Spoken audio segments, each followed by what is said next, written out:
All right, we're calling the regular meeting of June 9th to order. I have a teleconference notice. Trustee Caffrey will be attending via Zoom from 2604 Northeast 70th Street in Seattle, Washington, 98115, pursuant to Government Code 54953B. That location is a teleconference location accessible to the public for comment. Are there any public comments prior to closed session? Hearing none, we will adjourn to closed session. Thank you. This is return to regular session at 6:07. I have a teleconference notice that Trustee Caffrey will be attending via Zoom from 2604 Northeast 70th Street in Seattle, Washington, 98115, pursuant to Government Code 54953B. That location is a teleconference location accessible to the public for comment. We had her with us in closed session. We're going to go ahead and proceed as they're trying to get her in on this. So that brings us to a flag salute, right? Oh, language access. Oh, yes, I want to make a call that if there's people that are interested in putting in public comment cards, that please do so in the next 5 minutes. And language access. Good evening, everyone. This is an announcement that this meeting will have Spanish interpretation and ASL interpretation. Buenas noches a todos. Queremos comunicarles que esta reunión contará con interpretación al español e interpretación del lenguaje de signos estadounidense. Gracias. All right. If you'll please stand and join me in the Pledge of Allegiance. Ready? Begin. I pledge allegiance to the flag of the United States of America and to the republic for which it stands, one nation, under God, indivisible, with liberty and justice for all.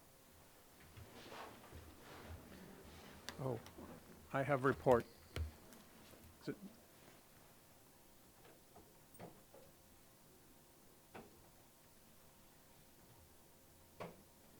Is it an email?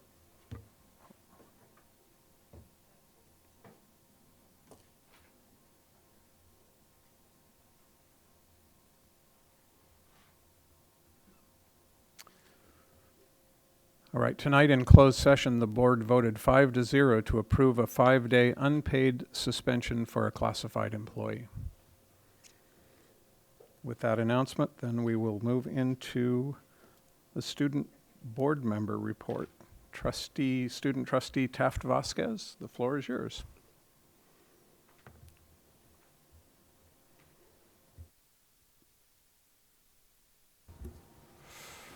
Right. Good evening, everyone. Thank you.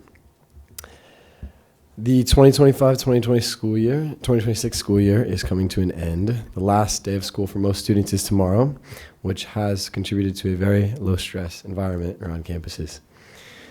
Graduation ceremonies will be held at Dos Pueblos, San Marcos, and Santa Barbara High School tomorrow to honor these seniors and congratulate them on the years of hard work they've put into their education. And I believe Dr. Maldonado and board members will be attending some of these graduations and shaking hands on stage. On top of this, we had our Student Advisory Council end-of-year celebration last Wednesday. The group met at a restaurant downtown for dinner, and I was very thrilled to hear everyone's thoughts on the year, and more importantly, really to get to know the students better through some very thoughtful questions from Dr. Maldonado. Next, last Wednesday, I had the privilege of beginning the onboarding process for our next year's student board member, Victoria Martinez.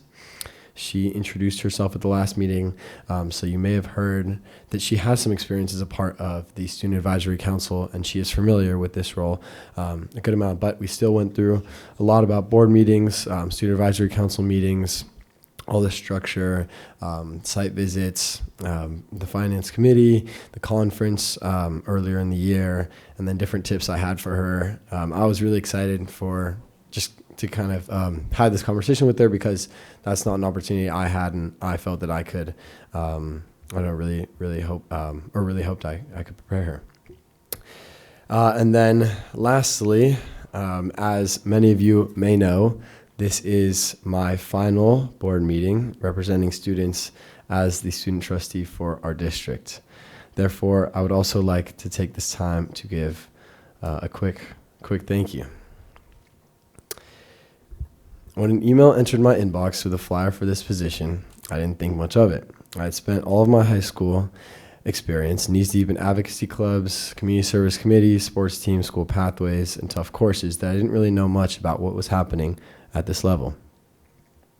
Still, there was something about getting to combine all aspects of what I cared about and what I worked towards together that appealed to me. Enough for me to give a speech in front of my school and be interviewed by the board. I cannot emphasize enough when I say that this position has changed my life. Every late night, school visit, student advisory council meeting has taught me so much about leadership and advocacy. Thank you to Mr. Escobedo for your mentorship and your clear care to make this an incredibly transformative experience for me. Mr. Banning, for your steady leadership and allowing me to take bits of your seemingly infinite knowledge. Ms. Caffrey, for your persistent and relentless advocacy. Ms. Munoz, for your passion, consistency, and laughs during our Sacramento trip. Dr. Beal, for all the great conversations and wisdom within education and outside of it. And Dr. Maldonado, for creating this opportunity, guiding me through every step and always being so supportive with every single one of my ideas. And it doesn't end there. Staff members, teachers, community members, your willingness to attend these meetings, sometimes very late into the night, and speak with a true passion for what you care about has left a lasting impact on how I view leadership and change. And for that, I am forever grateful. I'm sad to be leaving this community, but I know it is in good hands. Thank you.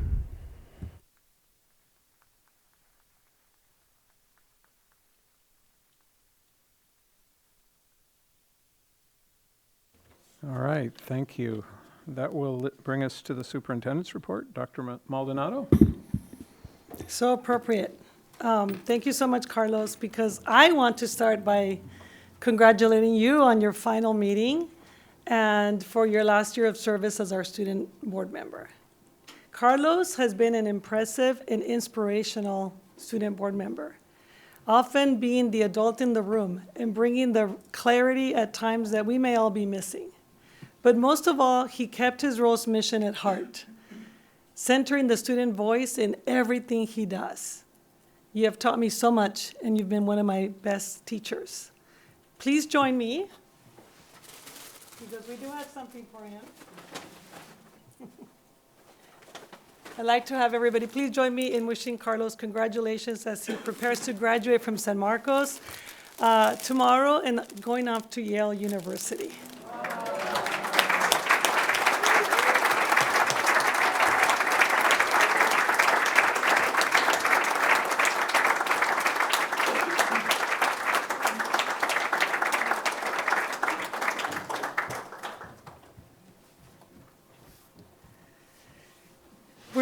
We're so excited about so many people being promoted and graduating this week and this today and tomorrow. As Carlos mentioned, we have had the honor of hosting 6 great promotions over the last few weeks, including now one that's happening right now at Cleveland Elementary School as we speak. Junior high promotions are tomorrow during the afternoon, and we're set to celebrate our seniors tomorrow evening. Some key highlights of the class of 2026 include 1,479 graduate completers, 241 seals of biliteracy, 700 Golden State Seal Merit diplomas, and 736 CTE pathway completers. So if you know a graduate, please join me in saying congrats. If you're the parent of a graduate, thank you for bringing them, whether it's 6 years till 8th grade or till senior year, for sticking with us and getting through all those late nights, homework, parent after school programs, clubs, and even maybe report card time, meetings, open school, back to school nights and conferences. We're so proud of you. We thank you for bringing us your best treasure, which is your child, and we take that so seriously.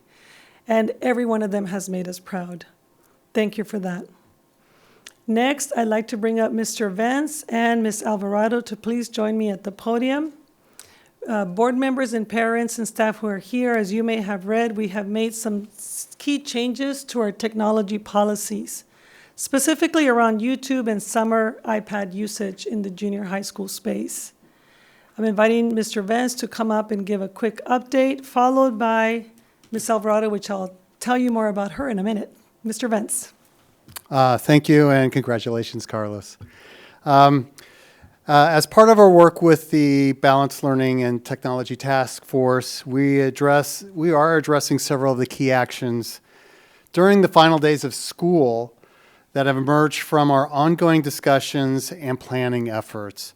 So number one, last Friday, we blocked access for junior high school and high school students to several of the non-instructional Google platforms on their iPad, and this included YouTube. So these platforms were already blocked for elementary students on their iPads. And just to let you know that teachers still have access to these resources and instructional videos, and they are available or can be made available on Canvas and other district-supported platforms. Another key thing is on the right side, you'll notice it's our iPad summer plan. So starting today, our ETS team actually went out to the junior high schools and started collecting 7th grader iPads. This is the first time we've actually been doing that. During the summer, we'll install the on-device filter on all of the junior high school devices. So when the school starts, we will be giving these iPads to our junior high school students with the new filter working on the device. The two other items in particular they have to do with our 8th graders going into 9th grade. They will be taking their iPads home, but we will be blocking their iPad. So another term is known as bricking the iPad, so you can't really use it. So what can happen, though, is if a parent or we have actually a list of students, including peak students, who are needing the iPad because they're taking SBCC classes, so we're keeping their iPads alive, right? And if a parent also wants to opt in for their child to use the iPad, they can do that. For 9th through 11th graders who are going into 10th and 12th grade, 10, 11, 12, they'll take their iPads home over the summer, and this will be the first time that parents can actually opt out, so they can request for us to turn off their iPads, something that we're doing similar to the 8th grade iPads. So those are the latest moves that we are currently doing as we continue to make changes this summer in ETS. So thank you. Thank you, Mr. Vance. I do want to also thank the Balanced Learning Tech Committee, all the parents who have been partnering with us to do this work. This could not have been done without some of the ways that they have sent us resources, research, information. I know that we have a report later, but some of our teachers have done the same. And this is the perfect time for us to be doing this, because this will also not interrupt some of the instructional things we were concerned about in May. For many of these devices are used for testing. So thank you to the team at ETS and Mr. Cooper as well. Now I'd like to bring up Ms. Alvarado. As we wrap up the year, I know board members, you've asked me to continuously bring updates of math and literacy. I want to highlight, I'm asking Ms. Alvarado to highlight the progress made this year in one of the Ford board priorities, which is literacy. She's going to share some exciting results on the screener implementation for grades K to 2nd grade. Ms. Alvarado. It is with great pride that I share the student outcomes. This is a new assessment that we administered this year for kinder through 2nd grade, and it's a universal screener. We introduced this a while ago, and I am pleased to share that we have great results. Starting with kinder, at or above benchmark increased, or had a percentage points increase by 23. Grade 1 district-wide, at or above benchmark increased by 26%. and grade 2 out or above benchmark is 12 percentage points outcomes. And also, I want you to notice the red, which was also decreased if you just look at kinder from 41 to 24%. So students were well below grade level, 41%, and end of year at 24%. So this is K2 district-wide. Next, we have McKinley, which is a DLI school, and we administered the same test but in Spanish called Lectura. The next slide. And we did not see the same results, but except for second grade. In kinder, there were no change there. Grade 1 with a total of about 30-some students, 8 percentage point growth. In second grade did have a significant growth of 32 percentage points, which was significantly higher than any of the other grade levels for M-class. Thank you. That concludes I do want to acknowledge thanks to the hard work of our teachers who implemented this new assessment, and more than anything, progress monitored our student learning and student outcomes every step of the way. So thank you to our teachers, our coaches, and site principals who supported this process. Thank you. Thank you, Ms. Alvarado, and thanks to you as well for leading this work. Board members, recall this is a screener that the state adopted for all of us to use, and it's really been giving us the right kind of information that gets us to make the interventions sooner than later, which is why we're able to see the growth from middle of the year to end of the year. So my last report for tonight is service pins. Tonight, we have the distinct pleasure of honoring a very special group of individuals. This week marks an incredible milestone for our district. It is the 160th year of Santa Barbara Unified. For over a century and a half, our schools have been the heartbeat of this community. But history is not made in years, it is made by people. We are here to present service pins to our employees who have had 25 or more dedicated years of service to Santa Barbara Unified. To give 2, 3, or even 4 decades of your professional life to one mission is a profound statement. It means you didn't just take a job, you chose a calling. You have been the steady hands, the familiar faces, and the bedrock of support for generations of Santa Barbara's children. We have a total of 62 staff members across our district, and tonight, 18 of those incredible individuals are joining us in the room tonight. I'd like to ask all the board members to stand on the floor with me to shake their hands as they get their pin and their certificate. Dr. Becchio will join us and call the names out as well. Thank you.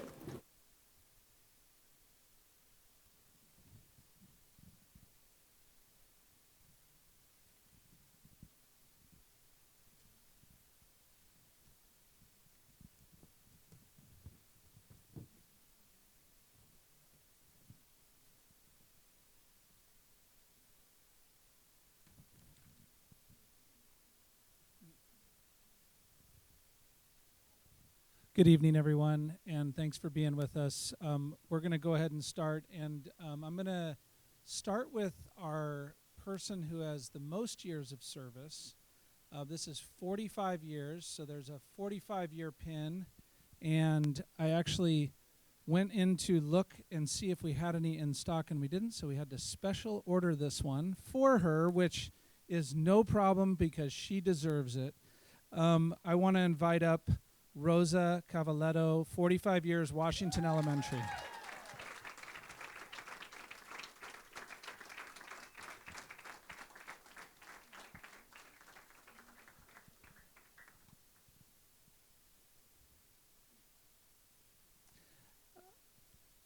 Next, I want to recognize Bridget Burke-Gankis from Washington Elementary, 30 years.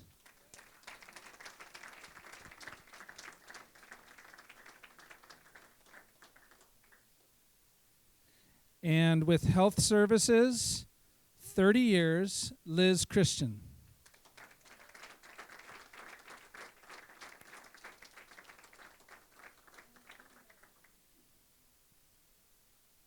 From Dos Pueblos High School, 30 years, Dan Feldhaus.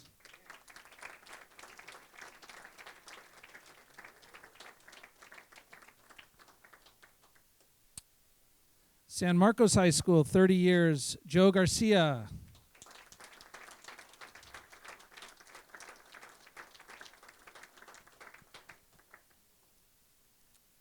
And from Cleveland Elementary School, 30 years, Rachel Gonzalez Harris. Rachel here? Oh, okay. She's at the graduation. From Monroe Elementary, 30 years, Sherry Martin.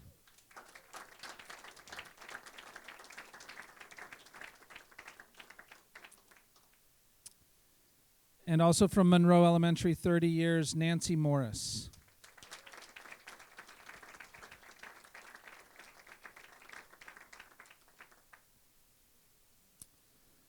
Santa Barbara High School, 30 years, Christine Piasecki.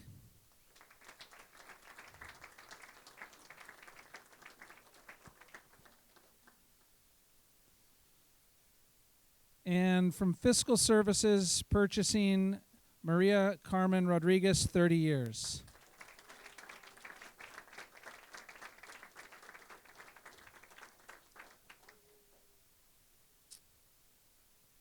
There she is. Okay. From Human Resources Department, 30 years, Esperanza Villegas.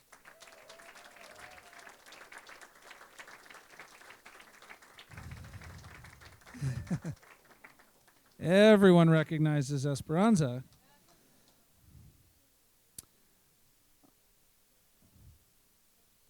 All right, moving to 25 years of service from Goleta Valley Junior High, Mary Ellen Brown.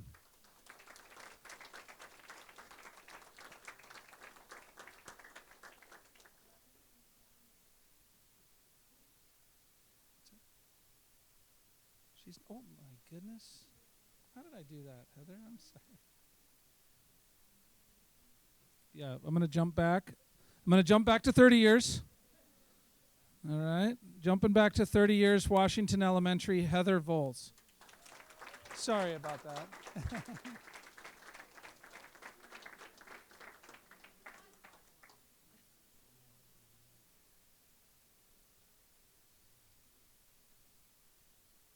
Okay, we'll get there. All right. By the way, we are calling off a list of even though that was my mistake, Heather. We're calling off a list of RSVPs, so if we didn't get that, we're going to ask at the end for people that are here that didn't get called, because I only have the list of RSVPs, okay? So don't worry if your name didn't get called in those years. Let's see. We have back to 25 years. No, we're at 25 years. Fine. 30 years, Ana Solis Cervantes.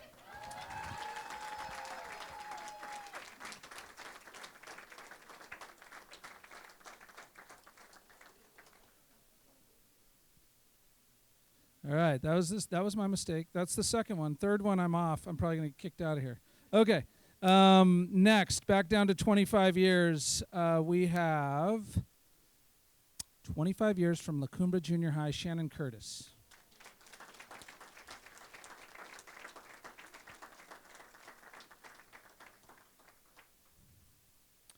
And also 25 years, La Colina Junior High, Stephen Dugan.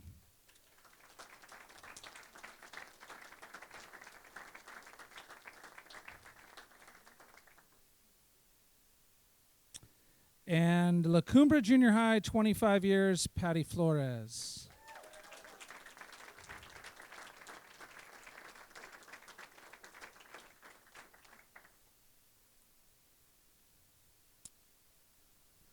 From Santa Barbara Early Years, 25 years, Maria Lupita Hernandez.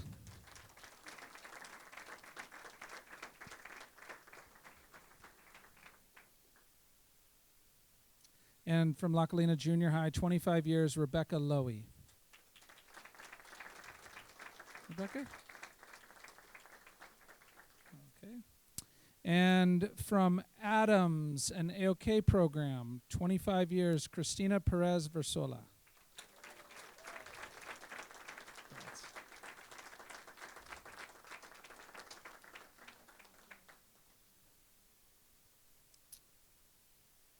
And from Santa Barbara High School, 25 years, Serena Rodenas.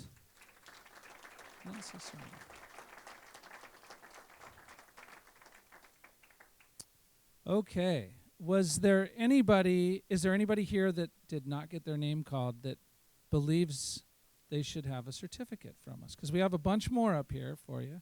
All right, everyone that RSVP'd, make it. Yeah.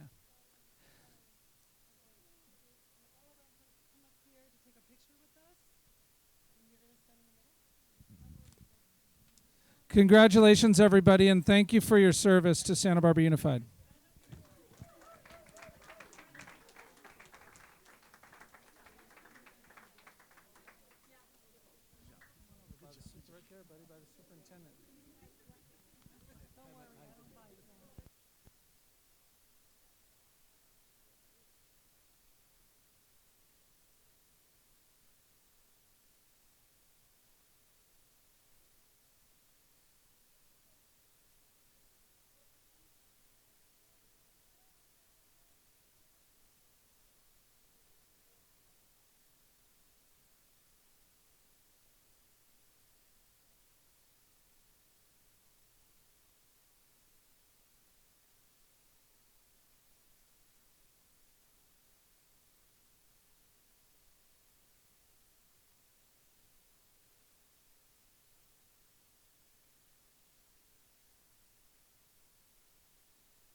All right, we're all back here.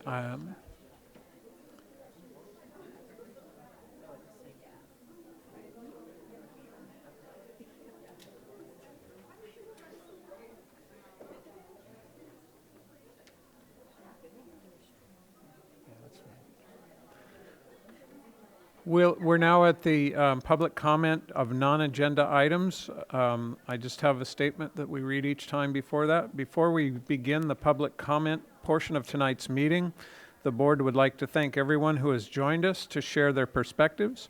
Your voice is a vital part of our district's governance. Under the provisions of the California Brown Act, the board is legally prohibited from engaging in a back-and-forth dialogue or taking immediate action on items not specifically listed on tonight's agenda. Because of this, we will not be responding directly to your comments this evening. However, please know that silence does not mean indifference. We value your input and take your concerns seriously. Following this meeting, the board will work closely with the superintendent and district staff to ensure all comments are reviewed and that appropriate follow-up or research is conducted. We ask that you please adhere to our time limits so that everyone has an opportunity to be heard. Thank you for your partnership in supporting our students and our schools. Considering the number of non-agenda comments tonight, we will limit individual comment time to 2 minutes per speaker. At the end of a 20-minute period, which is our time limit, I will ask the board if they would like to extend the time. We may need to go over a little bit to get the comments done. To assist in time management, we're also requesting that the next 2 speakers be in the room and come to the podium promptly when being called. With that said, again, welcome, and Vice President Munoz, will you please call the first 3 speakers? Thank you. The first speaker is Iris Sejur, and then followed by Leticia Rash and Mateo Gallegos.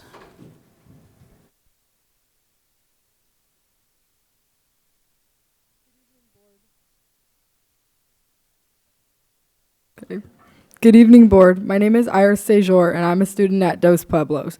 And I'm here today to address the district's systemic failure to protect black students. In 2020, this board passed a resolution vowing to respond swiftly to bias and to expand ethnic studies. But to me, those were empty words. Recently, we reported a staff member treating the N-word as just a fine in a swear jar. And while our principal eventually apologized, why did it have to get to that point? Administration initially hesitated, called it tricky, and rejected the Black Student Union's offer to help lead the response. Black students do not feel safe here, and I have personally lost friends who moved away because of it. Why have you allowed a culture of hate to grow on your campuses?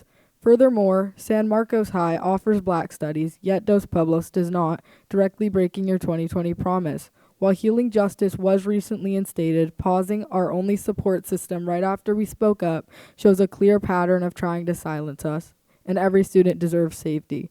We demand you uphold your 2020 resolution and actually protect black students. Thank you, and we are Black Student Union. Thank you.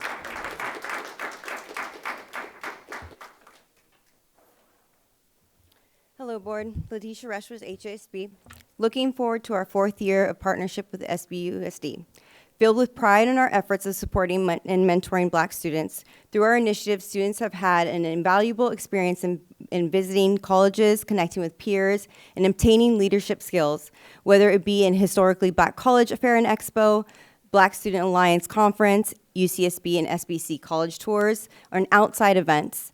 Our black students have had interactions that fostered relationships, provided them with platforms, students that are able to speak their truth, empowering them to express their experiences and their challenges.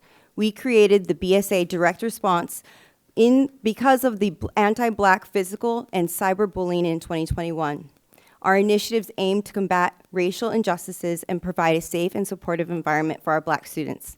Sadly, racial slurs and derogatory behaviors persist in our campuses, highlighting the urgent need for continued action and awareness.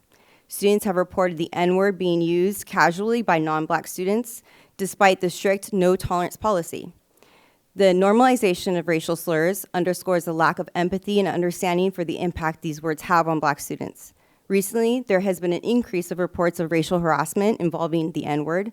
Allowing these derogatory behaviors shows the systemic and cultural problem that this is unique to Santa Barbara, where the racism is tolerated and ignored. If we want to see change, it needs to come from the top. We must ensure that all students feel valued, respected, and safe in their educational environment. HGSB stands with our Black Student United and their demands. Thank you. Okay, and after Mateo will be, Yeko Belletti.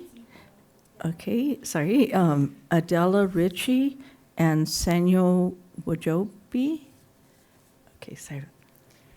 Hi, everyone. Thank you for taking the time to hear from me today. I wanted to speak to you all because I have concerns about the step the school board has taken to restrict services on school-administered devices. I recognize that there are issues that come with unrestricted access to YouTube and other Google services, but I encourage you all to think further about the unintended consequences of limiting these services and academic tools for students and how you plan to address the loss of millions of hours of educational videos and other tools to the students who relied on them the most. 60.2% of students in our district are socioeconomically disadvantaged. Low-income students often rely solely on school-administered devices for educational purposes. Restricting access to these academic tools could unintentionally target low-income students who depend on these services to further their education. Low-income students deserve the same access to educational resources as any other student, and considering they may not have access to personal devices where they could use YouTube to study for tests like the SAT and ACT, restricting access on school devices puts them at an unfair disadvantage. In fact, I surveyed over 300 students at San Marcos High School to understand how they would be impacted by new policies. Of the 318 students surveyed, 85.5% answered that they use YouTube for help on school-related subjects when they need additional support. Students also shared their personal experiences anonymously through the survey. Student 10 of 318 responded, "I'm a foreign exchange student. As a non-native speaker, terms and subjects like chemistry were pretty tricky for me. The ban of Google Translate worries me because I can't imagine not having access to Translate when I first arrived. I really depended on it." Student 44 of 318 responded, "I primarily use my school iPad outside of school, so I'm worried without access to Google services, I'll be put at a disadvantage compared to other students when it comes to test prep." It was clear that students were echoing a similar message. If you take away student access to these educational tools, you must find working alternatives for students who currently rely on these fundamental services. I, along with representatives from public high schools, will be open to working with the board. Let's put students' educations first. Thank you. Thank you. Yes, and so, and I'm not sure how to pronounce your name. Sorry. Hello, board. My name is Yico Valete. I'm a junior at Dos Pueblos High School, and I'm the current historian for the DP Black Student Union, and I'm going to be the president next year. Since my freshman year, I've heard stories about all the racist actions taken against black students at our school, and I have witnessed this harassment firsthand. Our school has a policy stating that they have commitment to diversity and inclusion. These posters are placed all around classrooms and all around cafeterias and just any space where students are around. I find it extremely hypocritical that this is happening because black students get constantly harassed and accosted in the halls and in class. Unfortunately, it has not gotten better since my freshman year. Last year, 2 black students at our school were continually called the N-word by a white student, and then when no further action was taken against the white student, monkey noises were made at them as they did nothing but pass through the halls. When they finally got the courage to go to their counselor about it, they were the ones that got in trouble, and as far as they knew, no disciplinary action had been taken towards the student who had perpetrated this harm against them.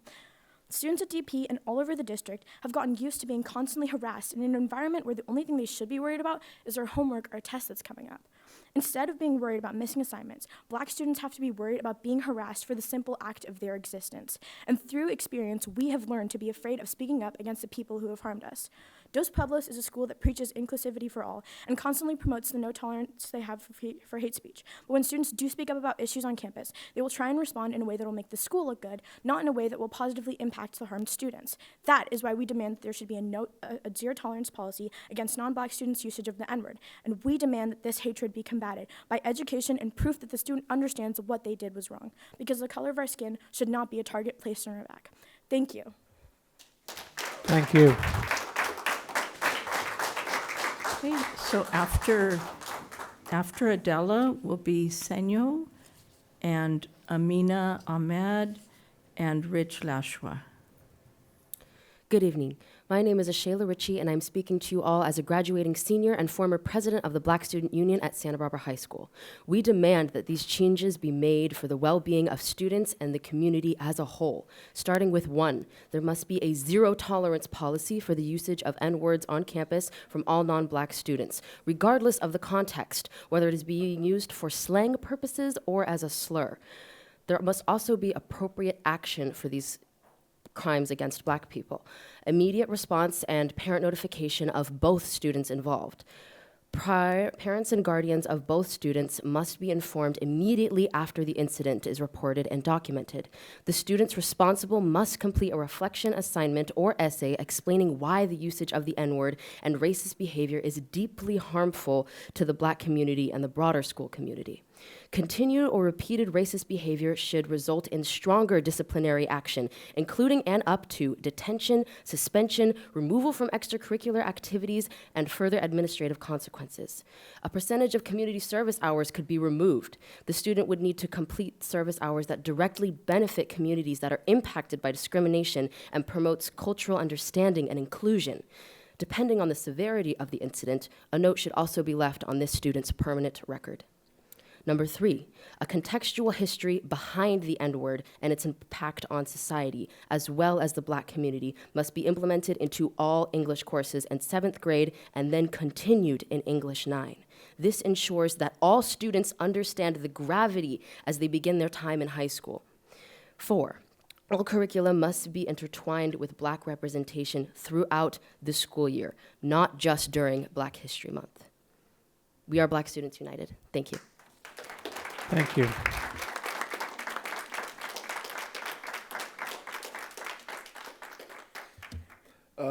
My name is Senya Wodrabe, Santa Barbara High School former BSU Vice President, and I'm going to continue Ashayla's BSU demands.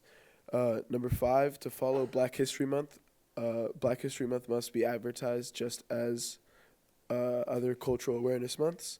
The celebration of Black excellence and history should not feel or be represented as inferior or secondary to another culture.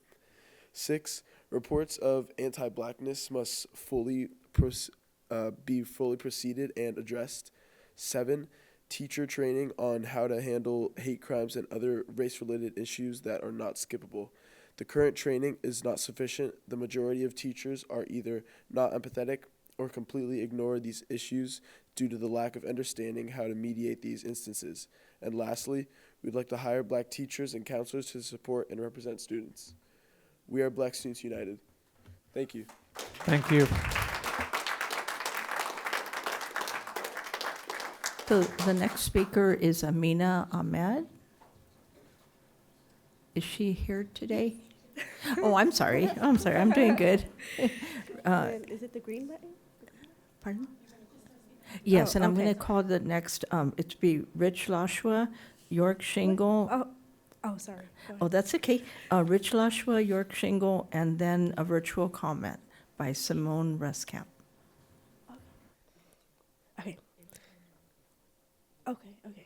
Okay. My name is Amina Ahmed, and I work with Healing Justice as a Black Student Alliance mentor, helping to uplift the local Black community and high school students. As a staff member who works with these students closely and hears their lived experiences, I want to reiterate that these are young Black students who are wanting to focus on their education without having to endure any anti-Black sentiments and racism. We ask the district to move beyond promises and commit to measurable change that ensures that every Black student can learn in an environment where they are safe, respected, and valued. Thank you. Thank you.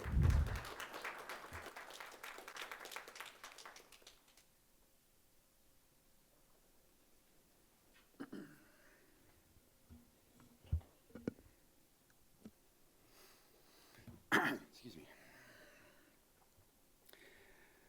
When adults present the destination of grades and test scores as more important than the journey of learning, kids will always look for the fastest path through AI or other dishonest means.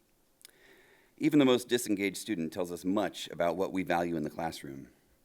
True learning unites us around common goals. Now, don't get me wrong, test scores are one important measure, but let's be honest. They're an area of education that's increasingly easy to falsify and dwindling in relevance to the skills needed to navigate our adult world. If this district wants to see students thrive, investing in what makes them human is the fastest way to hold much of the concerns about AI in check. The crucial reason? AI can't take a bow after the final curtain on Hamlet. AI will never know the rush of a standing ovation or seeing people dance to the music you're making, or the pride in having your submission win at the art festival. When we give kids these experiences, they gain courage, persistence, confidence, and creativity that lets them tackle the unknown in their seemingly unrelated disciplines of science, math, English, and so on. And if there is anything that is most unknown to our kids, it's the future. Yet California annually hands this district a giant bucket of indefinite free money to specifically foster, bolster, and increase their artistic exposures and pursuits. The proposal of the 7th period at the junior highs next year is a step in the right direction, but it's not a magic bullet. The arts are the most natural inroad to remind students of their cultural heritage. When we invest in the humanities, we end up with better humans. Let's go change the world. Thank you.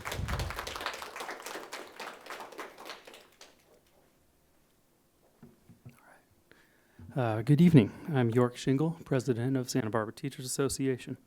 Later tonight, you get to hear the incomparable Kim Tilton present on the State of the Union, and she will say everything much better than I could, so I don't need to address that at all.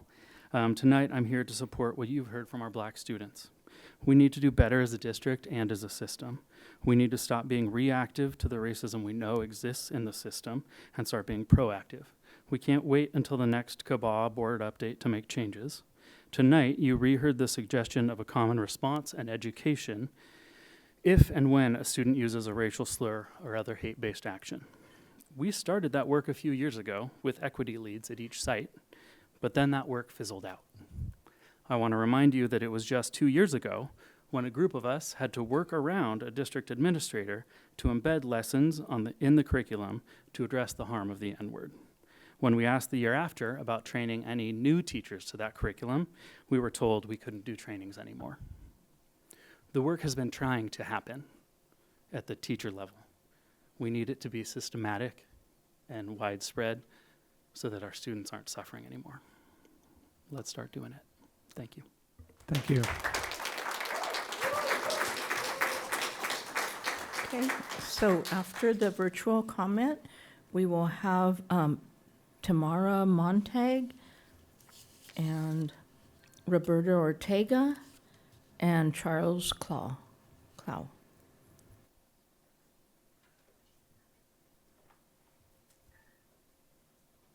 Hello, are you all able to hear me? Yes. Hi, everyone. This is Simone. I'm one of the co-founders of Healing Justice. I'm really here just to repeat that we as Healing Justice, not only do we care, support, and love Black students, but we believe them. I think it's incredibly, incredibly wonderful and amazing for each of them to have shown up here tonight. But as we saw so many other students be celebrated and employees be congratulated on their years of service, Black students are having to remind you all to do the jobs that you are paid and elected to do, which is incredibly disappointing and not something that our young people should have to do. I would also say on top of that, these complaints and concerns are things that Black students have mentioned for over the past 4 months. Letitia and I from Healing Justice and our staff, Jasmine, Faith, Naila, Amina, have also brought this up to administrators over the past several months, and we cannot see where changes have taken place. Conversations are not enough. Students have been very clear about the things that they need. There need to be investigations on why so many reports of bias and use of the N-word have not gone investigated, why reports are missing. We need to have more information about why there was a swear jar and why $1 was being collected when the N-word was being used and why those reports were not actually filed. We need to see that the N-word and not use of the N-word is included in all classes, not just ethnic studies. And we need to see specifically the allegations shared online about DP school teachers and administrators be investigated thoroughly. We know the district knows because we got calls and messages about what was happening at DP, but that was after information was shared publicly. We did not see the same response when students kept coming to the board meeting and telling you all directly that how they were being treated was not okay. So we ask you to actually do your jobs, and if you say you care about Black students, to show us what that means. Thank you. Thank you.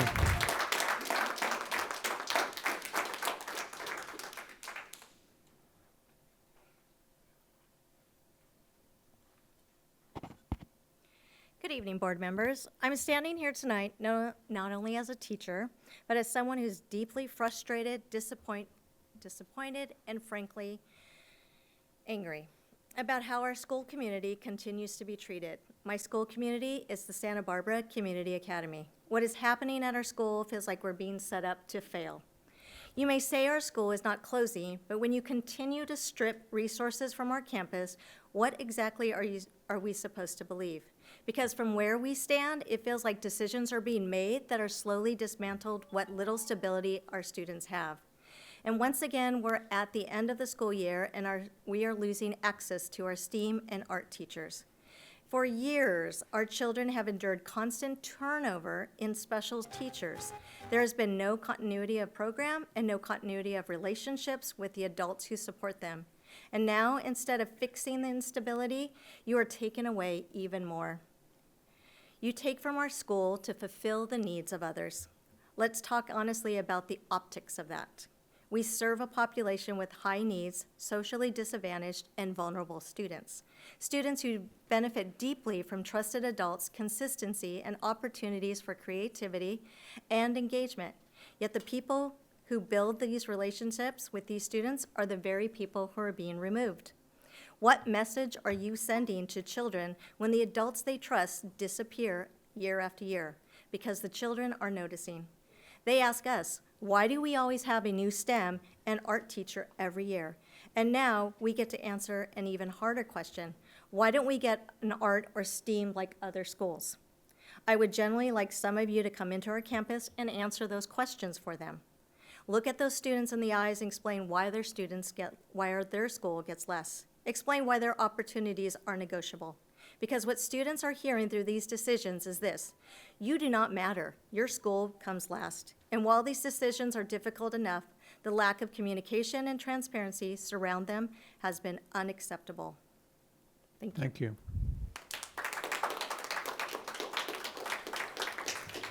Roberta Ortega. Good evening. I would like to reiterate and piggyback off of my colleague Tamara Montag's comments about the way that our school has been treated, and specifically the lack of transparency regarding our staffing and our new, but first we were not going to have an assistant principal, and now we are, has created a climate of distrust, and we have come here already speaking about how that has caused problems, and it seems that nobody is really listening because we, again, are being set up to fail. I understand later tonight you will be appointing a principal for our school. Again, no communication about that. I found out about it on the weekend from a parent who happened to look at the board minutes for tonight. You are setting up the new principal also to come into a difficult situation because of how you have set up this whole thing with lack of transparent communication. And on May 8th, Dr. Maldonado wrote to our staff in a follow-up to the meeting that she had to come back to clean up the first mishandling of the communication that we will, quote, we will closely monitor enrollment in the fall once we have accounted for all students after the norm enrollment date. By winter, we will be able to make a firm decision on a path forward, whether to consolidate the two small elementary schools or create a K-8 school or keep a single principal for both schools. Currently, we have one TK and one kindergarten. We have been told by the school district that we are not allowed to have a second TK or even start a waiting list to see if there would be enough students to open up a second TK classroom. So how are we supposed to try to grow our enrollment if we are not allowed to start a waiting list or have another TK classroom? Why are we being told that we will monitor enrollment and then make a firm decision on a path forward? When we look at the numbers in October, we already know what they are. They're going to be what Dr. Maldonado already told us because we're not getting any new students. So together with the staffing issues that Mrs. Montag brought up, how our staff are being sent to other schools, it seems that decisions have already been made about our school or the district is setting us up to fail.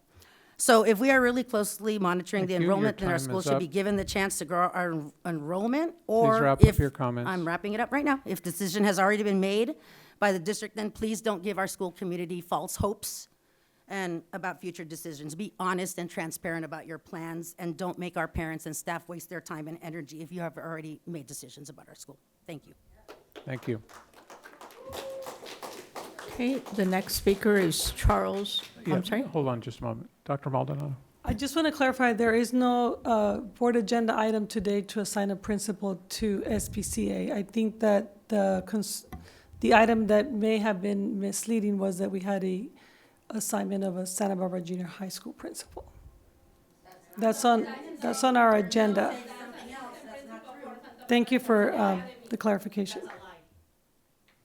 Okay, the next speaker, excuse me, the next speaker is Charles Clow. I actually asked a comment on F1, not on non-agendized comment, so I'll wait. Thank you. Oh, thank you. Okay, and that was the last speaker. All right, thank you. Thank you for those of you in attendance and your comments tonight. We appreciate your engagement. This brings us to board correspondence and comments. I'll give them a moment.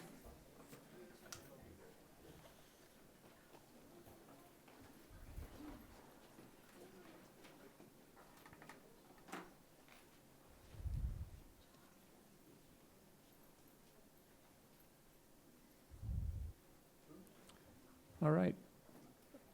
Vice President Munoz, comments? Thank you. Yes, since the last meeting, I attended the DEMLEC committee meeting along with Dr. Beal and also the La Colina reclassification of students, EML students.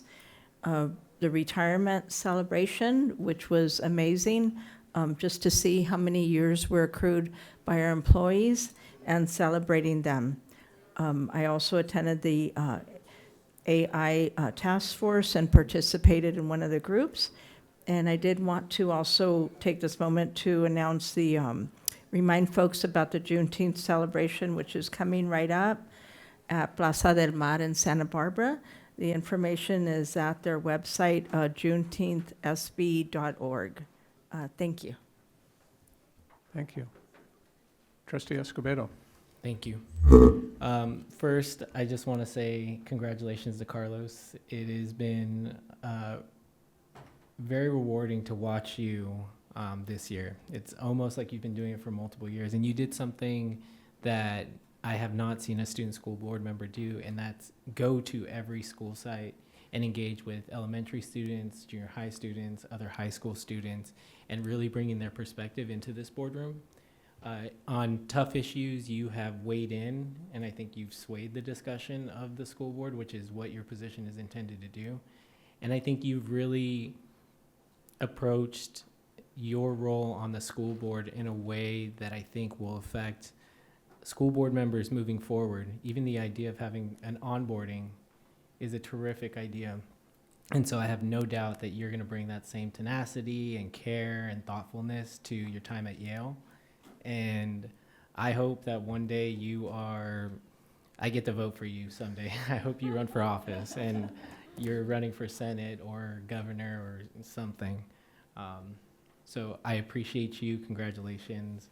Look forward to seeing you tomorrow at your graduation. I'd also like to just touch on a few things that we heard tonight. And just in saying, this is my last year on the school board, and so I've been doing a lot of reflecting. And in my first year on the school board, I remember the racial climate assessment that came to the board, and how heavy the discussion was and the things that we read in that report. And there was a lot of momentum and there was a lot of support for the work that we were embarking on. And that's not to say that there isn't support for the work now. But I remember in that discussion mentioning that there are going to be low-hanging fruit, that we're going to institute the 3 R's, and we are going to do a lot of education. We introduced the modules. We did, not all of the work was easy, but it was work that we could do quickly.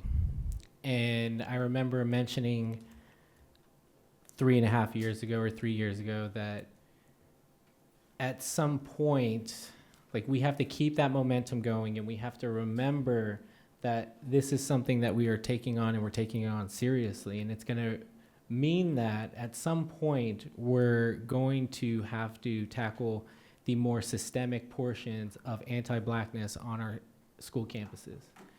And we have done some of that work in creating CABA, which I think I'm fortunate enough to be on CABA and listen to the discussion and just really listen to the wealth of knowledge and thoughtfulness and diversity of experience that is on that committee.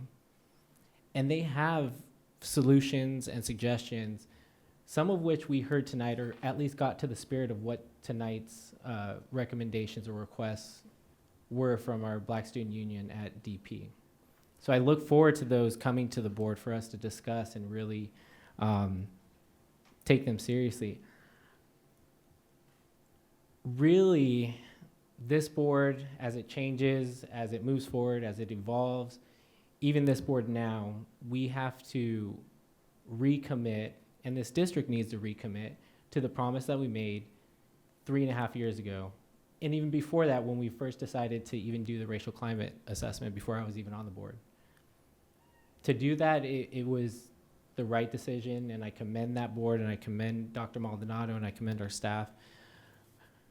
But it's now time to recommit to that work, and it's time to really, not to say we're not taking it seriously, but really think about how we're going to attack the systemic issues. And it's not easy work, it's not quick work, it doesn't happen in one fell swoop, and there is no one silver bullet.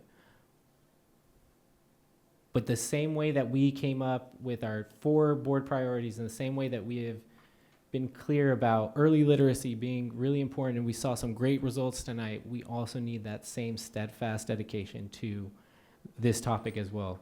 And I think we heard many requests, like I said, that are talked about in CABA that are quite reasonable.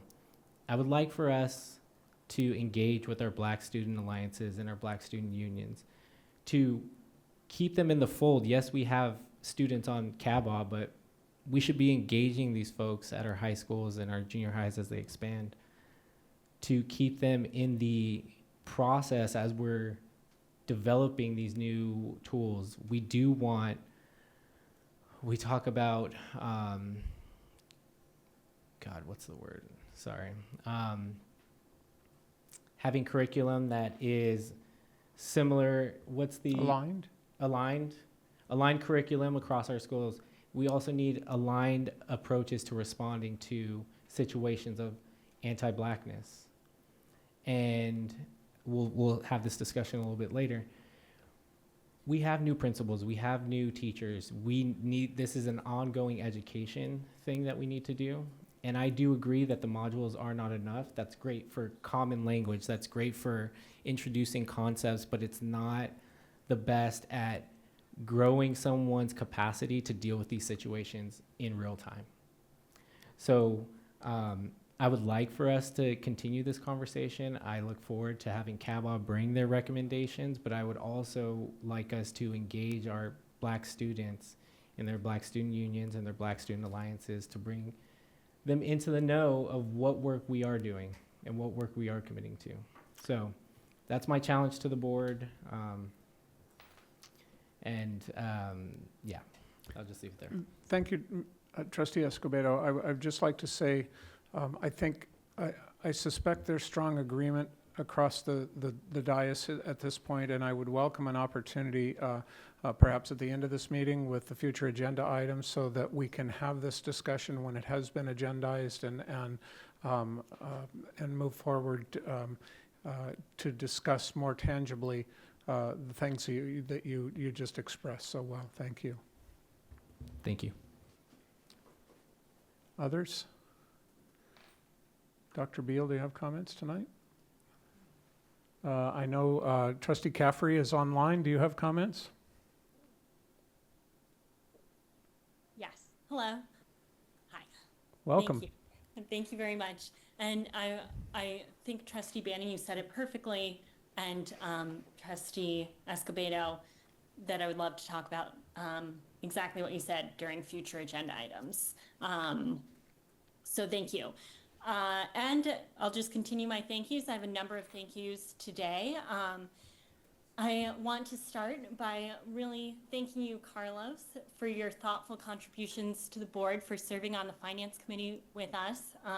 You really brought a great perspective and strong student voice to our board, so I really thank you. Thank you very much to Mr. Vance and Mr. Cooper for this fast action on tech safety. I feel we've made so much progress. Thank you to everyone who served with me on the special education, financial advisory committees, and tech committees. I appreciate your commitment, and I really look forward to working with you again next year, those of you who are coming back. And then I just want to finally say congratulations to our graduates, and I wish you all the best going forward.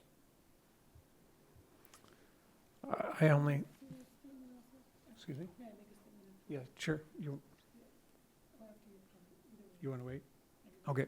I only have a couple of things. I just wanted to say that I had the opportunity to attend the retiree event on May 28th as well. And what did we count up the number of years, the man years? It was some amazing amount. I didn't have them up. But it was just an astounding number that we know about community members giving their lives to this district. And this is such noble, important work, and it is so often underappreciated and so often tied up into controversies and bumping heads about what's the right thing to do, that I just want to take a chance to say thank you to the retirees, to the service credit folks, for being dedicated to the most noble work that there is. I'm looking forward to attending the San Marcos High School graduation tomorrow night. It's the only high school that I've kind of been working through them, and I'm looking forward to that last one. And then I would also say that when I first got on the board, I hadn't been aware that the district had added the student trustee, and I was so excited to see it. But really wondering what does that look like? And Carlos, you're the next in a succession of successful people that have students that have come up and played in this role, and every time the bar gets set a little higher. I respect so much what you have brought, not only here, but in the work on the Superintendent's Advisory Council, and wanted to say thank you to you. And man, the shoes are huge to fill, and you know what? I think they're going to be filled. I think we're establishing a reputation for the excellence and importance of the student voice at the board table. Thank you for your time and service. It's 1,500 years total. I gave you graduate numbers. Okay, all right. I know we're going to talk about this a little bit later, but I just want to also make a comment that, and want to make it clear, we do not want any student to ever feel unsafe, unwelcome, or unprotected on our campuses. Hearing our Black students tonight and telling us about how they are hurting is concerning, and we are taking all of their experiences to heart. I agree with Trustee Escobedo that while the district has systems in place to address concerns like these and that are meant to repair any harm caused to a student or a staff member, those systems only work if the people in it are working it. And I know that we need to try to get ahead of that and change up how we're doing it, because we are needing to refresh and rethink how that work will be done. I want to make a continued commitment on how we need to all work to support our Black and African American students and all our students. And when these issues arise, we will use those systems of investigation, but more importantly, support and repair the students who help those in times of need. Thank you. Thank you. That will complete the board correspondence. It moves us into section F, which is discussion and agenda. The first one, F1, is the Santa Barbara Teachers Association State of the Union report, and I do understand we have one public comment on that before we get to the, after the presentation, that's right. So we are ready for SBTA State of the Union 2026.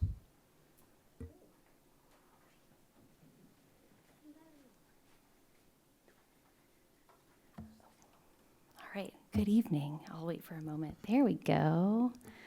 Awesome. All right, well, good evening. Thank you, board members and district leadership, for having me tonight. My name's Kim Tilton, and I'm an executive board member for SBTA, and I've been a teacher at San Marcos High School for 13 years. Thank you for allowing us to share our insights from the 2026 State of the Union report. So the goal for this evening is that we get to look back and look at 2025. It was an inaugural year, an inaugural effort that wasn't just a survey, but a commitment to an effort of the union and our core belief in responsive leadership, that the experience, the expertise, and the insights from teachers would drive our decision-making and our advocacy for our profession. And tonight, we get to do something even more exciting, which is to monitor the progress and see if we've made improvement towards the goals that we identified. So last year, we got to see a whole suite of experiences from teachers. We analyzed that data, we made recommendations, and tonight I invite you to ask questions that only this longitudinal data allows us to ask. So let's see, I I learned how to do this last time. Ooh, okay. So tonight, the presentation and really the power of this moment is because we gave a survey, the same comprehensive survey year over year. Now we have the ability to reflect on progress. And that's what we're going to be doing tonight. Rather than introducing new ideas or new data or new priorities, we're going to do what the goal was, which is to reflect on how our choices have led to changes for teachers. So before we dig in, I just want to give you some statistics about our survey. This year, I'm really proud to tell you that 571 educators responded. That's 81% of all educators, both in and not in the union, which is up from 67% last year, which I think reflects how meaningful the survey is and that this work is making a difference, that we were able to bring so many more educators into the space.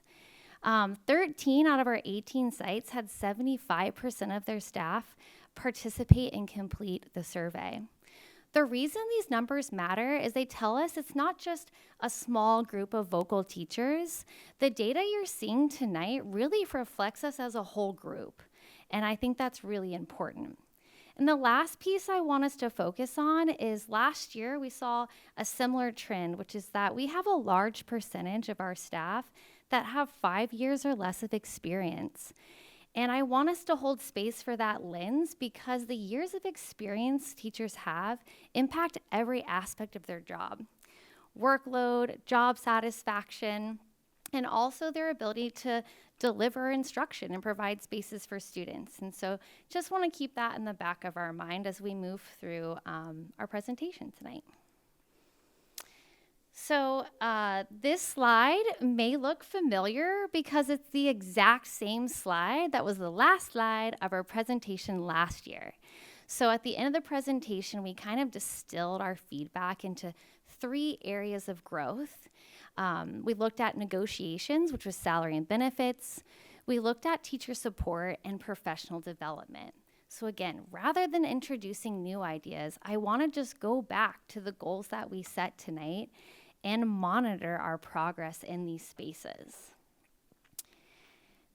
So before we jump into a bunch of data, I do want to touch on a growing issue, which is this idea of teacher retention, which I know is not a challenge that just our district experiences.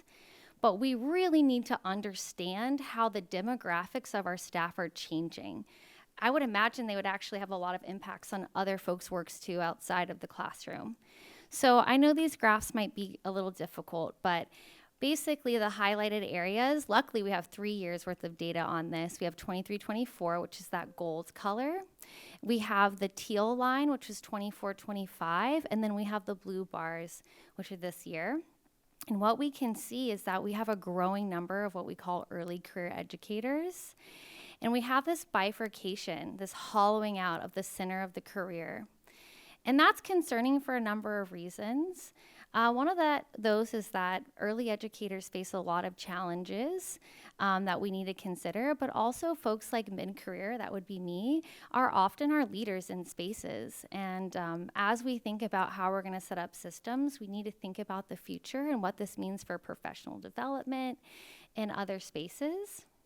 And right now, a Santa Barbara Unified School District student has a 1 in 4 chance of being taught by a teacher that has 5 or less years of experience.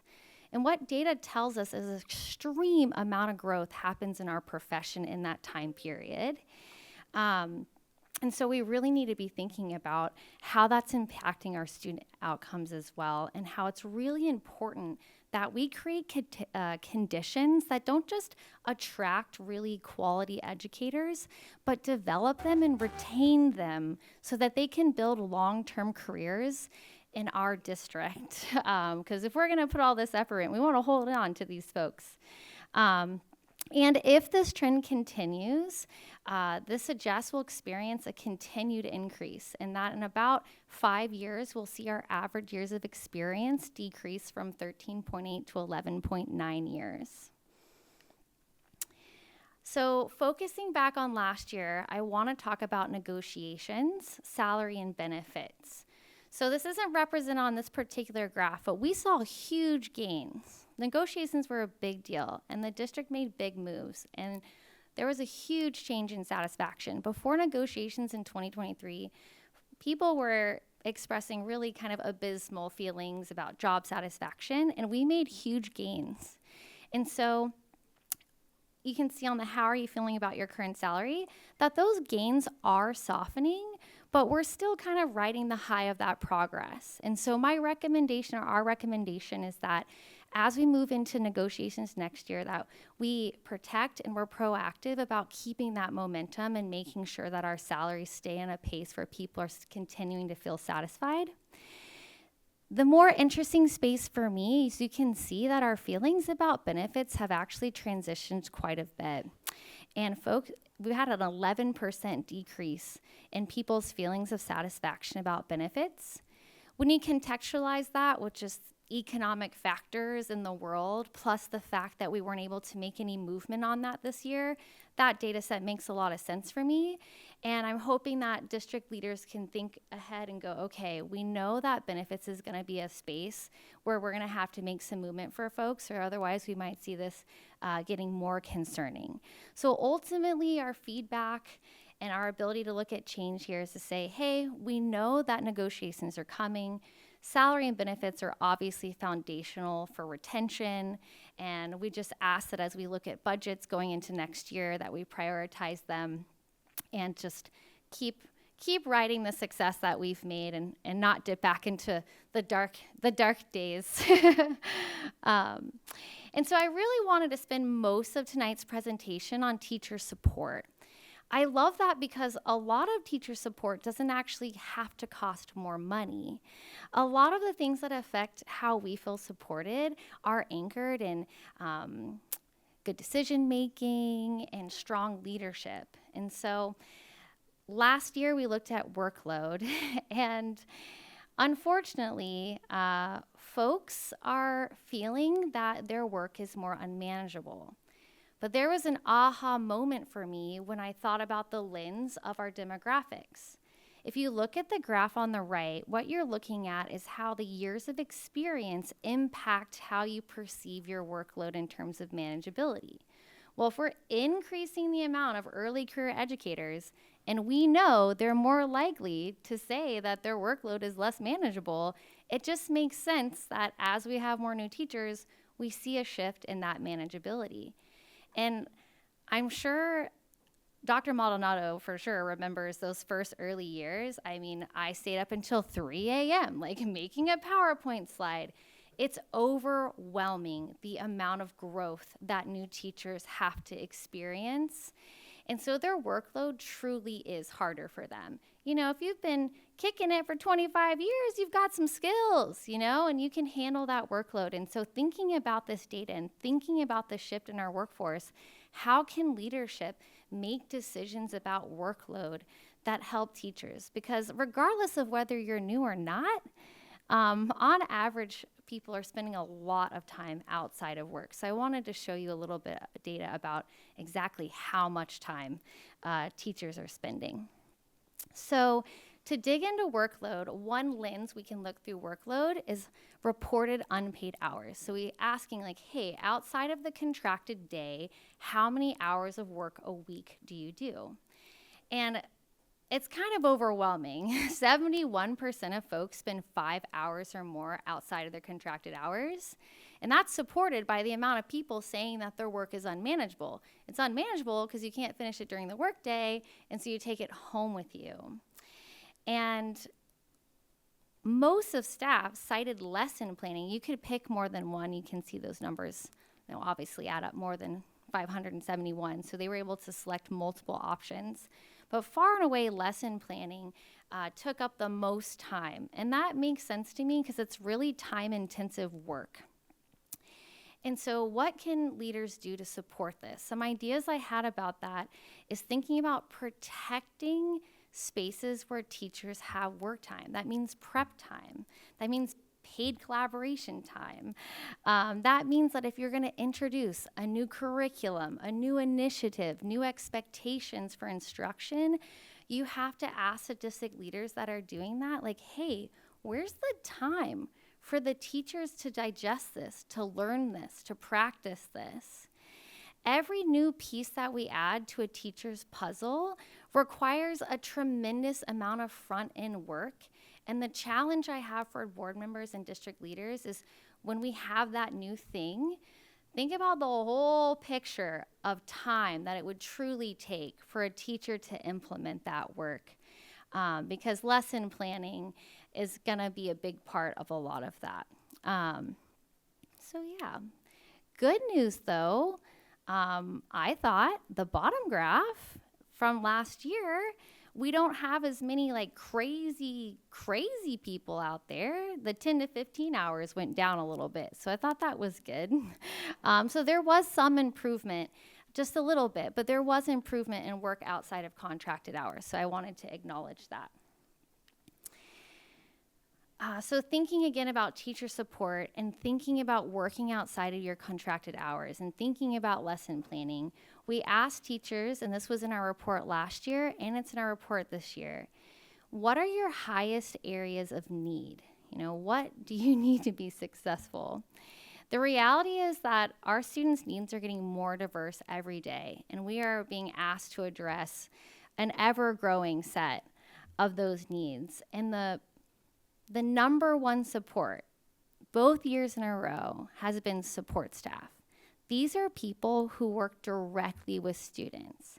Think paraeducators, think psychologists, behavior specialists, family liaisons. I know it sounds good to like buy a new curriculum or pick the perfect professional development, but at the end of the day, sometimes you really just need like more humans and you need more resources for children. And so again, this ties back to negotiations because people cost money, but you can take faith in that that's a good priority because your teachers are telling you, your educators are telling you like, hey, the thing I want more than anything is more support to meet these kiddos' needs. And if you're wondering why there's like bands, another piece I want to add is that depending on what your assignment is, your needs are different. And so the different colors represent what type of teacher assignment you have. And so if you really wanted to dig into the report and you wanted to know more, we could piece out for you. Like maybe there's certain types of positions who need certain types of resources more than others. So I invite the board to look more into that data, which we'll provide for you. All right, so I started thinking about workload. I started thinking about, support staff. And then I started thinking about stress. So we have a bunch of questions that are kind of revolving around this teacher experience and support. It makes sense to me that general workload is the number one, but tied at roughly 21% is student behavior and engagement. I thought workload is kind of covered in some of our suggestions earlier, but maybe what we also need to be looking at is also making recommendations about student behavior and engagement. And this pie chart is basically exactly the same as it was last year, so that really aligns with us monitoring the same data that we were looking at last year. So I want to transition to talking about student behavior and engagement and why that might be causing stress for teachers and what we can do as leaders to make some improvements in that space. So student behavior, we've got two different pieces here, but I wanted you to think about them together. The first is how often you experience significant classroom management challenges related to student behavior. And we have data from last year, and this was super interesting. I want you to note that there's improvement. The monthly experiences has decreased, and you've had a shift into less than monthly, but then some of it has moved into weekly, into every day. And so that means for some folks, things have improved. And then for other educators, this has gotten more intense. I think one of the more disturbing aspects of the data is there's a significant percentage of teachers, about 40%, who are experiencing like pretty regular, what we're considering significant classroom management related issues. And we know that if the teacher's reporting that, then the other students in the room are also experiencing disruptions to their learning. And that's why this is also really important to tune into. Every day, 18% of educators are experiencing a disruption every day. That means 18% or so of students, maybe roughly, are experiencing disruption in their learning every day. But again, I know, looking at support and these other lenses, that what your assignment is also really impacts these outcomes. So I wanted you to see, I divvied up the data based off of what your assignment is, and there's huge diversity in terms of the educator experience, in terms of what this looks like in the rate of disturbance. So that's there for you to think about. But, you know, elementary specials, for example, is a space we'd really want to look to first, because they're obviously having higher rates than other spaces. So the question is, well, what are we going to do about this? Like, what can leadership do about management systems? And so I want to continue this line of thinking. It's also related to stress. So why, I'm going to try to build my argument for why should we really be looking at systems of management. Not only if we're reporting these disruptions that can affect learning, it's also impacting the amount of stress that teachers are reporting they're feeling. And the good news is we have made some improvements. If you look on the right, you know, the very frequently was super high last year, and that's gone down significantly, 12%. However, 52% of educators continue to report feeling very or frequently stressed. We know as educators, stress is a bit of part of the job, but feeling it very frequently or frequently is clearly tied to some other aspects of our work.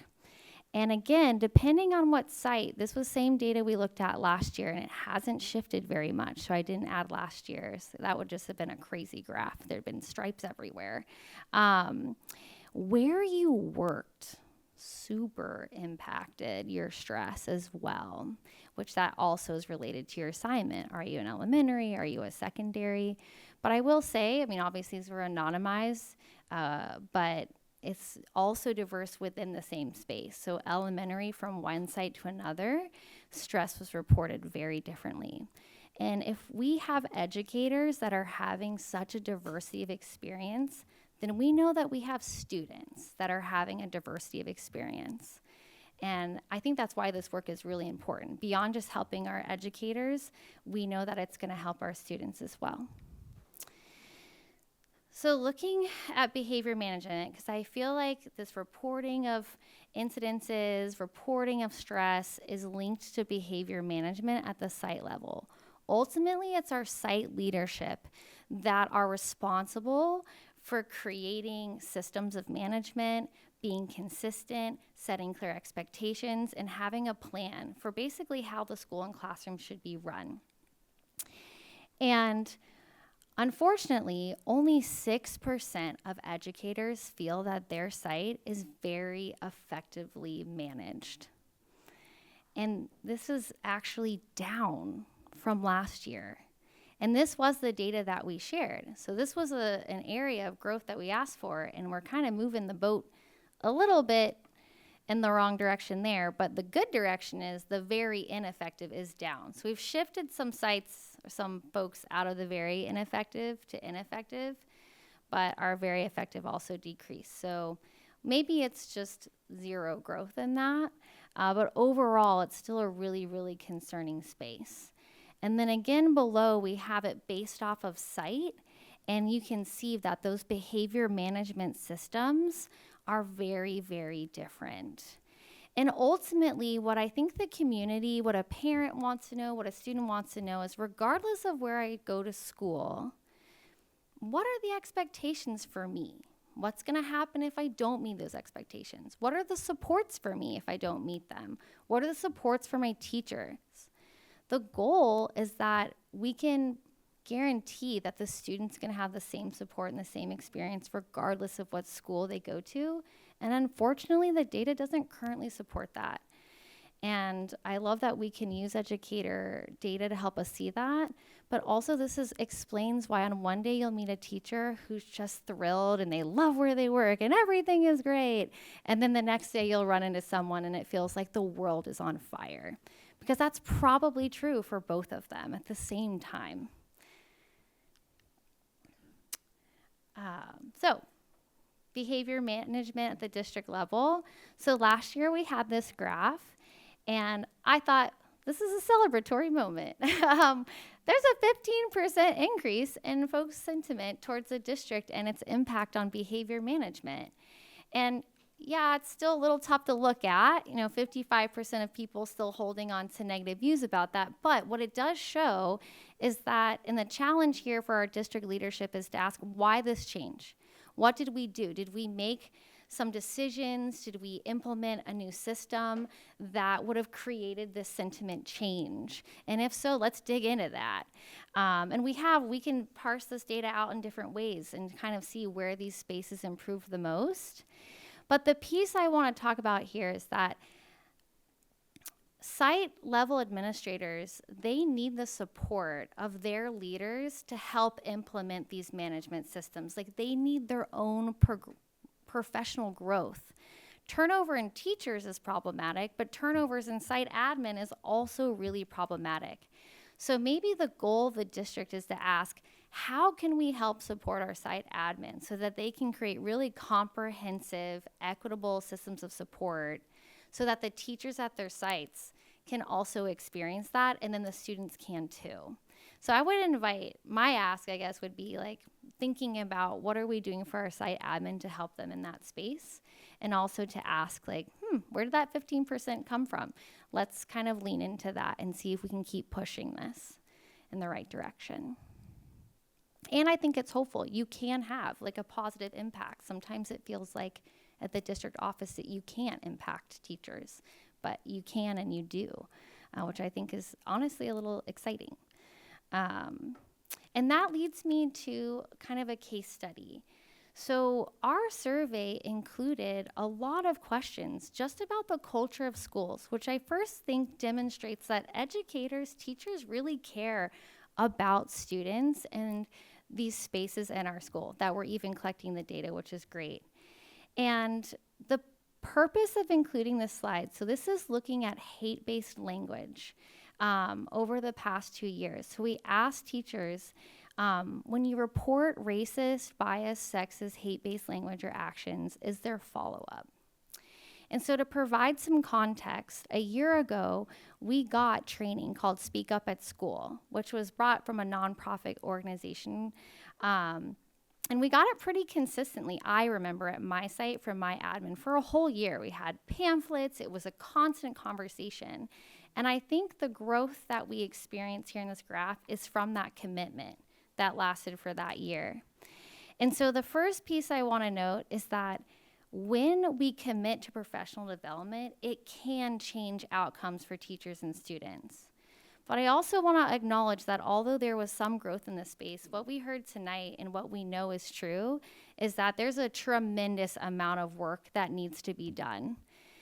The truth is, it should be every time, 100% of the time, that we effectively respond to hate-based language. And what our Black students expressed tonight is that they're facing real racism every day still. And the context I want to give you is that this year, a year after that training, which isn't necessarily represented as data, I didn't get any training on Speak Up at School. That PD was picked up and put down. And that's a very common experience across lots of districts. We pick things up and we put things down. But my ask and the union's ask is that when we look at professional development, we need longevity. Longevity is what allows educators to actually change and build over time. Longevity is what guarantees change for students that is needed. I saw a professional development plan. Again, it was just 1 year roadmap. If we're just always doing 1 year roadmaps, we're going to end up in the same place every time. And that's what makes educators feel like they're in a constant yo-yo and that every year there's something new. And what we learned tonight is there's some things that are just so important, we can't risk picking up and putting down equity work. We can't risk picking up and putting down, anti-racist work. And so I think this data is really important because it shows that PD does matter. Teachers can grow, teachers can change, administrators can grow. This is more about administrative response. And so we have to think deeply about our core values and what PD we really want to commit to, because 1 in 5 educators still report an incident frequency as monthly or more. And it only takes one incident to make a kid feel unsafe forever. And so we're committed to that work, and I also feel that this is evidence that that work matters, it can make a difference, and that we need to commit to being really thoughtful about our PD.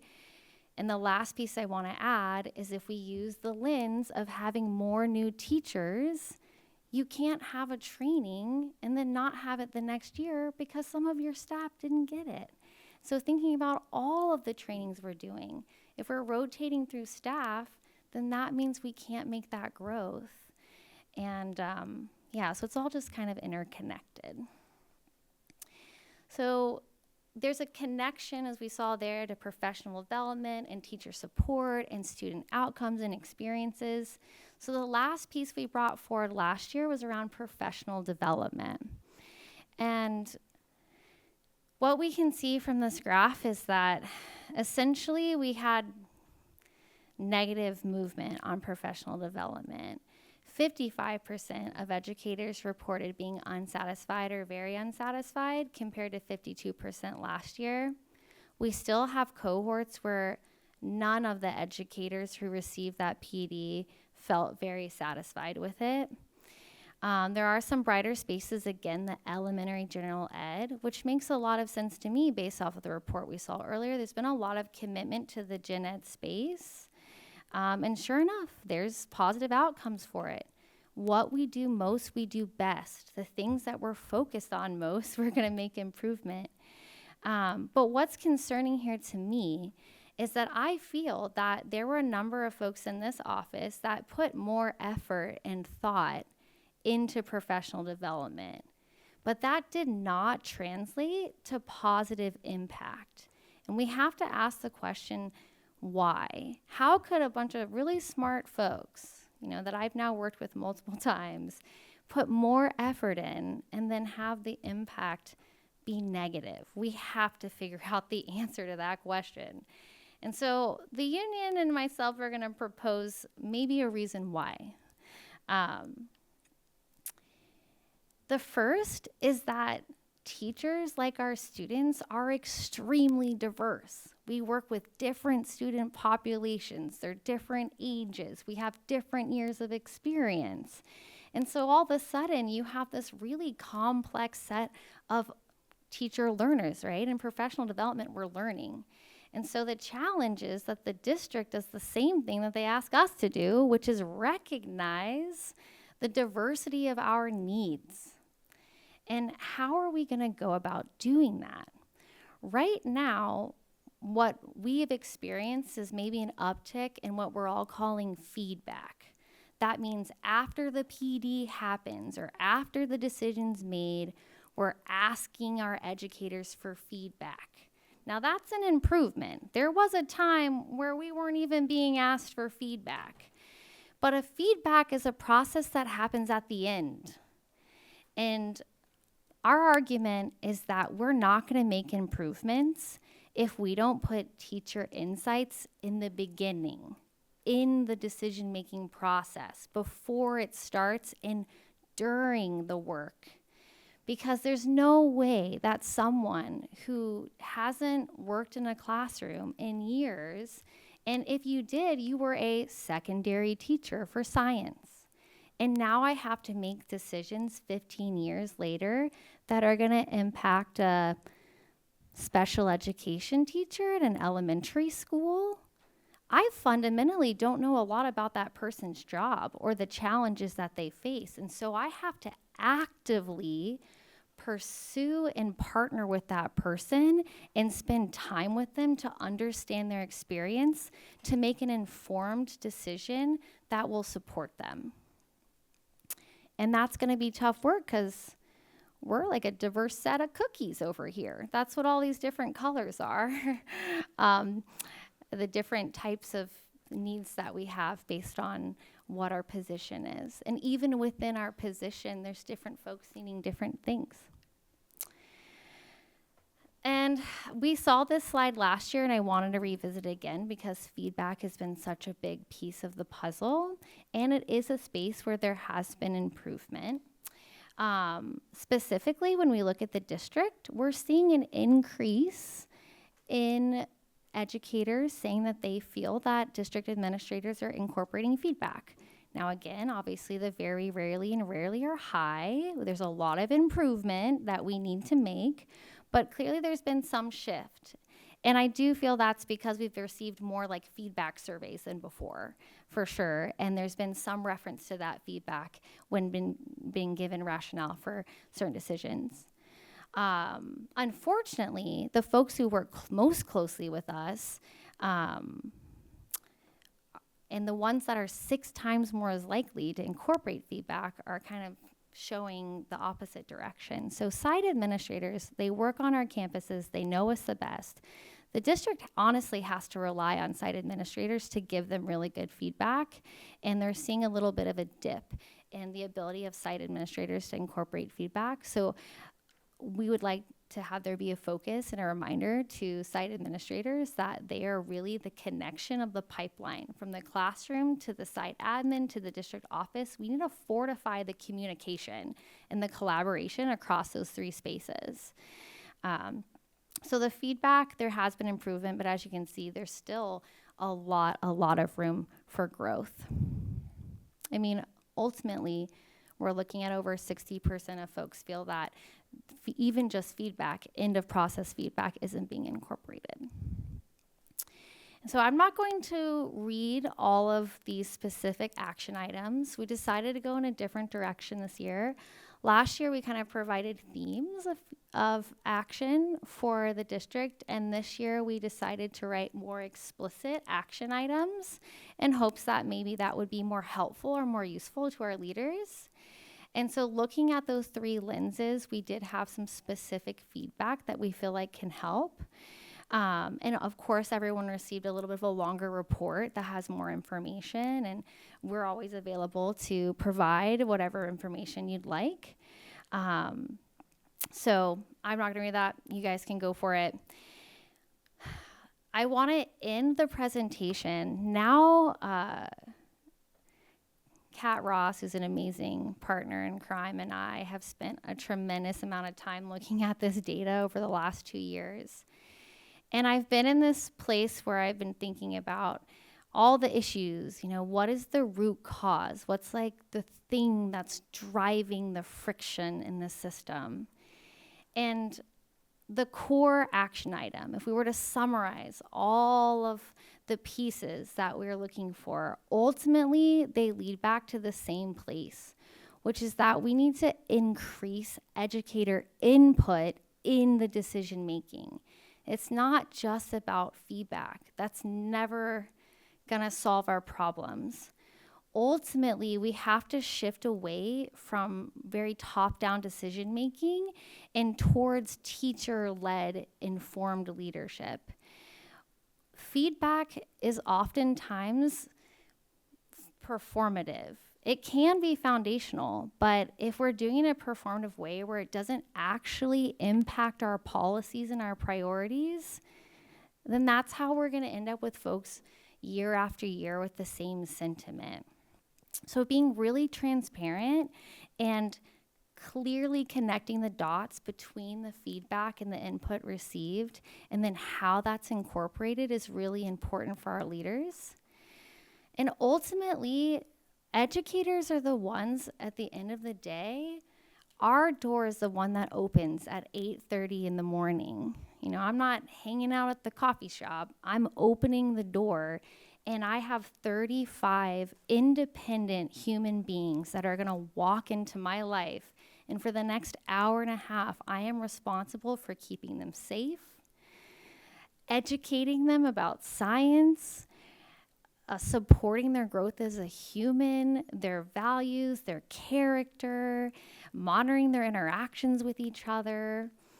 It begins and ends with us. And there needs to be a recognition and a trust in our educators that we are a reliable primary link to students.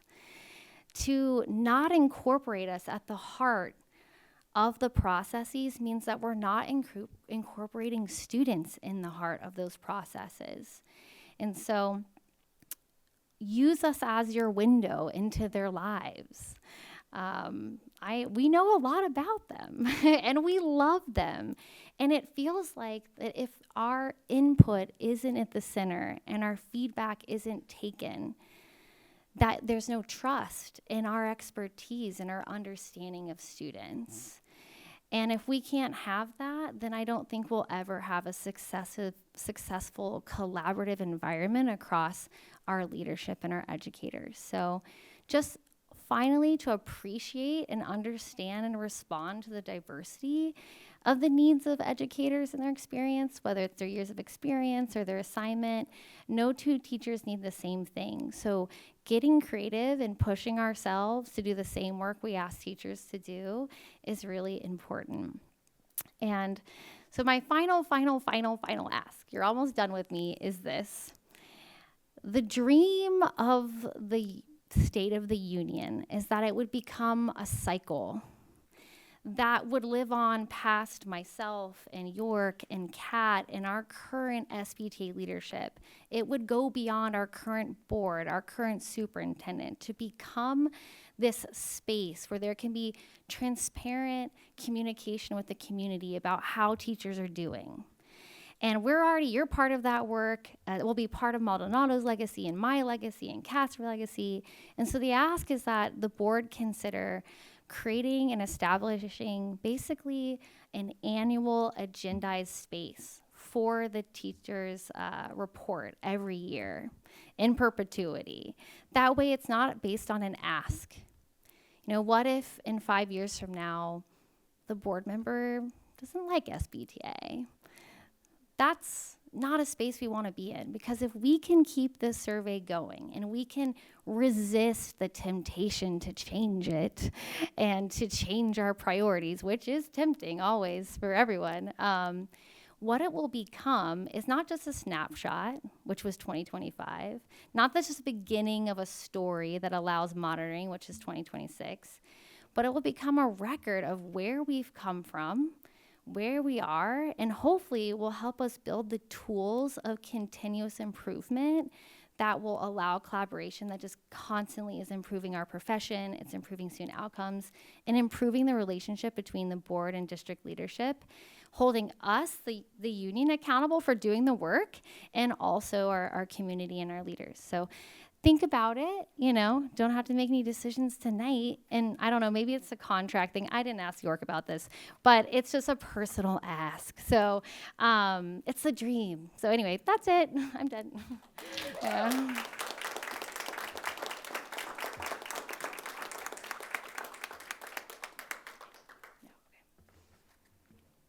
We do have public comment before the board comments. Rose, would you? Trustee Yes, Munoz? Charles Clow. Thank you. Is that the correct amount of time? Okay, thank you all. Good evening. Thanks for hearing Kim's report. And it's a bummer I have to follow her. I just wanted to say, just to lend some anecdata to Kim's data. I'm proof of the retention stuff she talked about in the beginning of the presentation. 6 days ago, I was recognized during a whole school assembly for being an excellent teacher. I view myself as an excellent teacher. I don't bring this up to brag, though. Getting to the point where I'm at now is a very, very happy accident. I was bad when I started. But people, most of all my students, were very patient with me. And I grew, and I got pretty good, and I'm still getting better. My story of going from really ineffective to winning that award 6 days ago took a decade. if I'm capable of that kind of growth, anybody is, as long as they get the same care and mentorship that I received. And the other thing too is that by a lot of measures, this has been a really hard school year for me. I had a major medical procedure, I had a loved one pass away, I took on new roles that ate up a lot of my spare time, but I don't feel that it was an abnormally hard year. Quite the opposite, actually. This is my best year ever. And I feel that way because of the longevity I've had. That cleared out so many obstacles for me, just having the experience to do the job. So to whatever extent you're able to do so, please prioritize teacher retention going forward.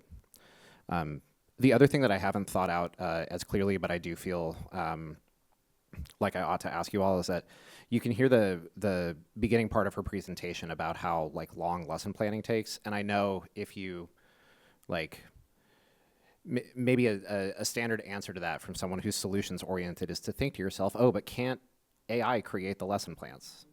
And I'm here to tell you, AI cannot create the lesson plans, let alone implement them, let alone provide students valuable feedback. Like I said, I need to like think through a more like cogent or eloquent way of saying that, but I just, to the extent that that thought crossed your mind, I just wanted to let you know it's worthy of more critical thinking. And I'll keep showing up to the AI task force stuff so that we can think through it together. So thank you all. All right, that'll bring us to board questions and comments. We'll start with questions. Any? Dr. Beal? I have a question which would actually end up being a comment. So maybe I'll just start with a question. So great presentation, thank you. A lot of information, probably we could talk about this for hours. You talked about the diversity for support, for professional development, for years of experience.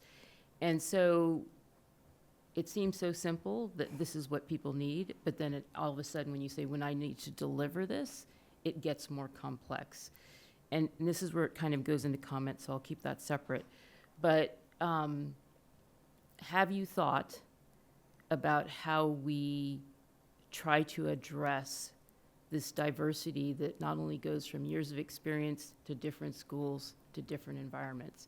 Like as a district, we're often, like we pick a curriculum and we have the general PD for that. You know, we have our letters, our math curriculum that we're talking about for secondary, and obviously there's kind of general. But then after all that settles, or is it settling in, here comes the diversity. And so at some point I'll make a comment about it, but I'm just saying it. I'm not asking you actually to answer that question. I think it's a really challenging question to answer. And I know you offered some ideas, but to just understand it is a super challenging question to answer. And I think we need to all work on it together. So any big ideas? Well, I would offer that the first step to finding a solution is gathering the actual information about where folks are at. As far as I know, the union is the only space where we've even looked at this data and started collecting it. So I think the first part of the challenge is learning who the staff are and where they are. You know, when we're going to look at how we're going to meet our students' needs, we have to identify, well, what are those needs? So I think what I do know is the first step is that the only way we're going to get to solutions is for our, essentially employers to have a much more resoundingly knowledgeable understanding of who their workforce is and what their needs are. And that starts with asking them,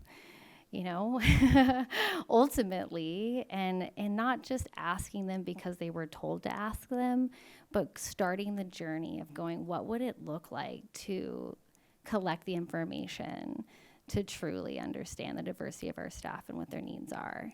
I think that would be step one. Thank you. I agree that is a good step. Other questions from the board? Trustee Escobedo. All right. So I'm going to piggyback on that one a bit and maybe ask you a tough question that you don't have to have an answer for right now. But you spoke about front-end input into PD development. And I reflect on a visit I did to San Marcos High School and I was talking to a teacher, and she said in jest, you know, we have like 900 teachers, and I get it, it's hard sometimes to meet all the needs because we're all kind of like 900 independent contractors with different wants, different needs.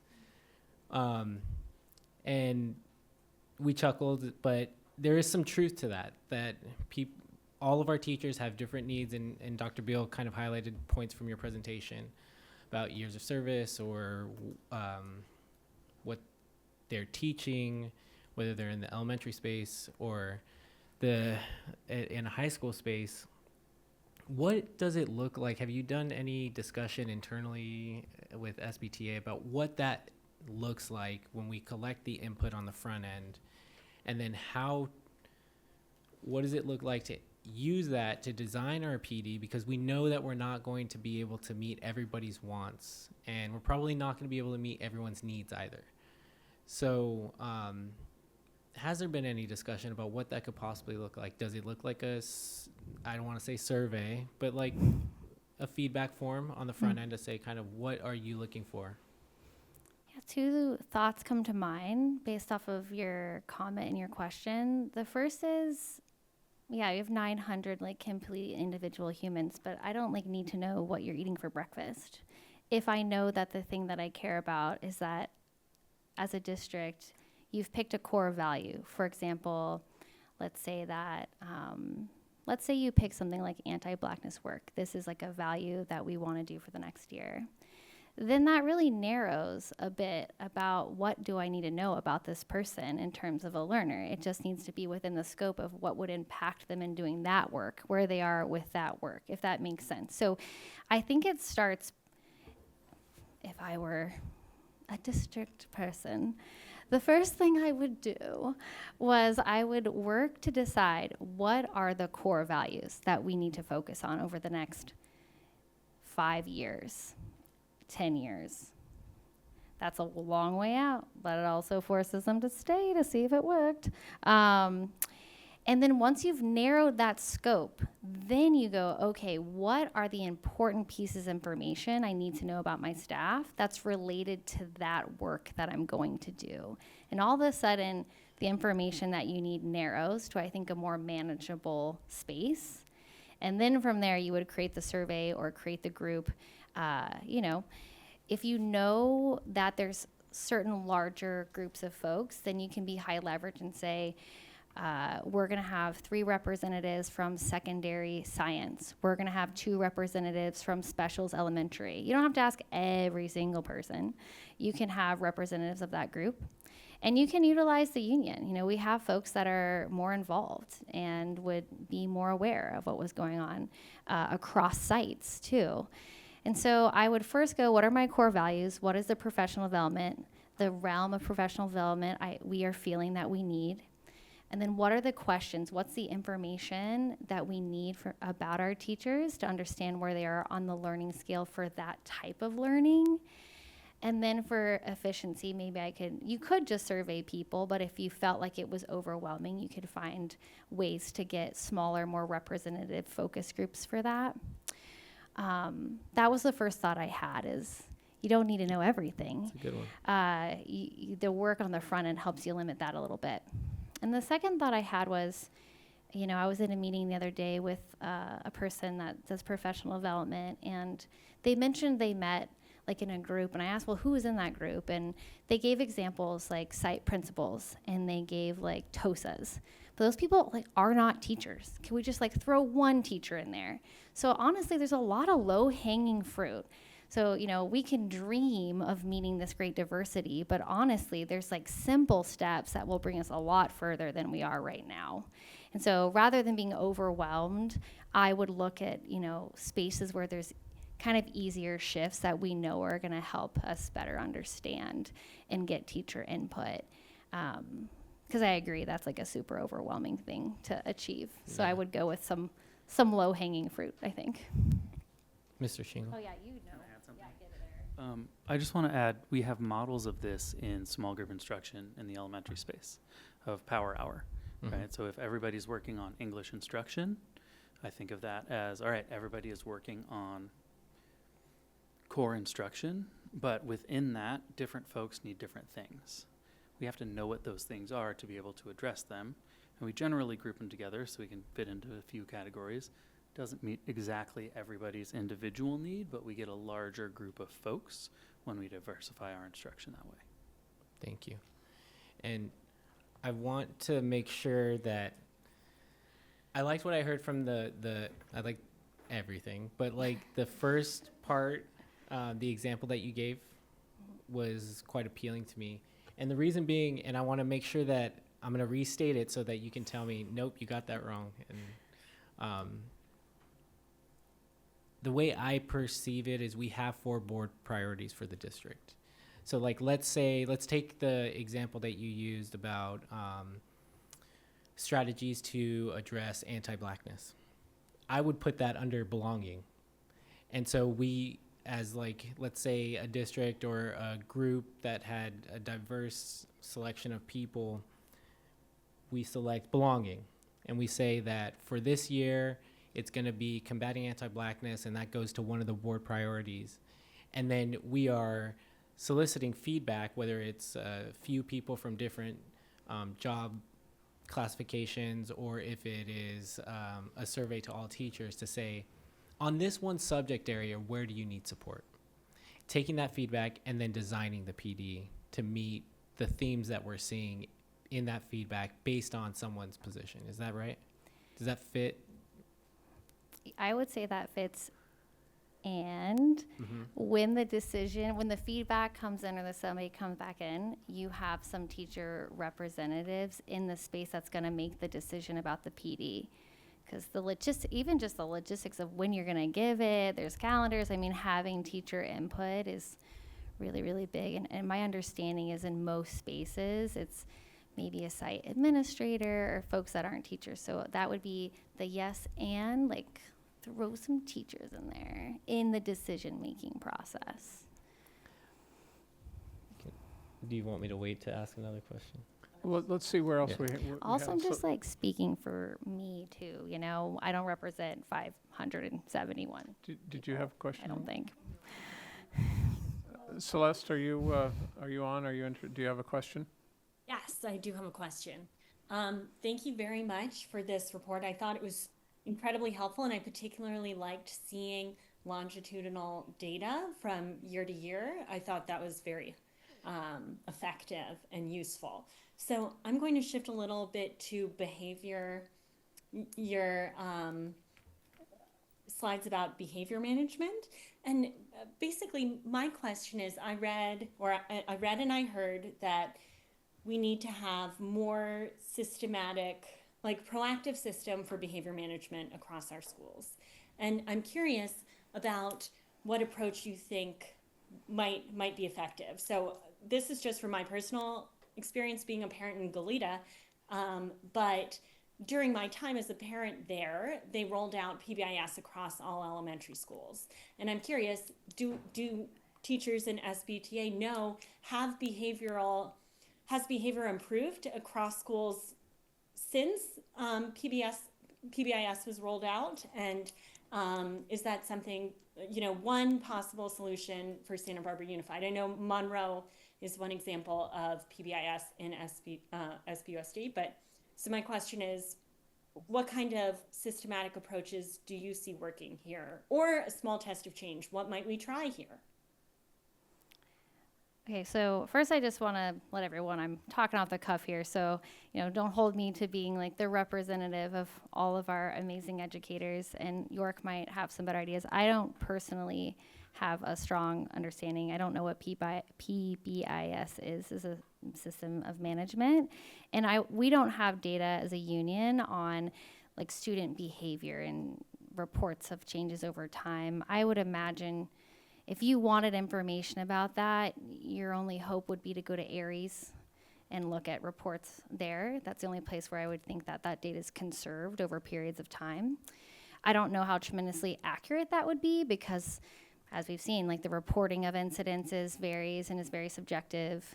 So I think we're asking is, what does the union see as a place to start to improve those management systems?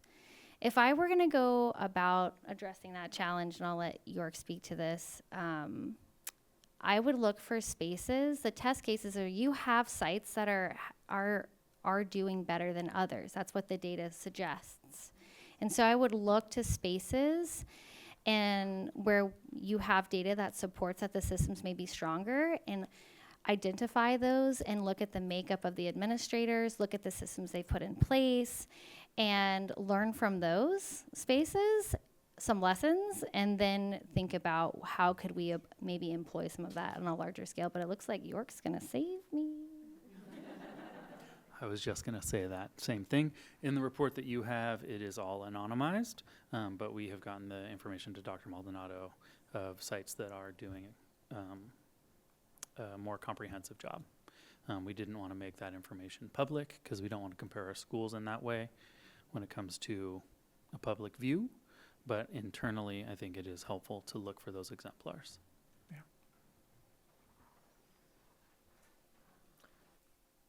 I also just wanted to state, like, in support, there's teacher retention, but then there's administrative retention.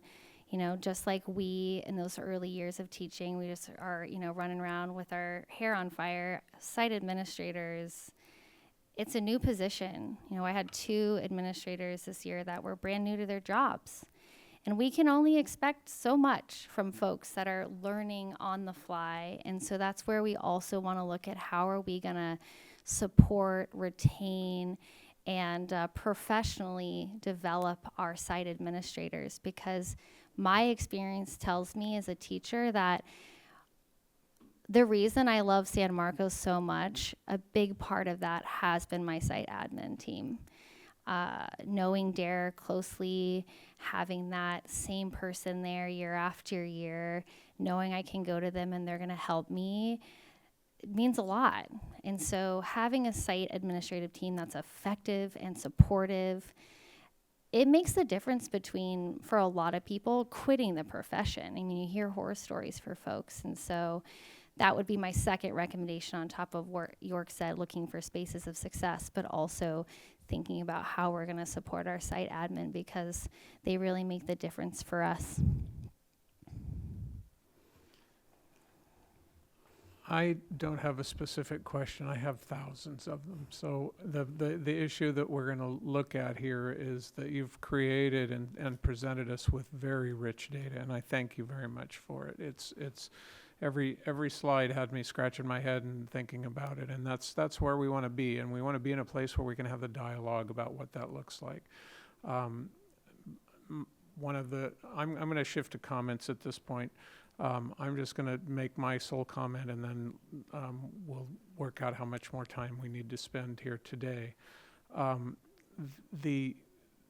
of the biggest challenges in this work is balancing what you talked about in one of the slides, the need for autonomy for particular admin and sites to address the needs of the students they are supporting, and to balance that with the idea of district-wide coherence and alignment and curriculum. There is no right and wrong on this. There's a whole scale that it needs to come to, and you presented us with a lot of data and the part that we haven't even seen that really gives opportunity for further dialogue on how to make those things work. And I appreciate the approach that you're taking in terms of looking at the incremental changes in data and trying to find where things are shining and where they aren't, and making good out of it. And I for one want to just say thank you to all of you in the teachers union that have taken the time to put this together and think about it and analyze it, put it in an appealing and understandable form for us. So that's my comment. Thank you for bringing this to us, and I hope that it continues to lead to ongoing dialogue so that we can start to do some of what the suggestions are, figuring out where that next step and that first, the next process that will be. I'll close with a quote that I can't really remember all of, but I think you'll get the gist of. I heard it just the other day when someone was talking about long-term planning.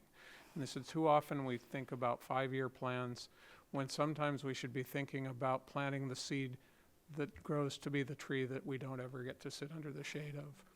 that there's everything from what we can do right now to what we can visualize as an ideal state sometime in the future, and this kind of data and dialogue helps us lead in that direction. Thank you for it. Other comments? Yes, that's a hard comment to follow, and it's very well put. I appreciate, so many hours that were put into this in-depth presentation about what the teachers are, experiencing, what is needed, managing behavior, for example, and the stress level, et cetera, et cetera, et cetera. I really look forward to being able to discuss this like we have been doing more at length so that we could see how the board could support our teachers. Excellent work. I mean, my goodness, this is just truly impressive. So thank you. Thank you to all that were involved and all that completed the survey on top of everything else they do. Are there other comments? Well, let's keep it to a reasonable time. We've spent about an hour so far, and we have other things that are going. To me, this has been an invitation for further dialogue. So let's just kind of close things off here with the last comments. Thank you. So I'll start off my comment with, yes, I would like to see another year of the State of the Union, and it's been very educational, and I feel that this is a good forum. There's some forums where we need to go into more detail, but this is a good forum to get a snapshot and to start thinking. And my other comment will be a little bit about professional development. So I get to choose my own. My profession is a little more self-directed. I'm held accountable either by liability or who wants to come see me. So I'm very driven to really improve the areas in which I need individual improvement. So it'd be an interesting question to ask, can we set up professional development where there is that diversity of choice? And we are going into a technological age. In fact, all of my professional development is online. It used to be week-long conferences, and I would be brain dead by the end. But now I just do it when I want to, and it's been great for me. So I think there needs to be progression in professional development just because of technology and because people have individual needs. And something that I've discussed with Superintendent Maldonado is you really touch on with your diversity of needs. A big question I've been asking myself, we have a finance committee, we talk about the LCAP, we talk about student outcomes, we talk about teacher needs, we talk about our budget, and all of these things are interrelated. And one of the things I've been discussing with her is some sort of asynchronous work group that really is constantly discussing what this district needs, what is happening at the schools. I don't want to have a bunch of meetings where people are sitting in a room, but I want to have a place where important things are being said and people are responding to that, and it is a living, whether it's a document, it's in the cloud or whatever, where it is a continuous system of change and diverse groups get to give feedback and people can think about the feedback. It's not a once every 2 week meeting. It's not a once a month meeting. It's a document that lives. And I feel that if we could figure that out, it is something that could be useful and maybe very modern. So I'll just put that out there. Mr. Acevedo? I will just say thank you for the presentation. Thank you for all of the hard work. It's pretty comprehensive. We got shared a longer version of what was in the documents today. I also want to thank you. I'm going to make the same comment I made last year.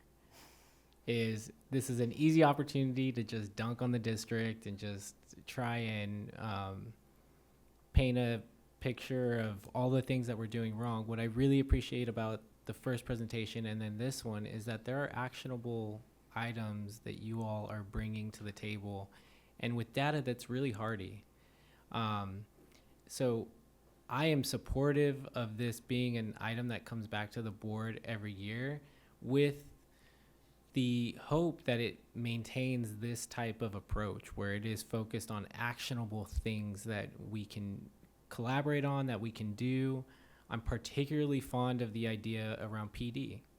I think we tried something different this year and it sounds like it didn't land, but I actually like that we tried something different. So hearing you like spell out what does input on the front end sound like was really important to tease out, and I hope it continues to get that conversation continues to go, because sometimes I feel like we miss each other. Like, we're trying to make PD better, and we really tried. We thought we were hitting the points that you all expressed last year, but maybe we didn't. And so hearing that, like, what specifically does that look like to you all, was really helpful today, because I think it gave me a whole new appreciation for what input looks like on the front end for you all. It's not just a survey. I heard some really good pieces about even just the decision making and who's involved in that decision making.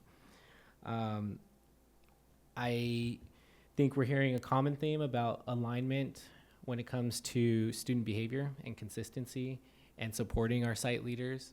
I think that's a theme that we're going to continue to focus on, and it is something that is certainly important as we talk about addressing our 4 priorities, one of those centering on belonging. So thank you again. This is a continued conversation. I would like for our union partners to be involved in the conversation about the process for input and decision making into PD looking towards next year. And I'm looking to our union partners to hopefully join us in that. So thank you.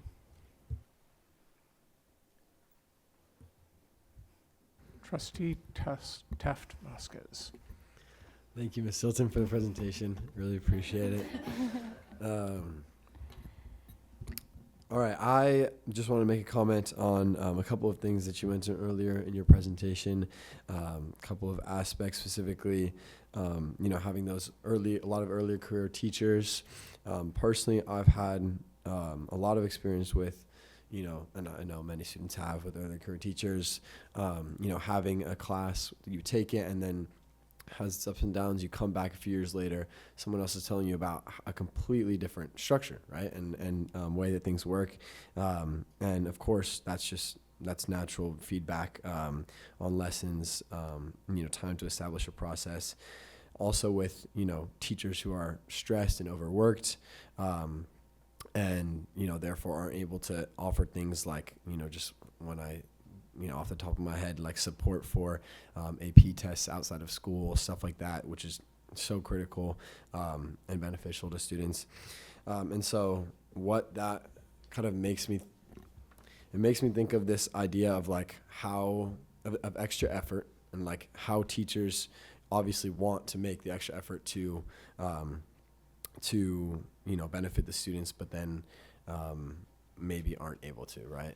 And so the question then is, how do we create an environment where that can happen? And obviously the answer to that question isn't in the students, isn't in any, higher up staff members, it's in the teachers, right? They can obviously answer the question to, how can we create that environment? And so, personally, I really like, this input over feedback. My best, this is just my experience, but my best, I think, improvements in this role have come from realizing that I'm not doing it myself, but instead taking the students and, incorporating what they're saying into what I'm saying. And so that as a, representation or analogy for the teachers speaking up for themselves and giving input on this district level stuff. So that's my comment. Thank you. All right, thank you. Celeste, final comment? Thank you. So I think that this has been an extremely helpful presentation, and as Trustee Escobedo said, teachers really brought us some actionable insights. And Trustee Banning, you also made me think of a quote from Bill Gates. Most people overestimate what they can do in 1 year and underestimate what they can do in 10 years. So to me, the one thing that we're missing here is some goals. So I understand we have longitudinal data on several areas, but what are we aiming for next year? And then how do we know if we've succeeded or what we need to change? So could we perhaps develop around student behavior a metric that allows us, a goal for next year or a goal for the next 3 years. It goes in our belonging category. How do we see that behavior is improving, and what are we actually trying to achieve? Because if we don't actually have a goal, we may be tracking data, but nothing ever happens. So that's my big takeaway from this report, is like where the board really, I think, needs to take this report and go a step forward is developing a couple of goals around things. So similarly with PD, what do we want PD to look like next year, in the next 2 years? And when we get feedback back, do we want it to be 10% better? So, and then how do we ensure we move in the right direction? So that is my takeaway from this, and it kind of relates to our board study session, which is coming up, on the board's role. How do we drive progress in the district? So when we hear reports like this, when we hear about anti-Blackness incidents, it's one thing to see the data, but it's another thing to actually have a goal and then have accountability to move towards those goals. So that's my comment, kind of connecting to our next steps, which is the board study session. Thank you. With that, I think we'll wrap up and take a 10-minute break. We will be back with item F2, which is the math implementation update. Thank you, everyone.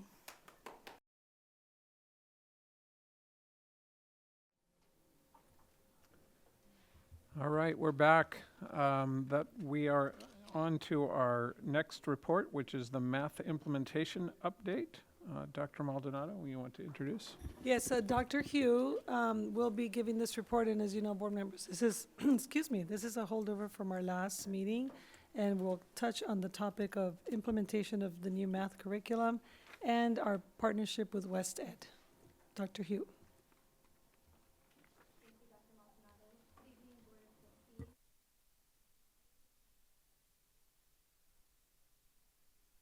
Thought it was green. There we go. Good evening and thank you. Okay, there we go. Tonight I'm here to present on our math implementation update for our secondary schools, and I'm joined by Janet Hollister, our math instructional support specialist. So this is our leadership roadmap. This is a graphic that you are familiar with. I've highlighted it in a red box there, the areas that tonight's presentation covers as part of our implementation journey for Amplified Desmos Math. These are the guiding principles that are embedded within our planning for math implementation. So starting, of course, with our content standards for mathematics and the mathematical teaching practices. We also have a Santa Barbara Unified Math Vision that was developed in collaboration with teachers, administrators, and district administrators several years ago. The things to focus on there are that we are designing math instruction for high-quality teaching that produces mathematically literate students, with emphasis on student-centered and asset-based instruction. So we want to focus on math learning routines. We want to focus on students doing the thinking in the math classroom. And then our instructional framework, which was rolled out this year. So with that much of an introduction, I'm going to turn it over to Ms. Hollister to talk a little bit more about what math looks like in our classrooms.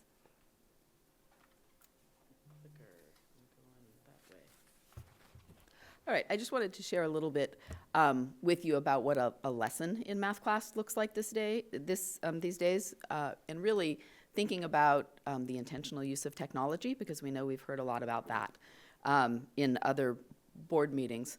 And so with Amplified Desmos Math, it starts lessons or units with interactive online lessons that create puzzles and challenges and things that are kind of curious, that kids are exploring ideas. And on this example, they're exploring the idea of equivalence. What does it mean for things to balance? From that conceptual understanding, the online puzzling, they move into connecting representations. When you look at these puzzles, how does that match with sort of the standard algebraic notation that we're more familiar with? And then moving from online practice to the paper. And so we have a blended learning program in that the students have actual workbooks that they can use, and they also have access to the materials online. And so it is a blended approach. And so everything that is online is also in the workbooks, and that's a teacher's choice as to how they're delivering lessons.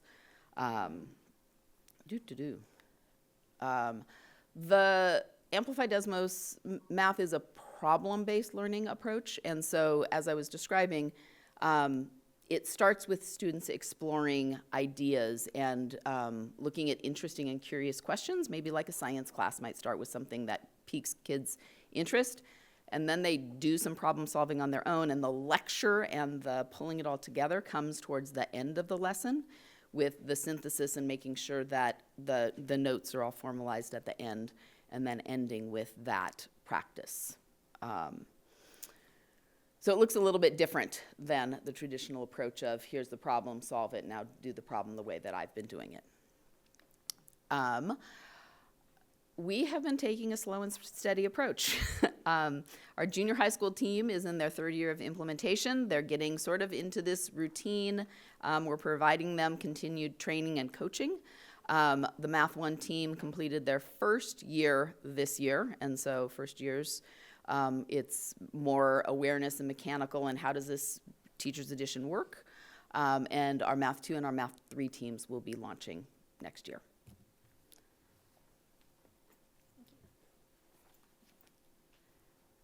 So the implementation of math is a journey, and nobody gets it right the first time. Our teachers are learning new materials, they're learning a new way of teaching and flipping the classroom, as you saw in the previous slide from Ms. Hollister. So we expect that to do it really well and get to the point where we have routines and proficiency in how our teachers are going about in this problem-based teaching instructional model for math. It's going to take a few years to get there, but every year we're learning and improving how we go about that process. So this year, our implementation journey has taken us on a bit of a path. You'll see there some of the work that we've covered, we've talked about a little bit over the course of our presentations through our student outcomes reports, for example. And I want to point out that in the middle of that, one of the pieces that we found really important was to check in with our teachers to see how things are going. So we have structures in place with our PLC leads, we have a math leadership team. We were checking in with our site administrators about how their teams and their teachers were feeling.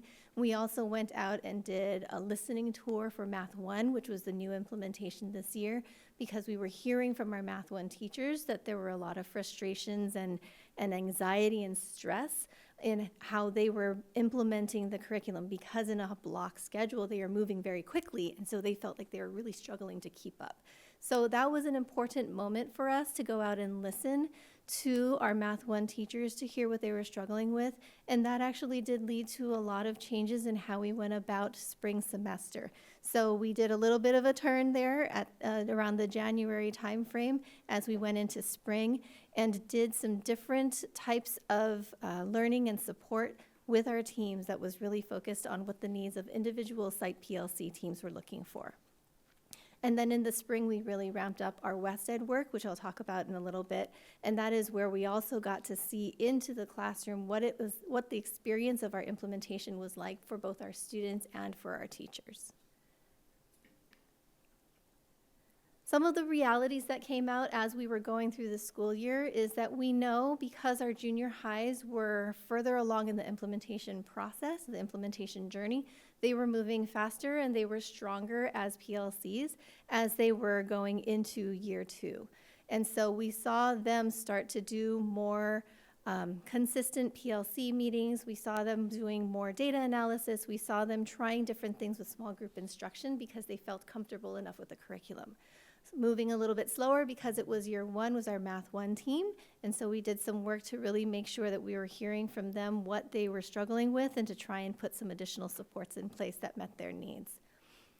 And then some bright spots that I do want to point out is some targeted collaborations and supports across school sites. So our special education Math 1 teachers got together and started to do some collaboration and planning for both their intervention classes as well as their co-taught classes. We also saw Santa Barbara Junior High and La Cumbre come together to do some language routine practices. And our Math 2 teachers took the advice and suggestions of the Math 1 team, and we worked with them to co-develop an implementation plan for next year. So that was really empowering the teachers to take charge of what that learning and rollout would be for next year. So these are, again, some of the adjustments we made along the way. Moving from focusing on compliance, did you do this? Are you using these materials? To really looking at what are we trying to achieve here, but for both our students and our teachers, and reframing our implementation to one of integrity. Are we meeting our goals, our instructional goals, our learning goals?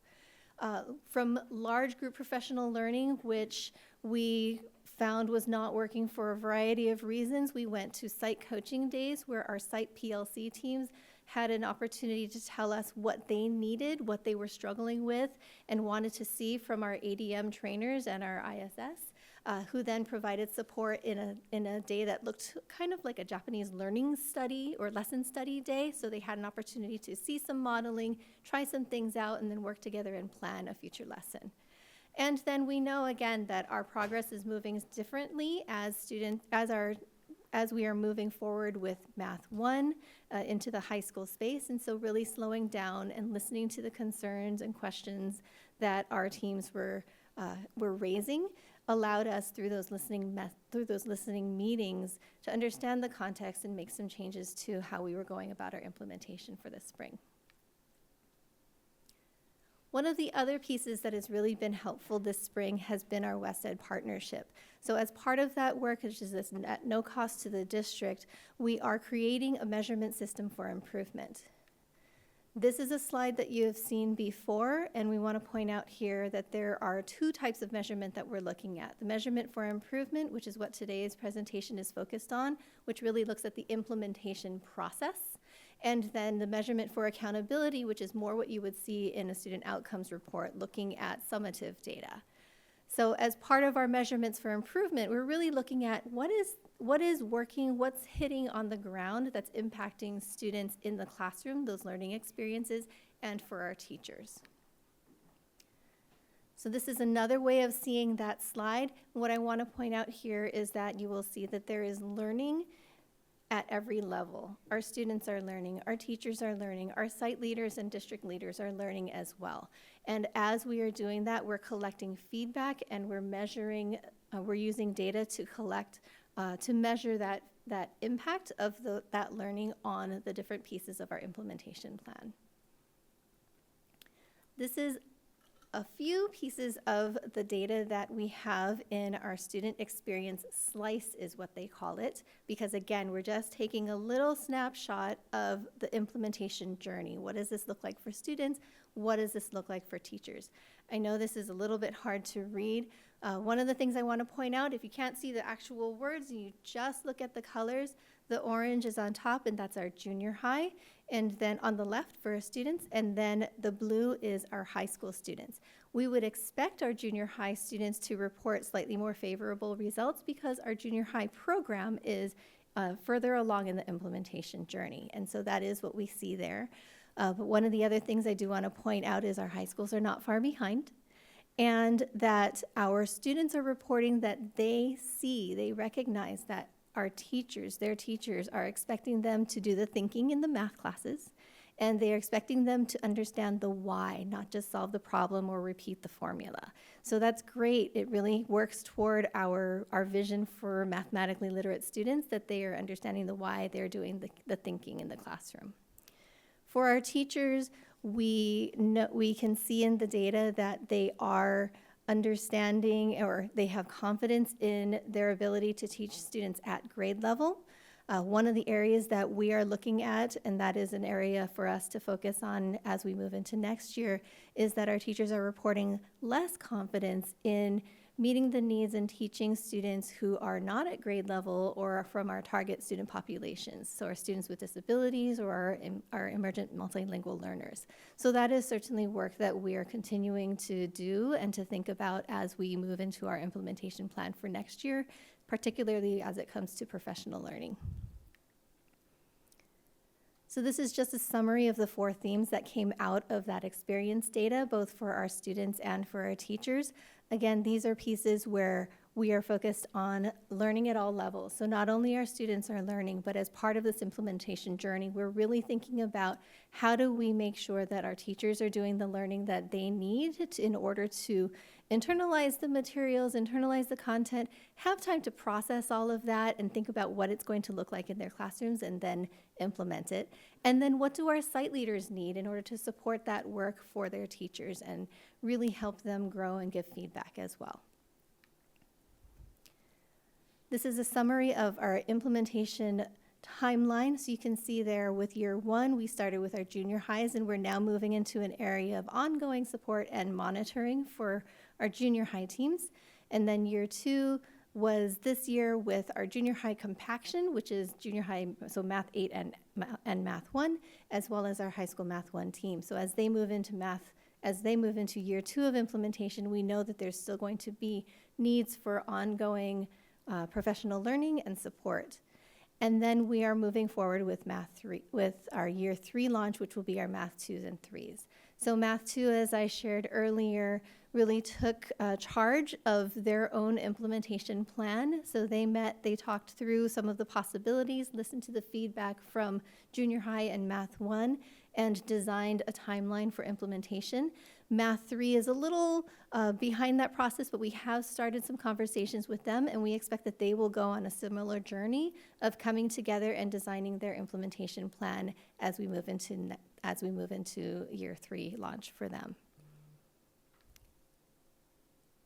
And then here's a summary of our planning for next year. So again, making sure that we are thinking about what the learning needs are of our staff at all levels of the organization, making sure that we have evidence-based practices, both in our PLCs at the site level as well as at the district level, to collect feedback and data on how our implementation is going, not only in terms of the student outcomes that are coming out of the test data and our CASP data, but also in terms of what students are reporting that they experience in the classroom and what our teachers are reporting that they are trying in the classroom and then experiencing through professional learning.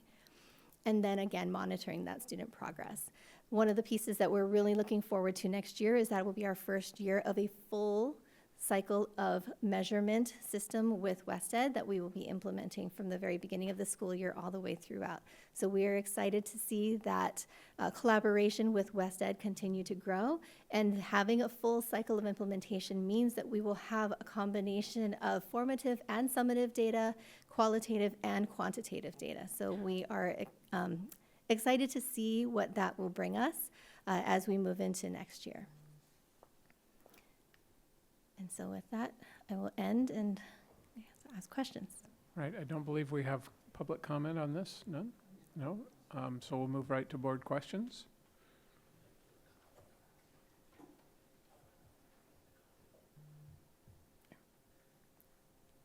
Trustee Beal? Thank you for that comprehensive presentation. So, as you mentioned, this is an implementation. We're going through the process. So I know that board members have received letters from math teachers from the beginning of the year and throughout the year. And the WestEd collaboration is very interesting to me because if I understand the process correctly, it is about looking at the process, not going right to the outcome and saying we're gunning for this outcome. How do we make the process very effective so that ultimately we do get to a good outcome or an improving outcome? So I'm curious, with this discussion that may have changed over the course of the year from Math 1 teachers and the collaboration with WestEd, there's been questions about the block system, about co-seated classrooms. Are you able to talk about what sort of changes or insights have come from this evaluation throughout the year? What is the difference in Math 1 that may happen at the high schools mainly? Because I think that's where we were hearing more from. I don't know if we can talk about this in this space, but yeah, I'm curious about that. I can provide a little bit of insight. So As part of the West Side Conversations, collecting that process data, there is some perception data as well around kind of where our teachers feel like they are with understanding the curriculum. There have been questions that are raised about the block schedule. There have also been questions that are raised about the pacing, and some of that has to do with block schedule and some of it does not, to be perfectly honest. We've had a block schedule before we had Amplified Desmos Math, and there were some of those same conversations as well. One of the things that we do know is that, again, first year implementation is never perfect. There is always room for growth. There's always room for tweaking. And so we are collecting that feedback. Our Math 1 team met twice or 3 times this year to look at the pacing, to make some adjustments. Individual site PLCs made adjustments in the moment as they were going through the course of the year, and they will continue to do that into next year. And with each tweak of the pacing guide, with each tweak of, what lessons or parts of lessons are they taking out or kind of consolidating together, they're making choices that they know might have implications, that's the word, thank you, for the next lesson or the next unit or the next year's course. But those are some of the things that they are looking at now as they kind of finish out the year and as they are planning for next year. So it's a work in progress. As we continue to go through, they're going to be continuing to monitor all of that. We've been taking notes on where everyone is according to, like, here's what the pacing says and here's when they actually hit that unit or that assessment, so that we can help monitor that and then help kind of bring everyone together to make some decisions. Thank you. I mean, I think my question is a little bit more granular than that. So we did hear earlier a conversation in which we talked about teacher feedback. The people are actually with the students telling us what about the system is working and what is not working. And I know that there has been a discussion even before this year about some students needing year-long math, or maybe all students would benefit from year-long math, continuous math. So I guess my question really is a year has gone by. Obviously, this is the beginning of the implementation. There's more advanced classes. But are we already getting data that the system should be tweaked? Because it's not that this is the block system and here is the curriculum. They have to fit together, that there is a interaction between those two, and maybe our system doesn't accommodate learning in a way that works for students and for teachers to teach. Or have there been any insights on whether we do need to have more continuous classes? Is co-seating diverse students in a math class maybe more amenable in other classes, but in math classes, is that less successful? Are there any insights where we should be thinking about the system that we have in place? Thank you for clarifying. There have been a number of conversations about some of those very topics at the site level and a little bit at the district level. So a couple of examples. We do have extended time. We have about, I think, 2 sections of extended time for Math 1 at every school site. And that team has come together to talk about how they are going about using that extra time, having a full stretched out over the course of a full year Math 1 curriculum could allow for more pre-teaching or skill building or curriculum, or do you just go much slower the whole time? And there have been different approaches that each of our teachers and each of our teams have tried. And so they've met a couple of times to try and tease out, well, what do you do? What do you do? What's working? What's not working? And we are actually in the process of starting to gather that data. Grades are due at the end of this week. Tomorrow's the last day of school. And so we expect that we will have more comprehensive data about how our Math 1 extended time has gone this year to help us make some recommendations and decisions about what we want it to look like next year. So this year was a little bit of an experimentation. Each of our teams took slightly different paths, and some had to do some tweaking along the way depending on their students. But that is work that both Janet and Dr. Curry have been part of to make sure that our teachers are feeling supported and are working on that. Some other areas that we have seen those conversations around the implementation or the pacing or whatnot have been with the collaborations with our co-taught classes, so special education teachers and Math 1 teachers coming together and working on some of the, like the design of those classes. Do you have an intervention class before the student takes the Math 1 class, or do you do it at the same time? I think San Marcos is making some plans to do things a little differently next year, so they're planning something else. And those are all pieces that have come out of the data and the feedback from teachers, and then thinking about what would work best for their students. That actually answers my question. Thank you. And once again, it's about the system. It's really not about just looking at the outcome and saying why is that not happening. And what I'm hearing from you, and this is going to go into comment, but that's all I have for comments today for this subject, is that we are looking at the different things that are happening and saying, can those different things happen in other schools?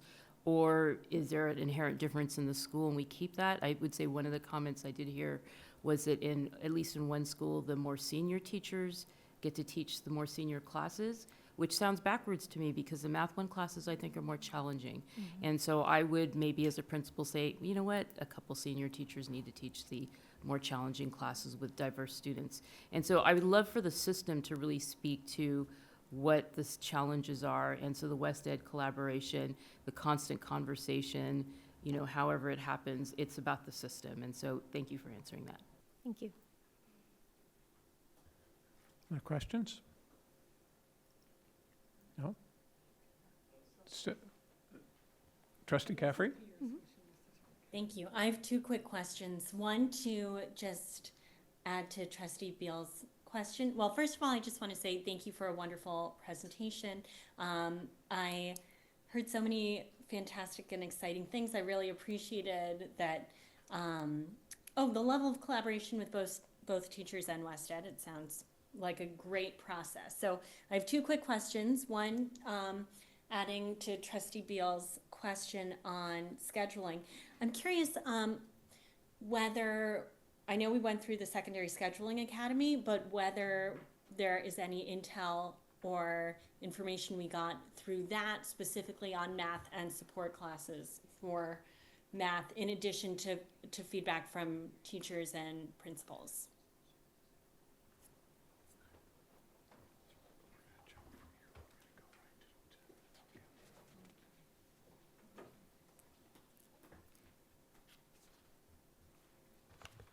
Trustee Caffrey, do you mind repeating the question?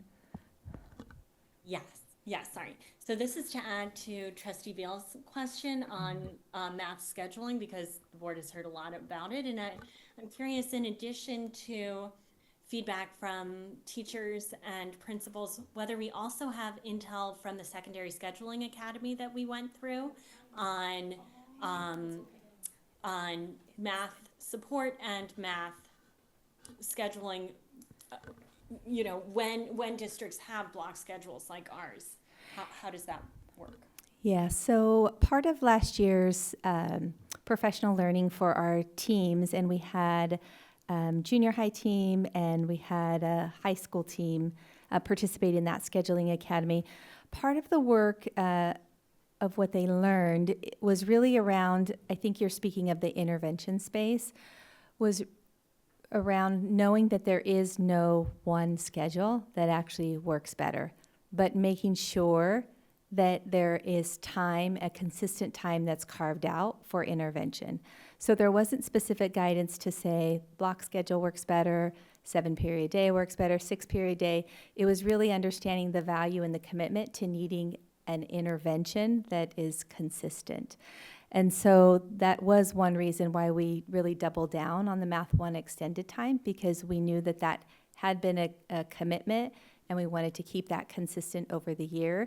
And then to really look at how the curriculum could be implemented differently in an extended time, having more time to be able to work with the curriculum and go deeper into some of the interventions and supports, and potentially even the use of IXL during that time, because in the block schedule or the more compressed time, there isn't always as much room to do the IXL and the skill building that might be needed on top of the Amplified Desmos implementation.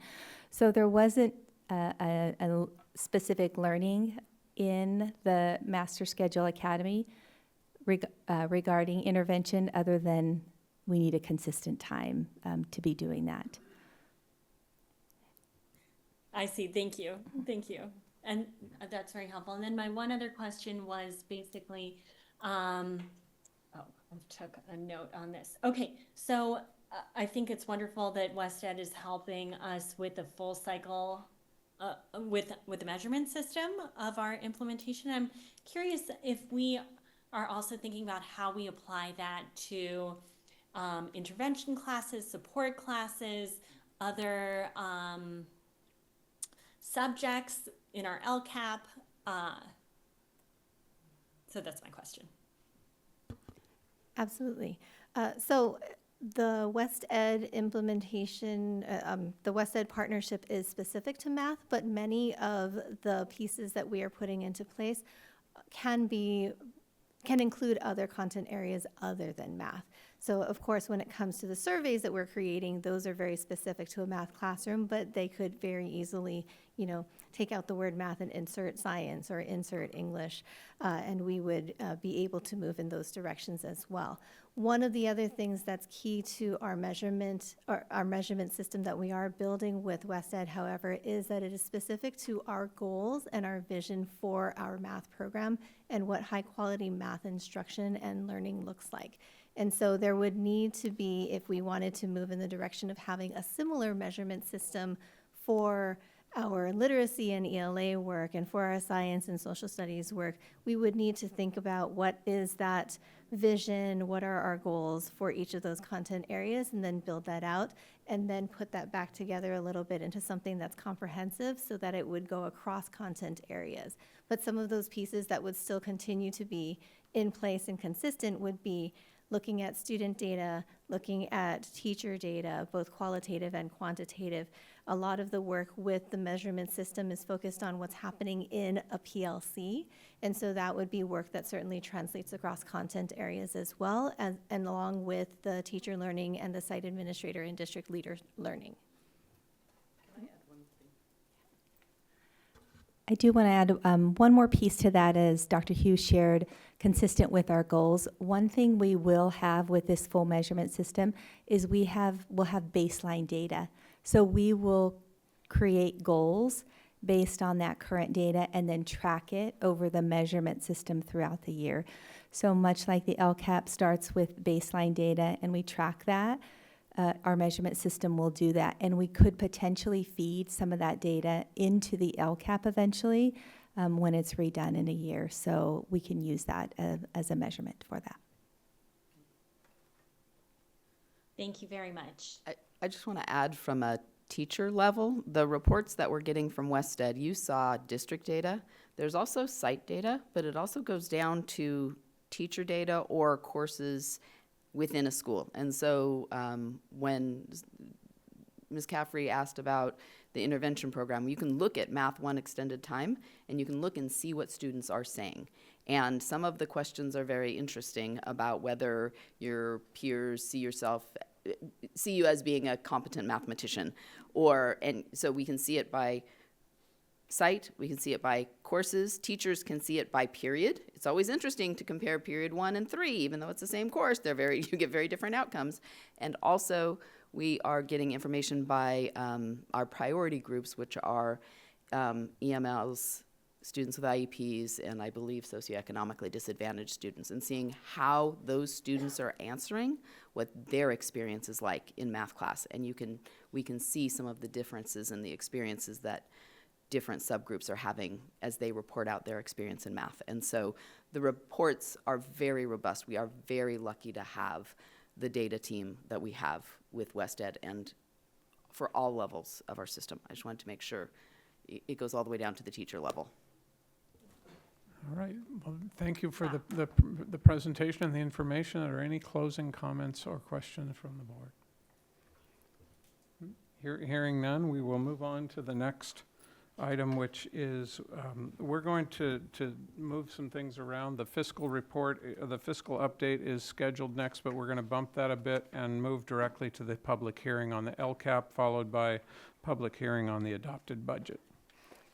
If I can start to introduce these, we're moving these because these are 3 connected fiscal items. 2 of them require public hearing by state law, the LCAP and the proposed budget. The third is a report out from the Finance Committee which Mr. Tedeschi will come up and speak to. I want to be clear up front that no board vote is being taken on any of these items tonight. The budget adoption vote happens June 23rd. Tonight is your opportunity and the community's opportunity to hear the full picture and ask questions. The thread running through all three of these is the same, which should answer the question, are we investing our community's money where we say it matters most? So with that, we'll start with Mr. Vance, followed by Mr. Tedeschi, and then we'll move to the report from the Fiscal Committee. Thank you. Good evening. I bring to you our 26-27 LCAP draft. I do say draft because it's not the final LCAP that will be brought to you at the next board meeting. I'm working closely with Santa Barbara County Education Office, and we go through and we make sure everything is compliant within all the documents with the LCAP, as well as this opportunity that opens up the public hearing to allow the public to provide recommendations or feedback of any type. And just as a reminder, this LCAP is our roadmap for our unduplicated students for next year, and it also gives us the reason why we're doing this. So open it for a public hearing. We have no comment cards on this. Oh, see. G1? I think we do. Oh, yes, I'm sorry, we right? do. One on this one. Okay. This is, yeah. Yes, and we'll need a translator, an interpreter, I'm sorry. Yes.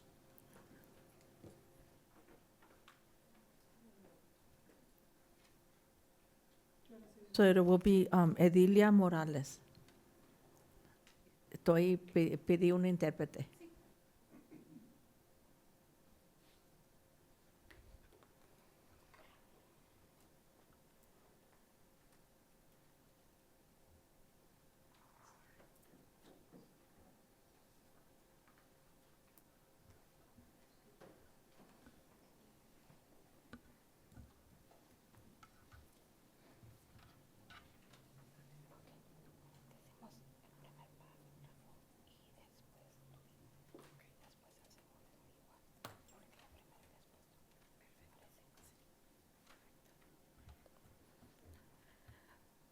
Buenas noches, miembros del board y mesa directiva, Superintendente Hilda Maldonado. Mi nombre es Edilia Morales y ya que estamos discutiendo el LCAP, quiero enfocarme directamente en los datos de la participación comunitaria. Good evening, board members and superintendent. My name is Edilia Morales, and since we are discussing the LCAP tonight, I want to focus directly on the community engagement data. En las encuestas, esta participación se registró explícitamente como el punto 3 y en unas en el punto 4. Los datos están ahí, pero la práctica real del distrito cuenta una historia completamente diferente. La falta de compromiso es real, un patrón que tiene consecuencias tangibles en nuestras escuelas. In the recent surveys, engagement was explicitly tracked as 0.3 in one and 0.4 in another. The data is there, yet the district's actual practice tells a completely different story. Inseguridad. Debido a la falta de participación de las familias afroamericanas, tuvieron que presentarse aquí recientemente para decirles que sus hijos no se sienten seguros en nuestras escuelas. This failure to genuinely engage is a pattern with real-world consequences across our schools. First of all, safety. Because of a lack of true engagement, African-American families recently had to stand here to tell you their children do not feel safe in our schools. Los maestros. Los datos de la SBTA confirman que nuestros educadores se sienten completamente ignorados y desconectados de las decisiones verticales del distrito. Second point, teachers. SBTA data confirms our educators feel completely dismissed and unaligned with the district's top-down decisions. Imposiciones. Santa Bárbara Community Academy. Las contradicciones más flagrantes a esta métrica del LCAP están ocurriendo ahora mismo en la Santa Bárbara Community Academy, donde están asignando un asistente principal pasando por encima de las opiniones de los padres, rompiendo directamente las promesas que tendríamos voz en este proceso. Third point, imposition at SPCA. The most flagrant contradiction to these LCAP metrics is happening right now at SPCA, where an AP is being assigned by completely overriding parents' input, directly breaking the promise that we would have a voice.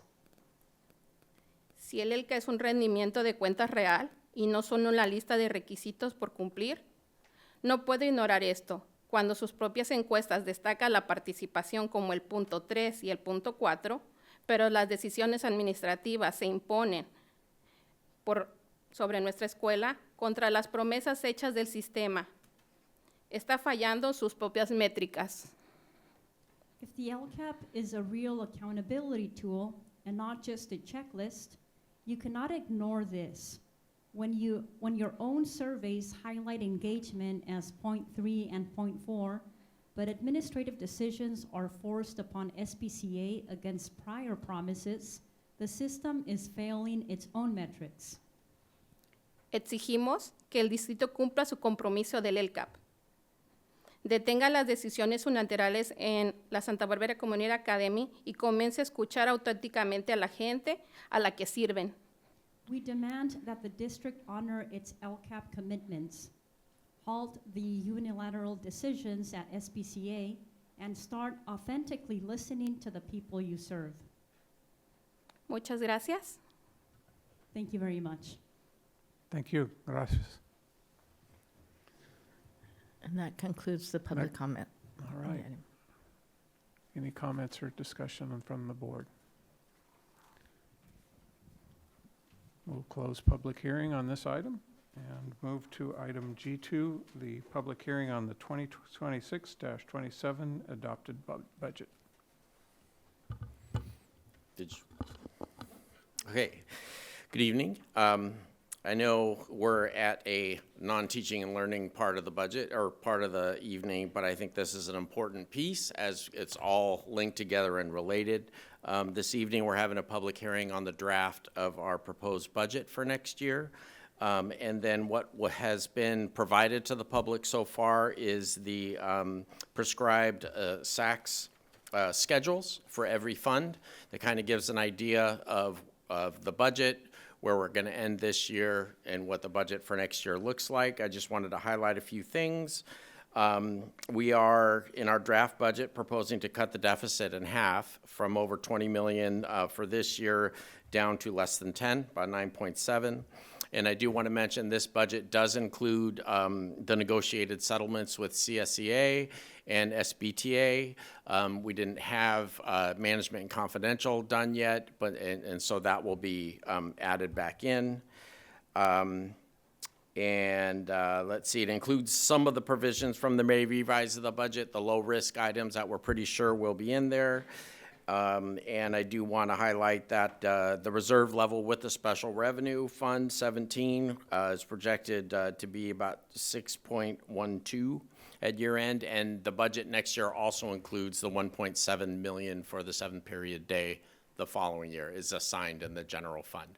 So those were some of the highlights. I did provide a summary schedule on top of the SAC schedules because I know those schedules are a little onerous to read, but there is a lot of good detail in there. So with that, I'd be happy to take any questions or comments, or we have the public hearing. Okay. Are there comments from the public? Hearing none, anything from the board? Trustee Beal?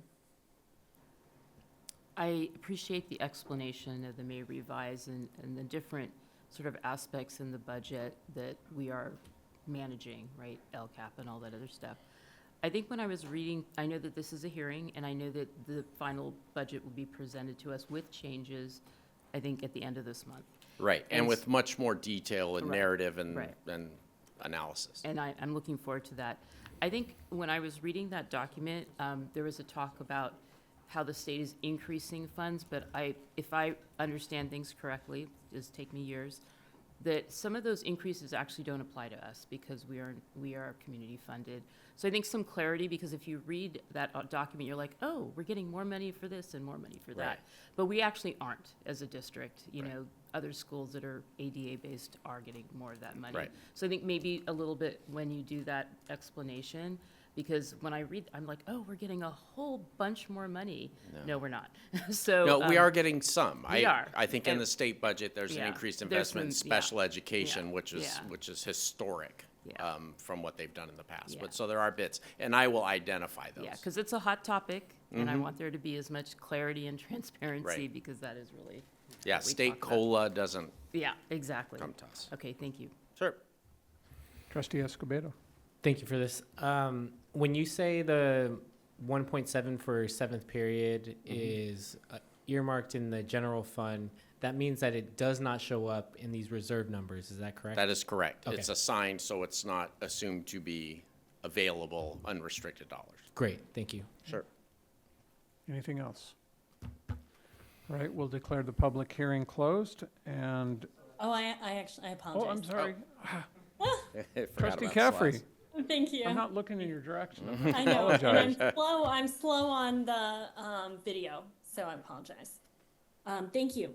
So my quick question, thank you very much for putting this together. So we are approving the budget on June 23rd, is that right? So this is the public hearing. Correct. So my question really is, I understand that this is legally required. But I don't see a clear understanding of how we're actually spending our money. So it's not laid out in a way that is so clear to me. I see, based on the budget assumptions, we're using the LCAP to guide our spending decisions. At the same time, I think it would be very helpful to know how are we spending the rest of our budget in a format that is more useful. So like when I think about my personal budget, how much am I spending on restaurants? How much am I spending on groceries? How much am I, you know, and when I look at this budget, it doesn't connect the teaching and learning piece so clearly for me. So my question is, at June 23rd, will we see more, a report that is clearer in that way? Right. So there will be some of that. It's just the budget book becomes very long with, if I try to include all of the different programs and all of the different spendings that we have, I think it's picking out some of the bigger chunks and reporting it that way.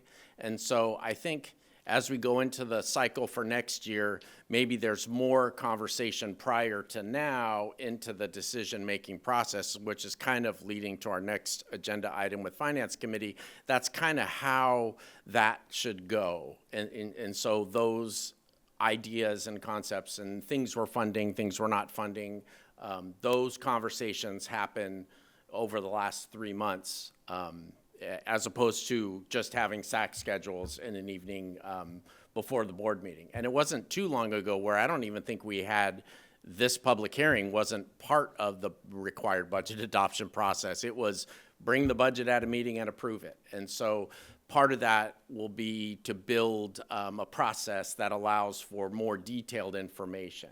And so the challenge is in producing a budget book, how do I keep it from being 500 pages long and providing the necessary information for kind of what you're looking for? I think I have a good idea, but I think some of those detailed conversations would probably be best in the Finance Committee and then kind of summarized for budget adoption.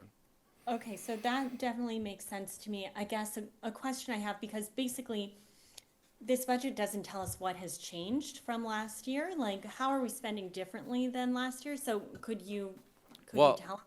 Yeah. The summary sheet, Yes. the blue column lists where we are this year, our estimated how we're going to end this year, and all of the SAC schedules list how we're going to end this year compared to how we're budgeting for next year. So there's essentially 2 years. I don't know if you're Well, looking for something beyond I guess that. what I mean when I say is it doesn't show us how we're spending differently in terms of how things affect students and our programming.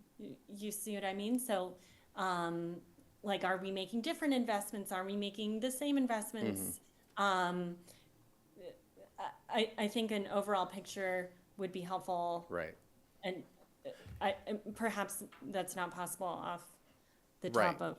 No, Yeah. not tonight, not off the top of my head, but I think I hear Yeah. what you're saying and finding a way to better report some of the major funding ideas that, the programs that we're gonna be funding and things, and how do I get some of those pieces to you as far as being able to make choices. But I think understanding the board's role in approving the budget in its entirety is kind of what that historically has always been.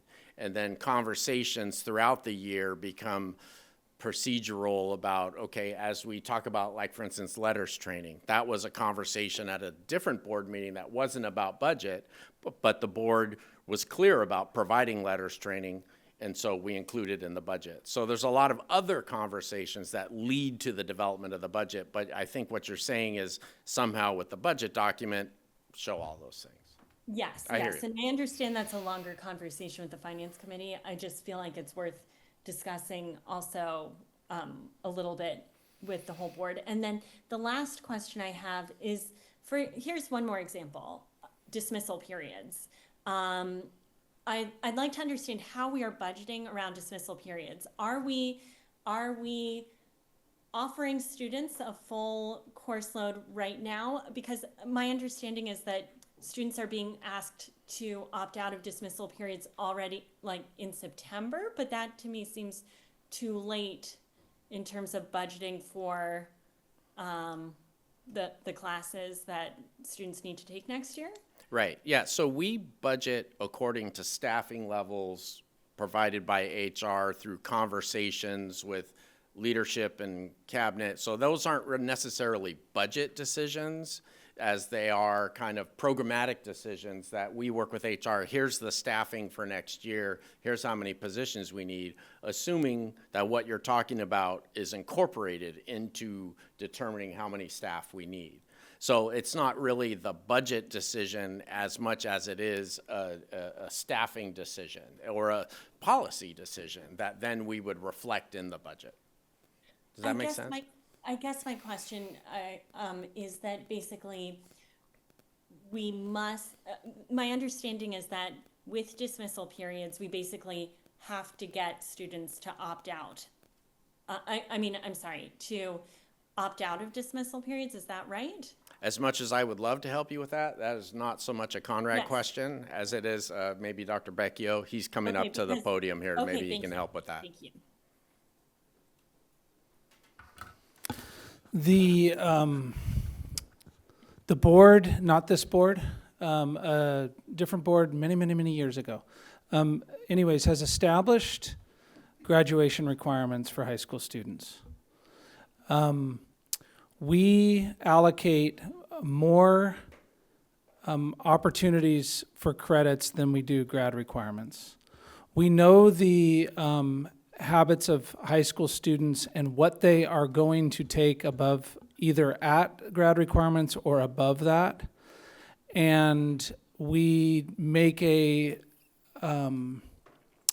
allocation to the sites based on that need. If a student who otherwise has a dismissal decides that they want to have a course, then we would be able to offer that course because we do have seats in courses all across our master schedule.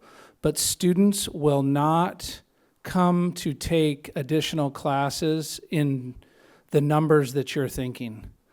Because juniors and seniors, particularly seniors, they are done with grad requirements and do not need any more units, and they have other things that they're doing in the community that are not part of the school. Does that help? So I mean, this idea that if we offered 320 units, which would be a full schedule, students would not want that. All students would not want that. So I guess my question is that I can follow maybe with this offline, and then we can bring it up at the next budget discussion. I think that might be clear. Thank you. Or at the next finance committee meeting. But I yes. do think we have wandered off topic from the budget public hearing at this point, not to Yes. make less of this important topic or discussion, but I think that we need to, It related because dismissal periods has to do with staffing, which has to do with, Right. So procedurally, staffing comes from HR, and we budget according to the staffing levels provided by HR. Dr. Beal. So I'm starting to understand something and all this. So as you mentioned, this hearing is a new thing. So it was kind of. It's not, I mean. Well, it is in the sense that here we are. Probably in the yeah. last 10 years. Well, so normally, I think when we're presented with the SACS data, we do get an explanation, and then some, we're often voting on the budget. So if it's a public hearing, meaning this data is available to the public, it says that they can review the SACS data. I have trouble making head nor tails of the SACS data, right? And so I would like to think via the Finance Committee, via what we do, what you're saying is, we already made these decisions. We already decided to invest in letters. We've already decided what we're going to do with LCAP. And this is the form, and we just move forward, and there will be some adjustments when we do vote on the final budget. I guess it gets confusing to me and also other people where we're like, here's this 75-page document, what does it mean? Right. Even though we voted on things. So I think some supporting documentation that accompanies it. I know we're Sure. not asking for you to do more work, but maybe this is a living document that as we make decisions, it accompanies it, and it's just a short explanation based upon decisions already made. This Right. is our budget. So Right, that's yeah, fine. keep in mind, the budget is the culmination of many decisions made throughout the year, and it's not all the decisions are made at the adoption of the budget. Sure. All right. That said, I think we'll wrap this topic, close the public hearing, and we're going to move the fiscal report from the third report to, at this point, so you're on again. Well, we've moved it from, it's been, Gonna move me down even more. no. Okay. Okay. Okay, so, and I'll try to keep it from being too long, but I did want to come back to the board with an update on kind of where we are with Finance Committee. A couple board meetings ago, Trustee Escobedo had kind of tasked me with coming up with two different lists and kind of going to the committee, and what does the committee think the focus of the committee is, and then what do I think the focus of the committee is. And so what's attached to the agenda item there are two different versions of the list. And I will say, though they're worded differently, they are very similar in their goals. I think when I went to the committee and we all kind of worked together to come up with these. I think the big push was deficit reduction. Kind of like Trustee Caffrey had mentioned, where's the money being spent? How do we get more information to them for that? Optimizing revenues, long-term strategic planning, and starting to get some monthly budget reporting is a reasonable request. And then how I kind of reworded some of that are kind of more general. And I tried to get the committee to think of a time maybe we don't have a deficit. Maybe we have a real good reserve. What should we be doing as a finance committee? And I think they're kind of similar, but I've added one that it's really important to me. So first of all, strategic alignment with district educational goals is critical. I think that's kind of what we want to talk about. Can we move this up on the screen? Thank you. Multi-year fiscal sustainability, which involves reducing the deficit now, but also projecting out to eliminate deficits in the future. And for me, the big one is transparency and public trust. And I think I think the teachers even had something in their presentation about maintaining this finance committee and kind of so everybody can be well informed. And so that's kind of where we landed. Mine tend to be a little more general, but I think still hit the points home. And I'm just wondering from that if there are any questions or comments on this before I or I can just move on to an update on kind of how things have been going. Trustee Escobedo. Yeah, thank you for putting this together. I think this is really helpful for us. And I agree with you. When I look at the two sets of goals, there's a lot of overlap. Mm-hmm. I think there's one front that comes from the committee that I am less keen on, and that's receiving monthly budget to actual. That type of granular level of reporting is onerous and sometimes really difficult because of the way that things hit the budget. At what time, like you make the purchase and Right. or you get the materials, and sometimes it takes a little while for it to hit the actual ledgers. I'm not sure how helpful that is for the goals that we're trying to accomplish. And some of those reports, I mean, just for the general fund, can be sliced and diced 500 different ways, by function, by goal, by object, by management, by school site. There's a lot of different ways to slice it. So I think picking areas to look at is where I'm trying to get to with the committee. But I think it does get granular, because then it becomes from those reports, well, what's that? Yes. What's that? What's that? And then going back and having to run more reports to justify this and that. And I don't know that that's what the committee is for, but. I agree with that, and that takes me to my next point. I watched the finance committee meetings, and I've seen a trend happen, and it's very good discussion, by the way. I don't want to dismiss the discussion. The discussion is good, a lot of great perspectives provided, but I see a trend where we're all curious. We're all in this, and we have lots of questions, and the budget is a big topic, and you can go, to your point, in many different directions, and you can also you can code these things in many different ways, and it depending on how you code it one year compared to the next year, it makes a line item look like it's completely out of whack. Right. I would like, and I'm sharing perspective, and I'm hoping that we can give general like consensus about our perspective of the finance committee. I think it's far more helpful for you as the finance professional to pick the topics that you think would be most helpful to have feedback from the committee. So I could imagine you're developing the next budget, not the one that we're working on now, the next budget, and you're trying to see how you can close that $9 million that we have to get to an even budget to right size this budget, and you're going to be considering all different kinds of things. I imagine that's a topic that you would want to take to the finance committee to say, hey, here are the types of cuts that we're looking at. What are your thoughts? Like, here are some of the consequences of this. Here's some of the consequences. Here are some of the considerations. Here's what I'm thinking, and then you get their feedback.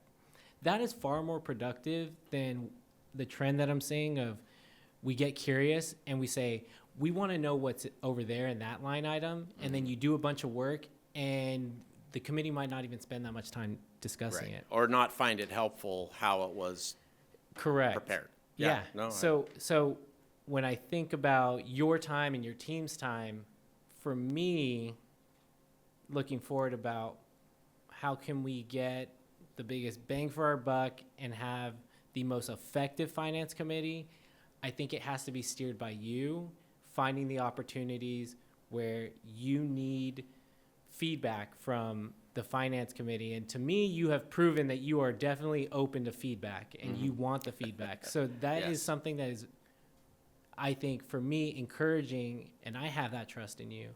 And I would like to hear from my fellow board members about that type of proposal going into next year's approach to the finance committee. Dr. Beal?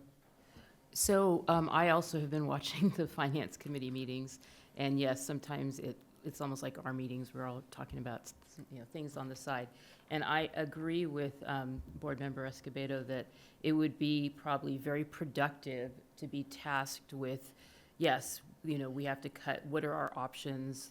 Where do you see that? And led by your expertise. The other thought I had in watching these meetings is, I feel like the focus sometimes seems very forensic. Like, let's look at this little thing, and then everybody looks at it, and they're like, oh, now we understand that part. So it's like educational, and I'm sort of like, wow, we're at meeting number 9 or 10. A year has gone by, and what is the advice to the board? And I know with this presentation, these are the goals you said. I think that's excellent. One of the things I thought watching it is I also go to the LCAP meetings, and there's always about 1 million budget questions. And the interesting thing about the LCAP is it is a microcosm of our budget. And I think if we were going to task ourselves with transparency, taking on the whole budget is too big. But something that might be helpful, and Steve could maybe opine on this, is how can we make the LCAP budget more transparent? We're about to go into another cycle, and this could be useful for everybody involved. And so maybe taking on smaller chunks of certain budgetary items, not to look to see what's going right or what's going wrong, but just understanding that part of the budget very, very clearly. And that can be a service to more than just us as board members, but to the LCAP committee and stuff like that. So that's a thought I've had about it. Yeah, I would agree. I mean, there's $25 million in the LCAP, and even provided for the public hearing, there's an expenditure list based on goal and action of what's in those goals and actions. And so going through that in good detail, I'm open to that. That's what I thought really was the direction we would go, you know, with the fine. We spent some time, we're still looking at general administration, but that's, 6% of the budget. I think there's always pieces and pockets of things to look at in different places, but really focusing the efforts that the community is interested in, that teachers are interested in hearing more, because that transparency piece, getting people to know, where the things are. And so I think even though we're finishing the budget process now, I think bringing that, here's where it is, and here's kind of where we're going forward from. It's kind of our starting point to work with, because I think the Finance Committee has kind of veered toward, we need to fix the district, and I think we need to fix things, and here's how you should do it. And so I'm trying to navigate my way through that. I don't know. I think Celeste has a question or a comment. Yes.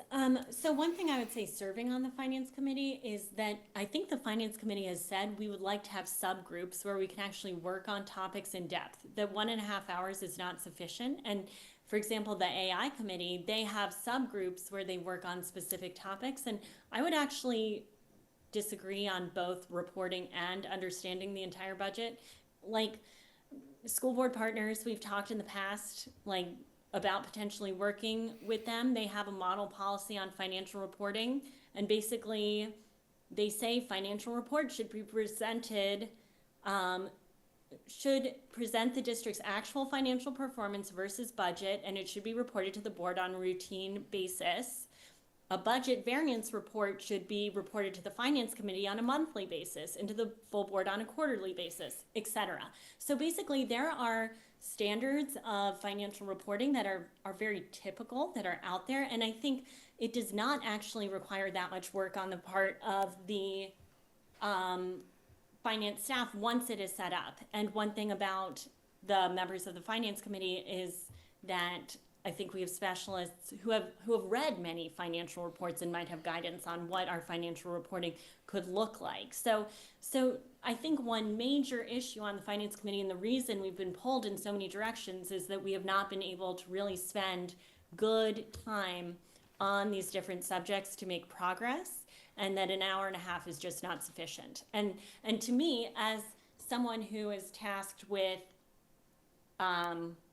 we are tasked with the fiduciary duty of knowing where all of our spending is going. Only knowing our LCAP spending in a laundry list is not enough. We should know how we are spending across all of our schools. What is our equity index? How is it based? What are our CTE programs? So that's why I think those 5 items were selected by the Finance Committee, and I think that Mr. Tedeschi's synthesis is very good, that our educational program and our financial spending plan need to be aligned, but really we need to be making educational decisions knowing the financial repercussions. And I think right now, one issue we have as a district is that we're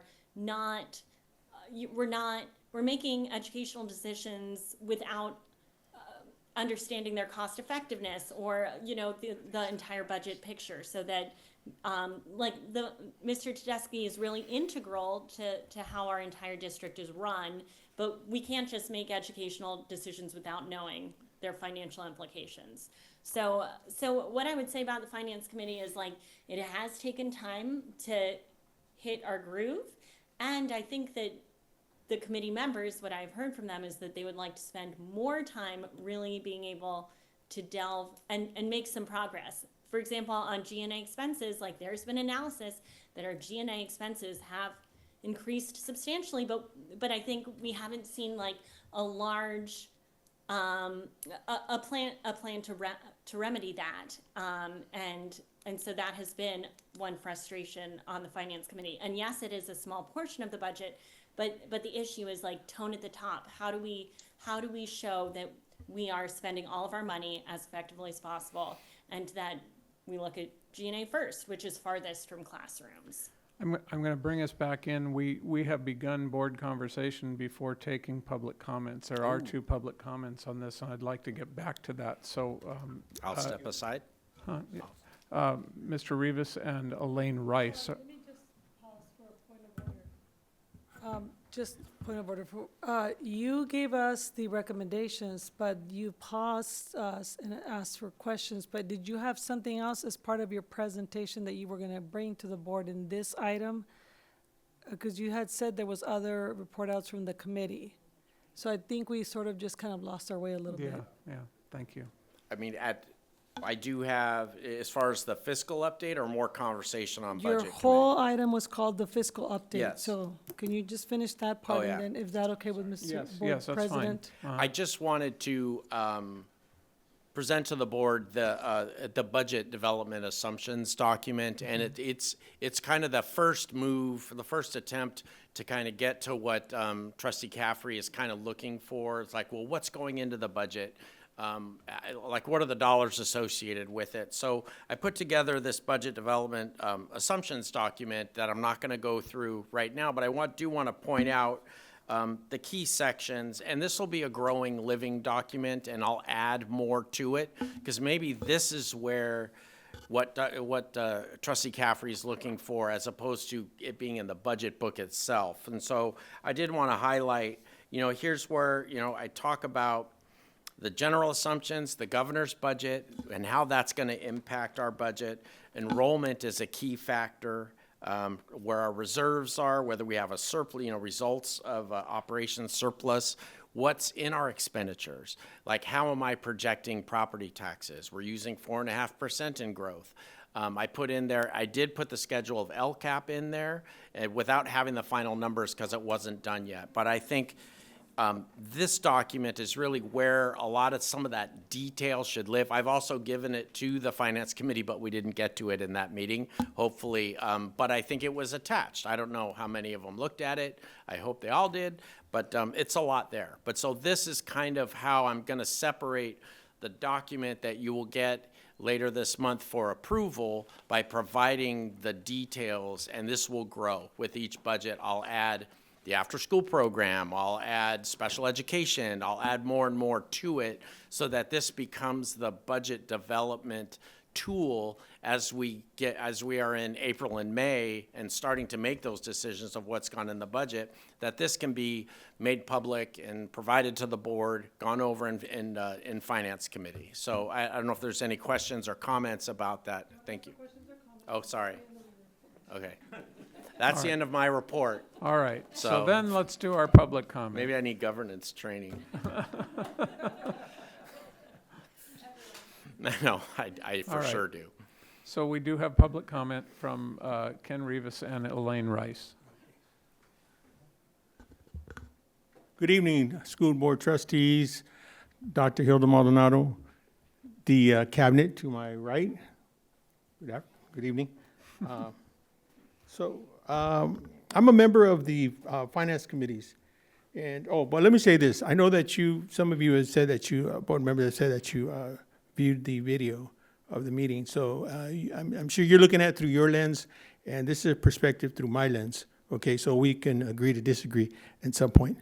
Like I said, I'm a member of the finance committee and was absent on June 2nd, although I was in attendance when the 5 focus areas were established on May 12th. It is important and gives some structure for us to follow the resolution adopted of the Finance Committee. However, I reviewed the video of that meeting, and it left me with concerns about the conversations and narrative that took place. It became clear to me we have about a third of the finance committee members who feel that staffing needs to be cut, particularly classified staff. And I'll tell you why I say that in a minute. These are thoughts and recommendations some of the members of the finance committee have been speaking of. I say this, again, through the conversations in the last couple of meetings. Here are some excerpts from the conversation, which can be viewed on YouTube, the school site, and you can draw your own conclusions or opinion. A member said, in accounts payable, if you're doing paper-based writing checks, it takes 5 people, but if you automate that, it only takes 1. Well, I disagree with this comment because, first of all, more than a year ago, there were only 3.5 people, and 1 was laid off about a year ago. So currently, we have only 2.5 people. Again, there was some other comment that says, we need to get all this staff time eliminated. We have so much staff and technology. And then they went on to another area of their conversation. Somebody said, the cut that hurt the hardest was the teachers, because now we have staff that are running programs without teachers. And again, I'm not sure what she was referring to, but it didn't sit well with me. When RIF notice, and I'm just going to tell you, when RIF notice have been given the last 2-3 years, classified employees have more than their share of the layoffs, reduction in time, and a reduction in months that they work. It hurt everyone. It hurt everyone hard, and that were affected by the RIFs. Somebody else said, if we go back to budget assumptions, I feel like the number one is investing in classrooms first. So I don't see that as a budget assumption. So we have someone speaking up to one group of people and everybody else, well, you should be part of the assumption. We need teachers to run programs. Where else can we figure out where we can save money? Well, you see where I'm leading. I think we need to invest in our students first, which classified staff play a direct and indirect role in supporting their successes. I appreciate committee member York Shingle, who shared a different view. He talked about when all this kind of targeting was going on, York commented, an increase in deficiency I don't think is necessarily has to be a reduction in people. So he spoke out of that area. And I thank him for that. He's not here right now, but I thank him. And then again, I also appreciate Mr. Banning because he spoke outside the box. He took a peek outside the box and shared with us that, at some point we may need to consider closing a school. Could be, it might be, if we're looking at everything, every possible way. So what the conversations I've heard about when I saw that video, it's misguiding, it's short-sighted, and it's just wrong. It does not follow the focus points. When the focus points becomes eliminating classified staff to fix the budget, well, we need to look at everything and everyone or no one, okay? Everyone counts or nobody counts. Many classified staff have children in our district, and if there's an exodus out of Santa Barbara with these people who are getting cut, it will further create a decline in our student enrollment. Thank you for listening today. Thank you. Do we have the other commenter here? Yes, Elaine Rice. Thanks for waiting patiently. All right. Good evening, Board President, trustees, superintendent, and members of the community that might still possibly be here.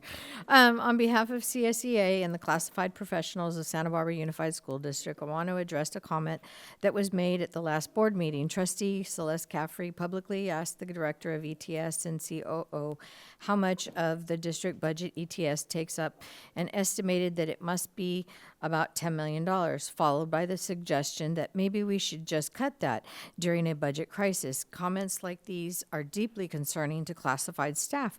They create fear, damage morale, and further sow distrust among employees who are already overworked and underpaid and stretched beyond capacity. The continued public narrative suggesting that classified staff should be the primary focus of budget reductions is harmful.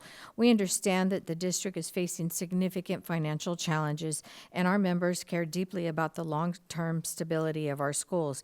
However, it is discouraging to continually hear comments that frame classified employees as expendable or imply that eliminating classified positions is the solution to the district's financial problems. School board members hold positions of public trust.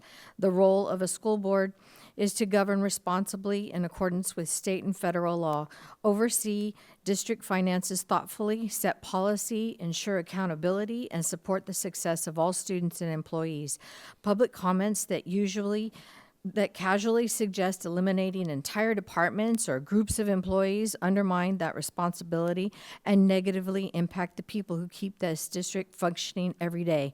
Classified staff have already absorbed significant impacts from budget reductions over the years. Positions have been eliminated, and that work has not disappeared. It has simply been pushed onto remaining employees. Many classified staff already report routinely missing breaks and lunches because workloads have become unmanageable. At the same time, pathways for advancement and growth within the district have steadily diminished. Despite this, classified professionals continue showing up every day for students. We support students with disabilities, maintain technology systems, keep campuses clean and operational, assist in classrooms and offices, prepare meals, and ensure schools function safely and efficiently. These are not optional services. They are essential functions that directly support student learning and school operations. It is also important to be honest about where district spending exists. Classified salaries are not the primary driver of the district's budget challenges. The largest areas of salary spending continue to come from certificated and management salaries, while management compensation continues to increase year after year, even during a fiscal crisis. Meanwhile, many classified employees are struggling simply to survive in Santa Barbara County. In a recent survey, nearly half of the classified staff reported working one or more additional jobs outside of Santa Barbara Unified in order to afford basic living expenses. These are hardworking employees who already feel undervalued, and despite the district repeatedly stating that all employees matter and that every staff member contributes to student success.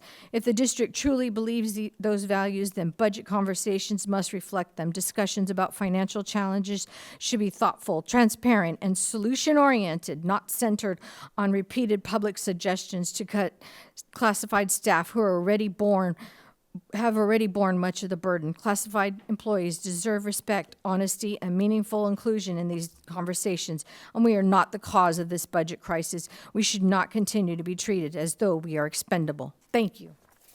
Thank you. So, I think that in the presentation and the comments, what we see is that there continues to be very different approaches or expectations about what the committee's purpose and function is. And I would break it down on the guidelines of a portion of the committee that believes that their job is to solve the district's budget problems. And the second approach is to offer communication with our dedicated and competent staff to say how can we be the best support for making the right decisions. I think it's one of the issues of governance in general and committee, whether it's committee or board, that the difference of oversight and support as opposed to operations and actually wanting to have more control over the work that is really the work of the staff. This is the challenge that I see from the current committee, and I'm not sure how the sheet with 3 priorities worth 4, or a 700-page, a 500-page booklet versus a 300-page booklet, how things look. I just want to say that I'm watching a finance staff that is working to balance our budget and implement the cuts that we need to deal with the deficit. And I think it's a highly competent group, and I worry that the committee is creating more work and more time for them rather than helping create solutions. Yes, I just want to say that I 100% agree with that perspective and certainly value our classified staff, and not, to cut classified staff or to not consider them as highly as others. Certainly not in agreement with that. I mean, there's, everything from this custodian to the office staff is just as valuable in serving the needs of our students. I agree with you, Bill. Okay. Trustee Escobedo? Yeah. Mr. Rivas, I don't know that you and I disagree all that much. I remember that discussion during the Finance Committee when I was rewatching it, and I think I totally agree with you, Mr. Banning, is what is the role of the finance committee? They're not there to administer the budget. They're not there. They're there to provide input and feedback. And when I look at that discussion, for example, that is a very contentious. We don't need infighting. It shouldn't be feel like the Hunger Games. It should be, I would imagine, our finance professionals picking the most effective topics for feedback and input. And I use the one example, which I think is a useful one, because we're going to have those discussions about how do we close that $9 million gap. That is the most productive use, in my opinion, of this finance committee. And again, it's for feedback and input. They should not be doing the work of our finance professionals. That's why we hired finance professionals. I brought this point up in the past. We have more CPAs working for us at this school district than any school district that our auditor could think of. And they work with school districts all across California. So I have a high degree of confidence in our staff. That's not to say that our finance staff in a silo should be answering all the questions about how we close that $9 million, or how we build our reserves, or how we structure our budget, how we code things. Like the G&A conversation, I remember there was a differentiation in cost because some things were coded differently from one year to the next. It wasn't about skyrocketing, misspending, or prioritizing differently. It was that things were coded. This is how budgets work. And so when I hear comments, and I don't mean any disrespect at all, but when I hear comments like, oh, it won't be that much work. I manage budgets practically every day in the like $12 million range. We're talking about a $256 million budget. And that comment isn't true for a $12 million budget. How can I ever expect it to be true for a $256 million budget that carries far more restrictions and far more reporting than what I'm dealing with? So in actuality, when I hear like monthly reporting and then quarterly, and then on top of our current budget cycle, it doesn't pass the smell test. So when I think about what is the most effective use of our staff's time for this board, but also the finance committee, it's having someone like Conrad directing the work, presenting the opportunities for feedback, and it's exactly that. Feedback, they take that feedback and they either bring it to the board or they take it back to the budget process. I think that's the way that we need to move forward, and this board needs to be clear about its direction, whether it's the majority of the board or the whole board, clear about what our expectations of this group are, because those meetings were hard to watch sometimes because of how granular it got, but it also felt not productive. Mm-hmm. So I would like us to at least, whether it's tonight or sometime in the near future, I'm hoping it's tonight, to give some general consensus about what our expectations are. Those are mine.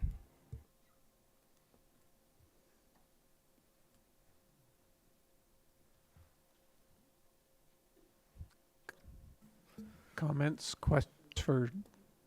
I do want to add that in the last meeting, I believe it was York had mentioned, well, Conrad, let's ask the board what we can take off your plate so you can do this. And I kind of took that home thinking everything on my plate is pretty important for what we're doing here. So I don't know, and I really have to look at how much time going forward. If we're going to get very granular, it becomes more and more time, you know, to address questions on why that variance exists or what transactions make up that item. I want to provide this committee, kind of as you had said, with the right information for us to do the right work.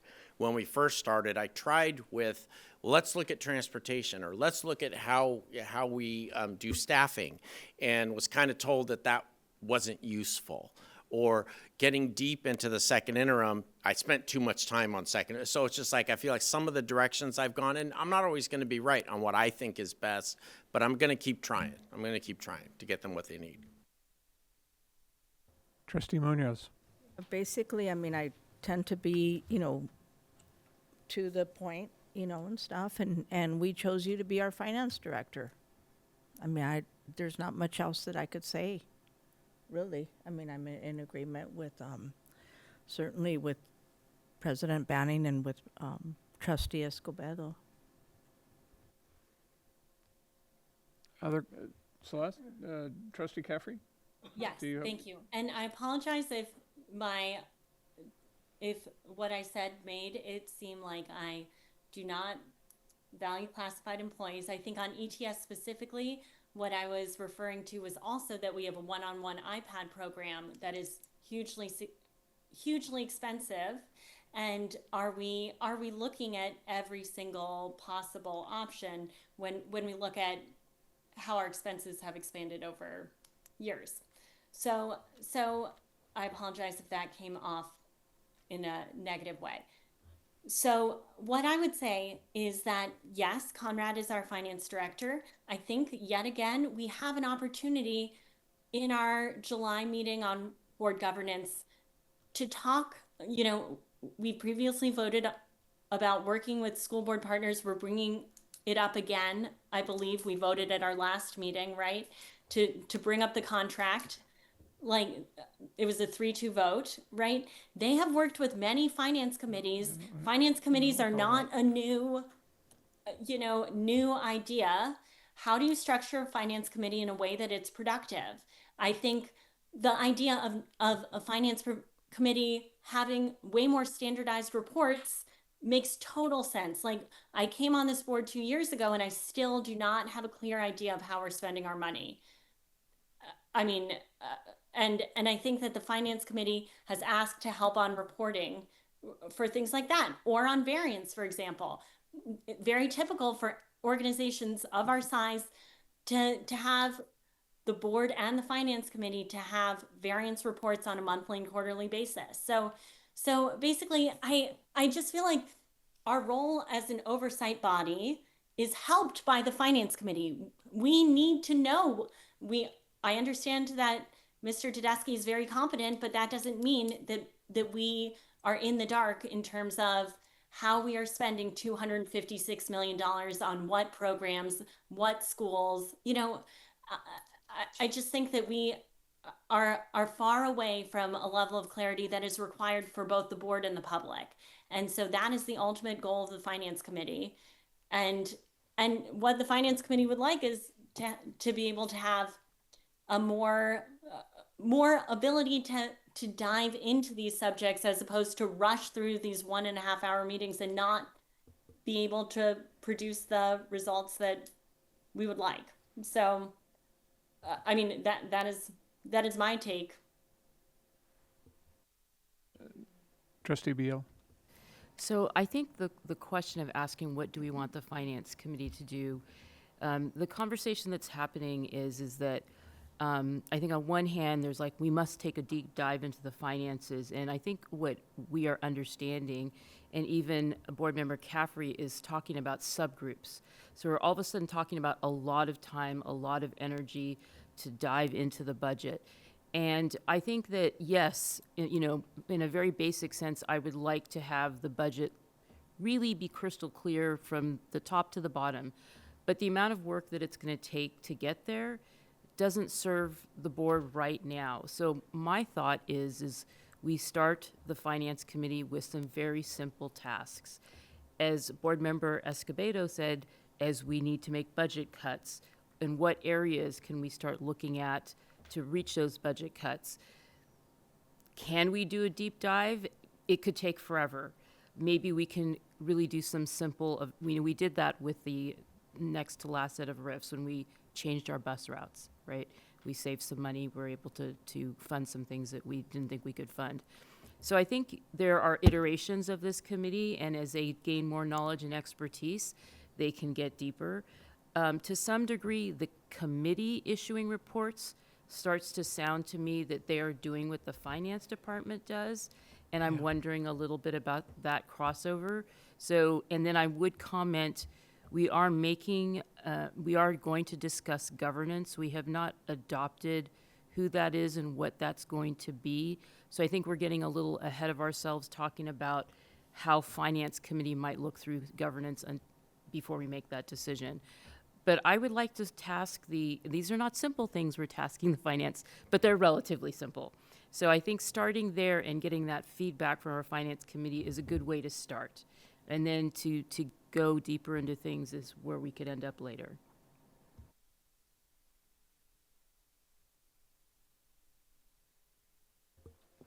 Trustee Escobedo, you said you were hoping to get to some level of clarity tonight. It's 10:15, there's 4 action items and a consent item.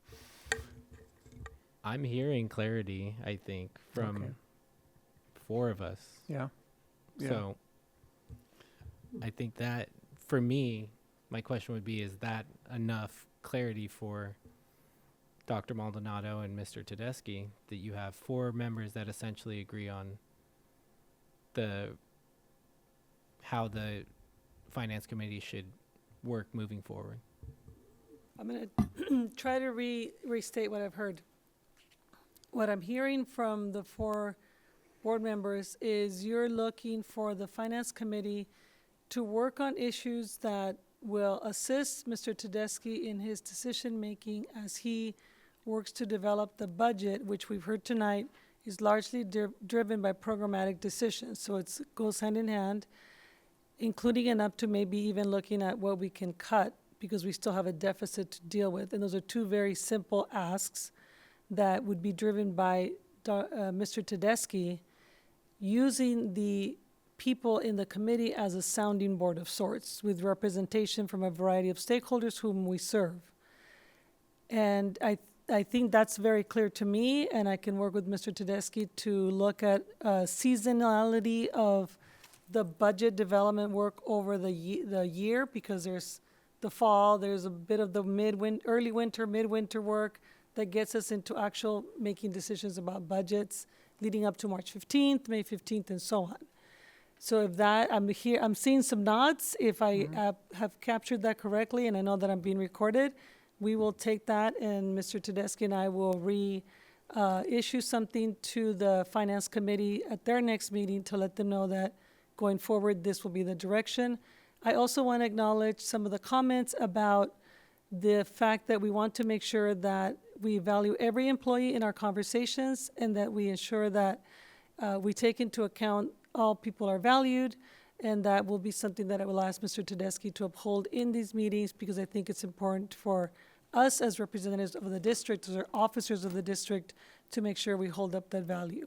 Did I capture that correctly? If I can just head nods. I think we're good. Thank you. Thank you very much.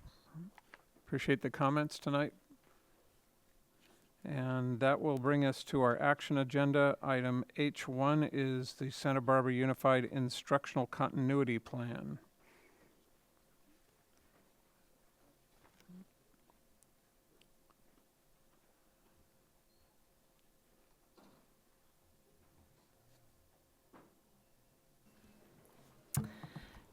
Good evening.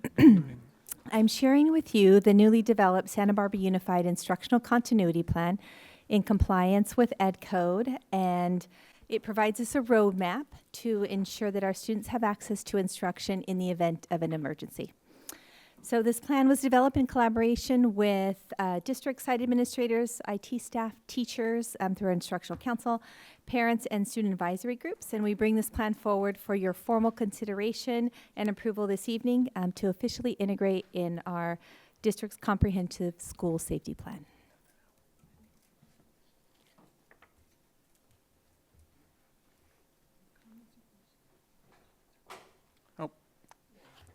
There's no public comment. No comments. Are there comments or questions from the board?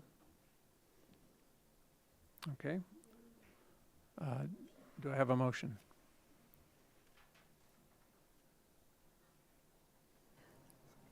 I move to approve the instructional continuity plan for 2026. Second.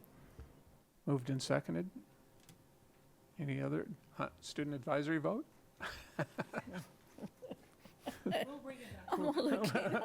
All right. Any other further comment? Okay, all in favor? Oh, yeah. roll call, okay, all right. Trustee Caffrey?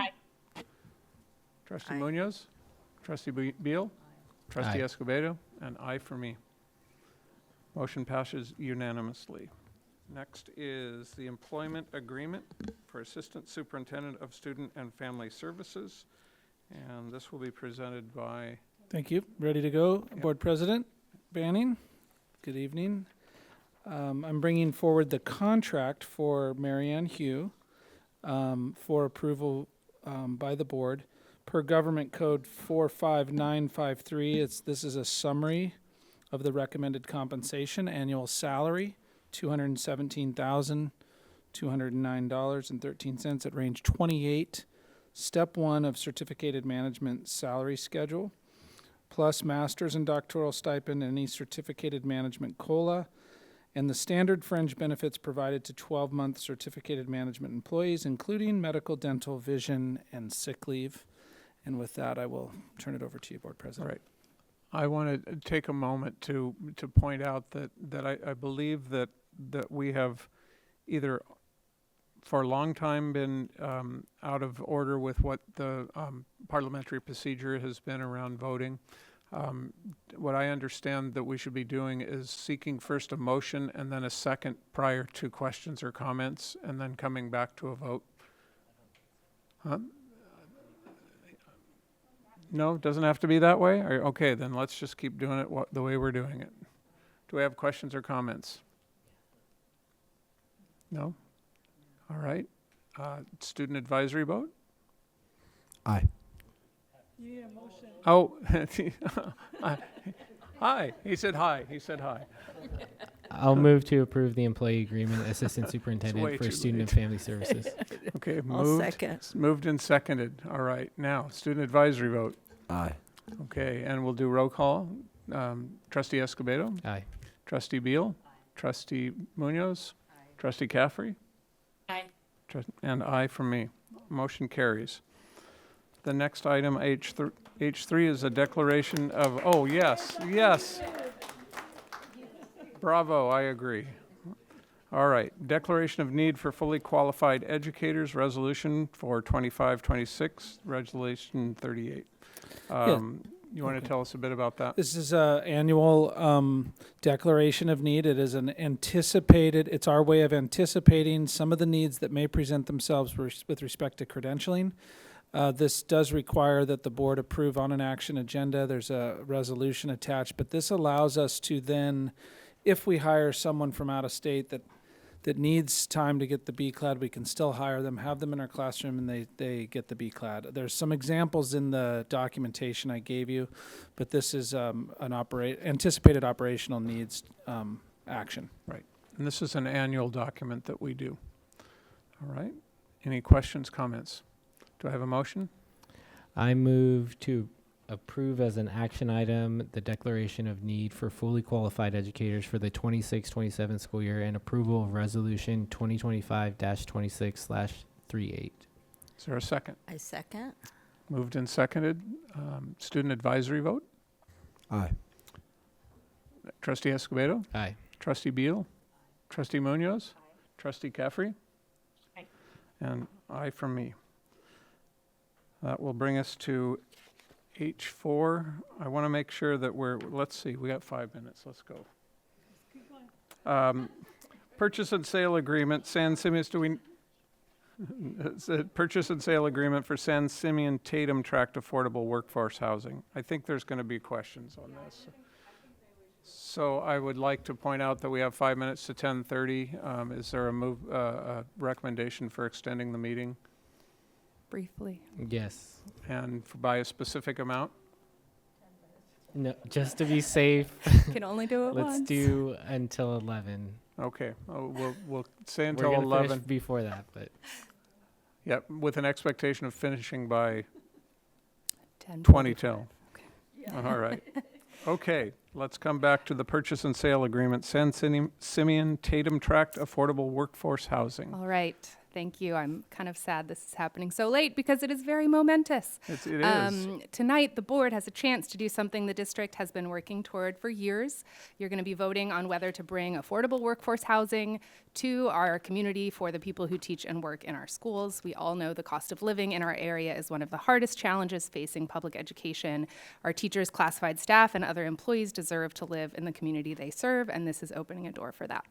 Okay, I was going to go back to 1965, but I won't tell the whole history of the parcel. But what the documents that are in front of you tonight would do, the district would be buying back a 3.65 acre piece of the original site that we conveyed to Red Tail back in 2021 with the sale closing in 2025 for $7.4 million. Red Tail will finance the whole price. No money will leave the district at closing. We simultaneously will be executing a ground lease for that parcel for 99 years to the affordable developer. The developer will build an 106-unit project. All of the units will be income restricted at or below 80% of area median income.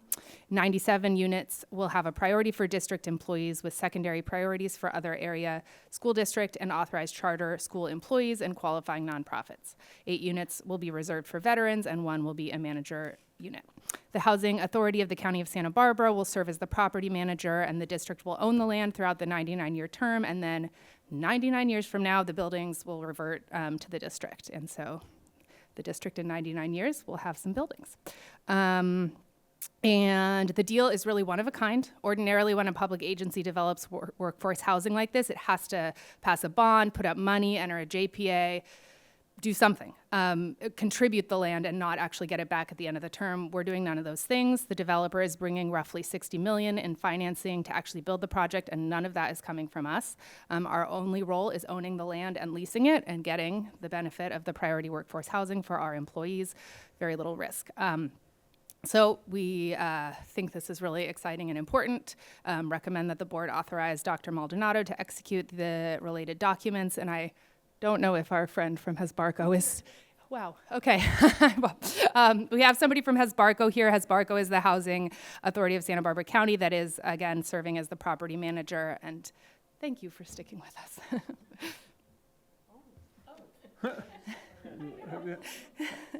Maybe. I think you're frozen. Okay, Mr. maybe Havlicek. he's not with us. Havlicek?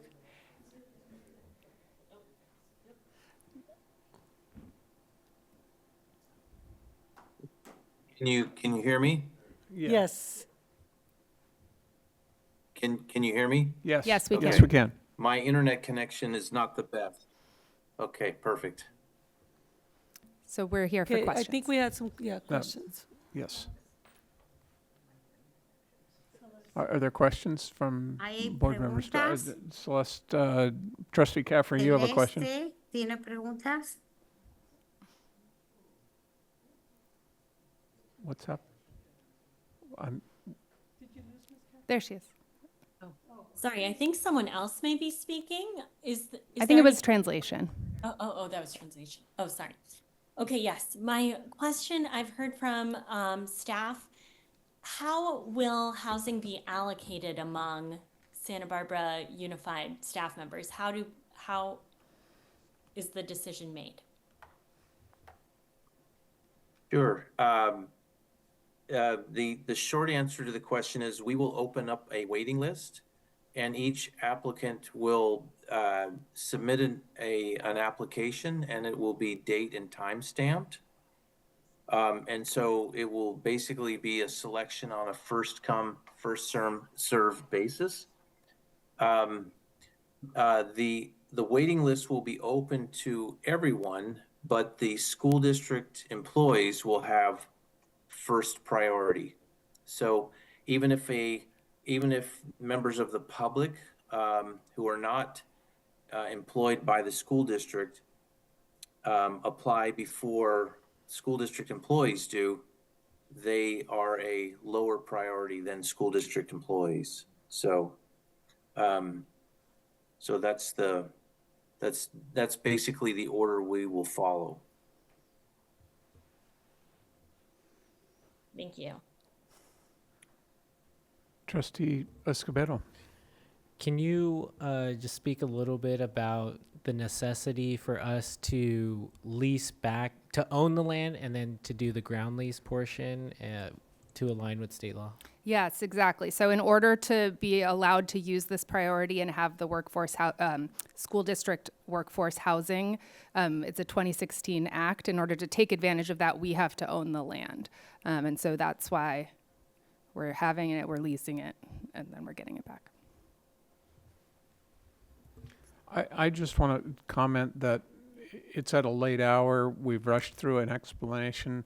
I think it's important to let the public, anyone that's watching this at a later date, know that this is something that has been on our radar for some time. We have had extensive coverage and advice from legal counsel around negotiation issues and things like that. And I just want to make sure it doesn't appear that this is a late night type of decision that hasn't been completely considered and something that we're not just thrilled about getting to. It's a really landmark moment for us, and I appreciate having our representative here late, and just want to make sure we're being perceived as acting in the best faith possible here. Right. Trustee Certainly, Munoz? yes, I can certainly vouch for, the fact that this is what we wanted from the beginning, is for our employees to be able to have housing and to prioritize them so that we could have employees that are not commuting, that are, able to live with their families here, and that it is, the culmination of something huge that we've worked on for years. I can't remember the exact year, but I know it was within the last 8 years that I've been on the board. Yeah. Student trustee. I had a quick question about, I get that we prioritize district staff, but within that, are there different priorities for different levels of district staff or, seniority, anything like that? There's not, but within district staff, there's not. And I don't know, Bob, if you want to. Yeah, that's right. Well, so for us, we don't take into consideration rank or length of service with the district. It's strictly based on a time and date stamp, and we don't want to do anything that would violate fair housing law, and so we won't distinguish anything else, just in the order in which we receive applications. Just to clarify, it's not beyond the order of receiving. There is a standard of income that needs to be met to qualify. Is that correct? Yes, that's right. And there are units at different income levels. It's really expressed in terms of area median income. And so we have units as low as 30% of area median income, which is extremely low. But we also have some units available at upper income levels, 60 and 80% area median income. So the applicants we receive will be slotted towards the income and bedroom size that is needed for the family. Okay, that's helpful. Thank you. Trustee Caffrey. And another question that we've gotten is, what happens if you get a raise and you're no longer within the original area income level? That's a great question. And the answer is, once they are initially income qualified, they are qualified for that unit. And so regardless of how many times they're promoted or what their income level is, they are still entitled to that specific unit. But Yeah, is it true that does the rent go up to match some level of, to match their increased income, or is that not correct? So the rents are established based on the initial area median income level, and that's the rent. The rents will be adjusted yearly based on cost of living, which is published by the state of California Housing Community Development Department. But their increase in incomes won't impact their rent. The only adjustment that'll be made is the annual increase for cost of living. I think that might be different than what we heard, but I'm sure Bob is right. Yeah, and I'm probably not expressing it. It's actually not cost of living. It's so the area median income is established from year to year, and there's an adjustment to that because in some years, it's sort of flat and there isn't much of an adjustment, and other years the area median income rises, but the rents are based on the area median income for Santa Barbara County. And so that's where the rent adjustments come. So it doesn't matter if they're promoted and they receive substantial increases, they're still, their rent is based on that initial certification and that classification. All right, Trustee Beal. So it's my understanding that affordable housing in Santa Barbara, if your income starts to exceed what's considered the, the median, that you are probably given time to find another living space because now you can potentially afford to, but you are not allowed to stay in that situation. So we're trying to create affordable housing for our staff. So it doesn't seem correct to me that if there's a big jump in income that they can continue to take advantage of a program where we may have teachers who have lower salaries who are looking to move into an affordable space. I believe there is a case where if the income level for the family exceeds something like 140% of area median income, they could be asked to move, but there's a lot of latitude in the program. So we do have some tenants in some of our other properties who started out initially at 50% AMI, finished schooling, and are now earning 100% of AMI or 120%, but they're still entitled to remain in the unit. So we have to be very careful that we don't violate fair housing or the Internal Revenue Code for this. So I believe there is I'll call it the 140% rule, but we don't see that very much in most of the tenants that we serve. So it's pretty rare. Trustee Escobedo? Is there any, we won't hold anyone to this, but is there any timeline on groundbreaking and how long it'll take to develop this project? Yes, I think there's going to be a celebration. Is it July 22nd? Something like that. And it's going to be exciting. And then I think we know that everybody wants to get this done as quickly as possible. So I think the estimate we got was maybe 3 years was a rough estimate.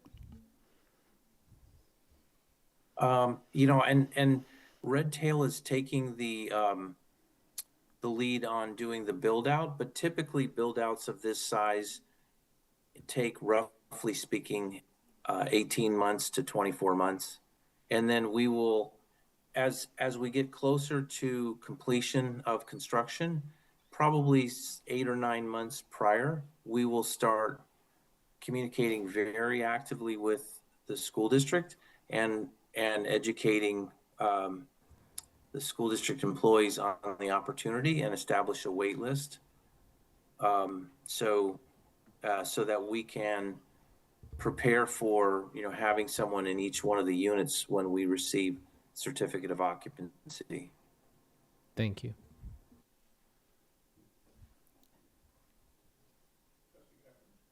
Trustee Caffrey? My last question. If an employee retires or or gets a different job, what happens to their unit? Do they stay there? That's a great question. So we are not able to evict someone who is retiring from the school district, or who leaves the school district employment. However, what we can do is the housing authority, along with some of our affordable housing partners like Redtail, are constantly developing new developments, and we can encourage them to apply at some other sites so that it frees up a space for another active school district employee. But again, we cannot require them to leave.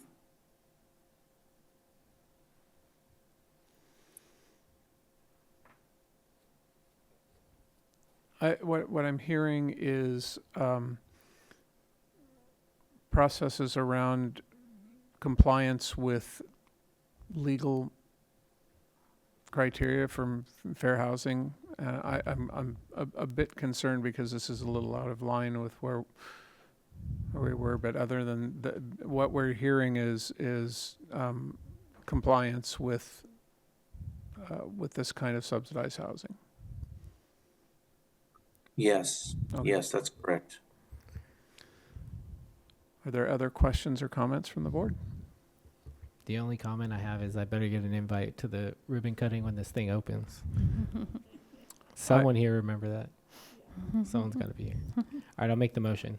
I'm going to motion to approve the purchase and sale agreement, ground lease, and related documents for the affordable workforce housing project on approximately 3.65 acres at San Marcos Road and San Simeon Drive off Hollister, unincorporated Santa Barbara County, and to authorize the superintendent to execute the final documents and any amendments, certificates, or ancillary instruments necessary to complete the transaction. I second. It's moved and seconded before votes. I just want to add one final comment, and that's to say that this has been a long time coming, and it's probably impossible to give thank yous to all of the various people within the district and outside, and legal counsel and housing authorities that have made this possible. This is a landmark kind of activity, so kudos and congratulations and thank you to all that have made that possible. We have a student advisory vote. Aye. Trustee Escobedo. Aye. Trustee Beal. Trustee Munoz. Aye. Trustee Caffrey. Aye. And aye from Trustee Banning.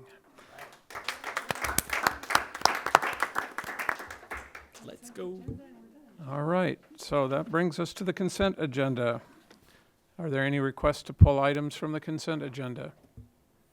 Hearing none, is there a motion? I'll move to approve the consent agenda. A second? I second. Moved and seconded. Student trustee advisory vote? Aye. Trustee Escobedo? Aye. Trustee Beal? Trustee Munoz? Aye. Trustee Caffrey? Aye. Trustee Banning, aye. Motion carries unanimously. That brings us to the end of the agenda. There are coming events with promotions and graduations. Any discussion on future agenda items? Yes, I'd like to take us back to the comment I made earlier where we would have CABA come to the board and present, or some sort of presentation that talks about recommitting to our work on combating anti-Blackness in our schools. Okay. And I just want clarity that this will be scheduling in the future, not necessarily the next meeting. Correct. Thank you. All right. We are adjourned at, Oh, wait, I have one more. I'm sorry. okay. Yes. So my request is that we ask Mr. Tedeschi to price out how much it would cost to reopen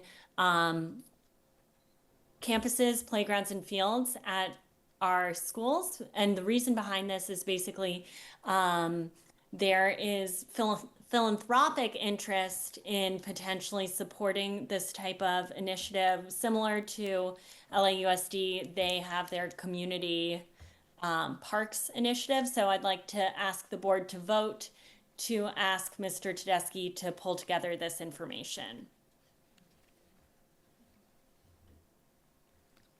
Trustee Munoz? Yeah, I have concern that this wasn't on the agenda. This is a future agenda item. No, she's I'm asking for a vote to put it on the agenda. Yes, I'm asking for a future agenda item because I was told it will take work for Mr. Tedeschi. I think it's an important initiative to open our campuses on the weekends and summertime for student and community use. And so, especially since there's philanthropic interest to support this, what we're missing is the cost piece. So that's why I'm asking the board to vote to have Mr. Tedeschi bring this back. Dr. Maldonado, I am interested in pursuing this. We've had this discussion before where we partnered with the city, and then it ended up falling through because budget cuts on all parts. Didn't we do this calculation on how much it would cost for opening our schools? Not to the extent that is being asked, and I've asked Mr. Tedeschi because the calculations were only on staffing, not on everything else that it entails, and that will be a big request for a report from fiscal staff, as I hear her asking it. Basically, what I'm asking for is by school, the cost.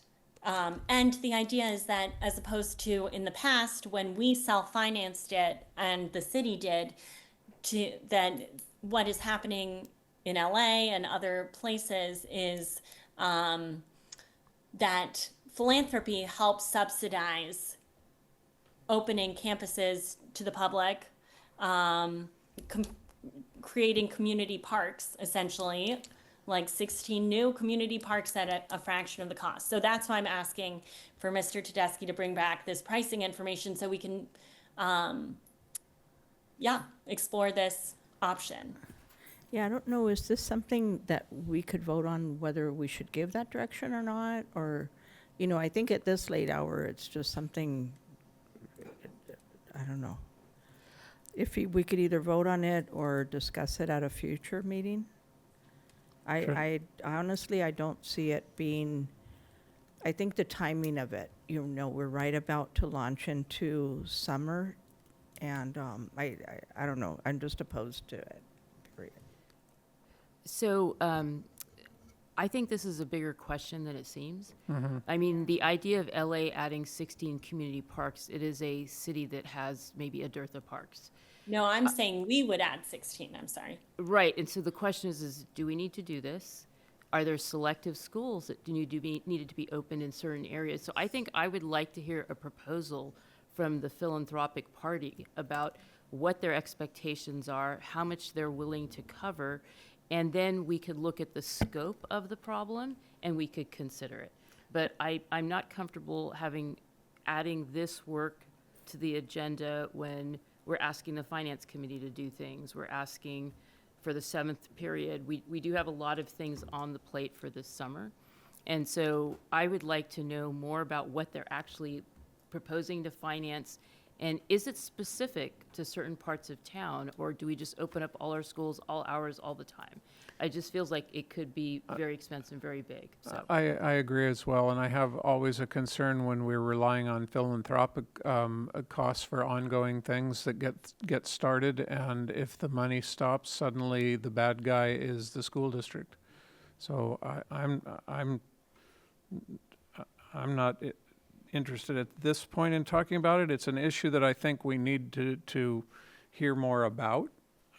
But I think your approach from having a proposal from a potential funder or some further discussion rather Yeah, than bringing it right to the board. I would So I think also- procedurally, go ahead. Go ahead. Sorry. Procedurally, Ms. Caffrey's asking this board to vote on whether you're going to give this direction or not. I think procedurally, you can say you're going to vote or you're not going to vote, and then we move the topic forward or not. But I don't think. she's asking for it to be added to a future agenda item, and so. Oh, I heard it differently, and Is that's that- how, and when we talked, it was differently, asked differently. So can you clarify, Ms. Caffrey, which one you're asking the board to do? Yeah, my question was, could we get cost information about what it might cost to open up campuses? But if the board would like to speak about it more in depth, we could just add it as an agenda item if that's preferable. Yeah, so I'm happy to make either motion, but it sounds to me that the board would like to hear from philanthropy first as opposed to, I think the issue is like, how much would it cost? You know, like, could we have a ballpark even for 2 campuses instead of all of them would be less work? Like, any information would be helpful. I think the only question that's able to be asked is, are we going to agendize the item or not? Yeah, that's what I was going to say. And question actually can only be asked if there was first a request to President Banning and Dr. Maldonado to add it to the agenda, and they denied that request. Then we can bring it back to the full board. And I did just want to note, we should make sure in this portion of the agenda to not actually get into the discussion of the thing. Like, so I think there should just be the introduction of the request for a new item and then pretty quickly move to the vote and not get into the debate. If this hasn't been presented to us yet as a written request, is it I appropriate to do the vote? Oh, she did? Okay. Yes, All right. I did present it as a written request. I never got a denial, but I never got a response. And basically what Superintendent Maldonado said I should bring it to the whole board. I emailed it to both President Banning and Superintendent Maldonado. So then I think it would probably just move to a vote of whether you want to bring this as a future agenda item. Is there a timeline on when it has to come if we vote? No. Okay. Is there a motion? Oh, well, I guess she's made the motion. Is there a second?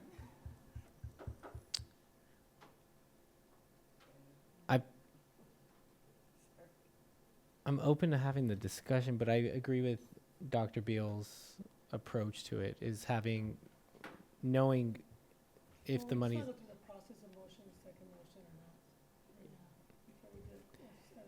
It matters though, like in terms of process, rather than agendizing it first, I would like to hear something about who's intending to partner with us and in what capacity. So I'm not going to support it. So there is no second? I'm not going to support it either. All right. The motion dies for lack of a second.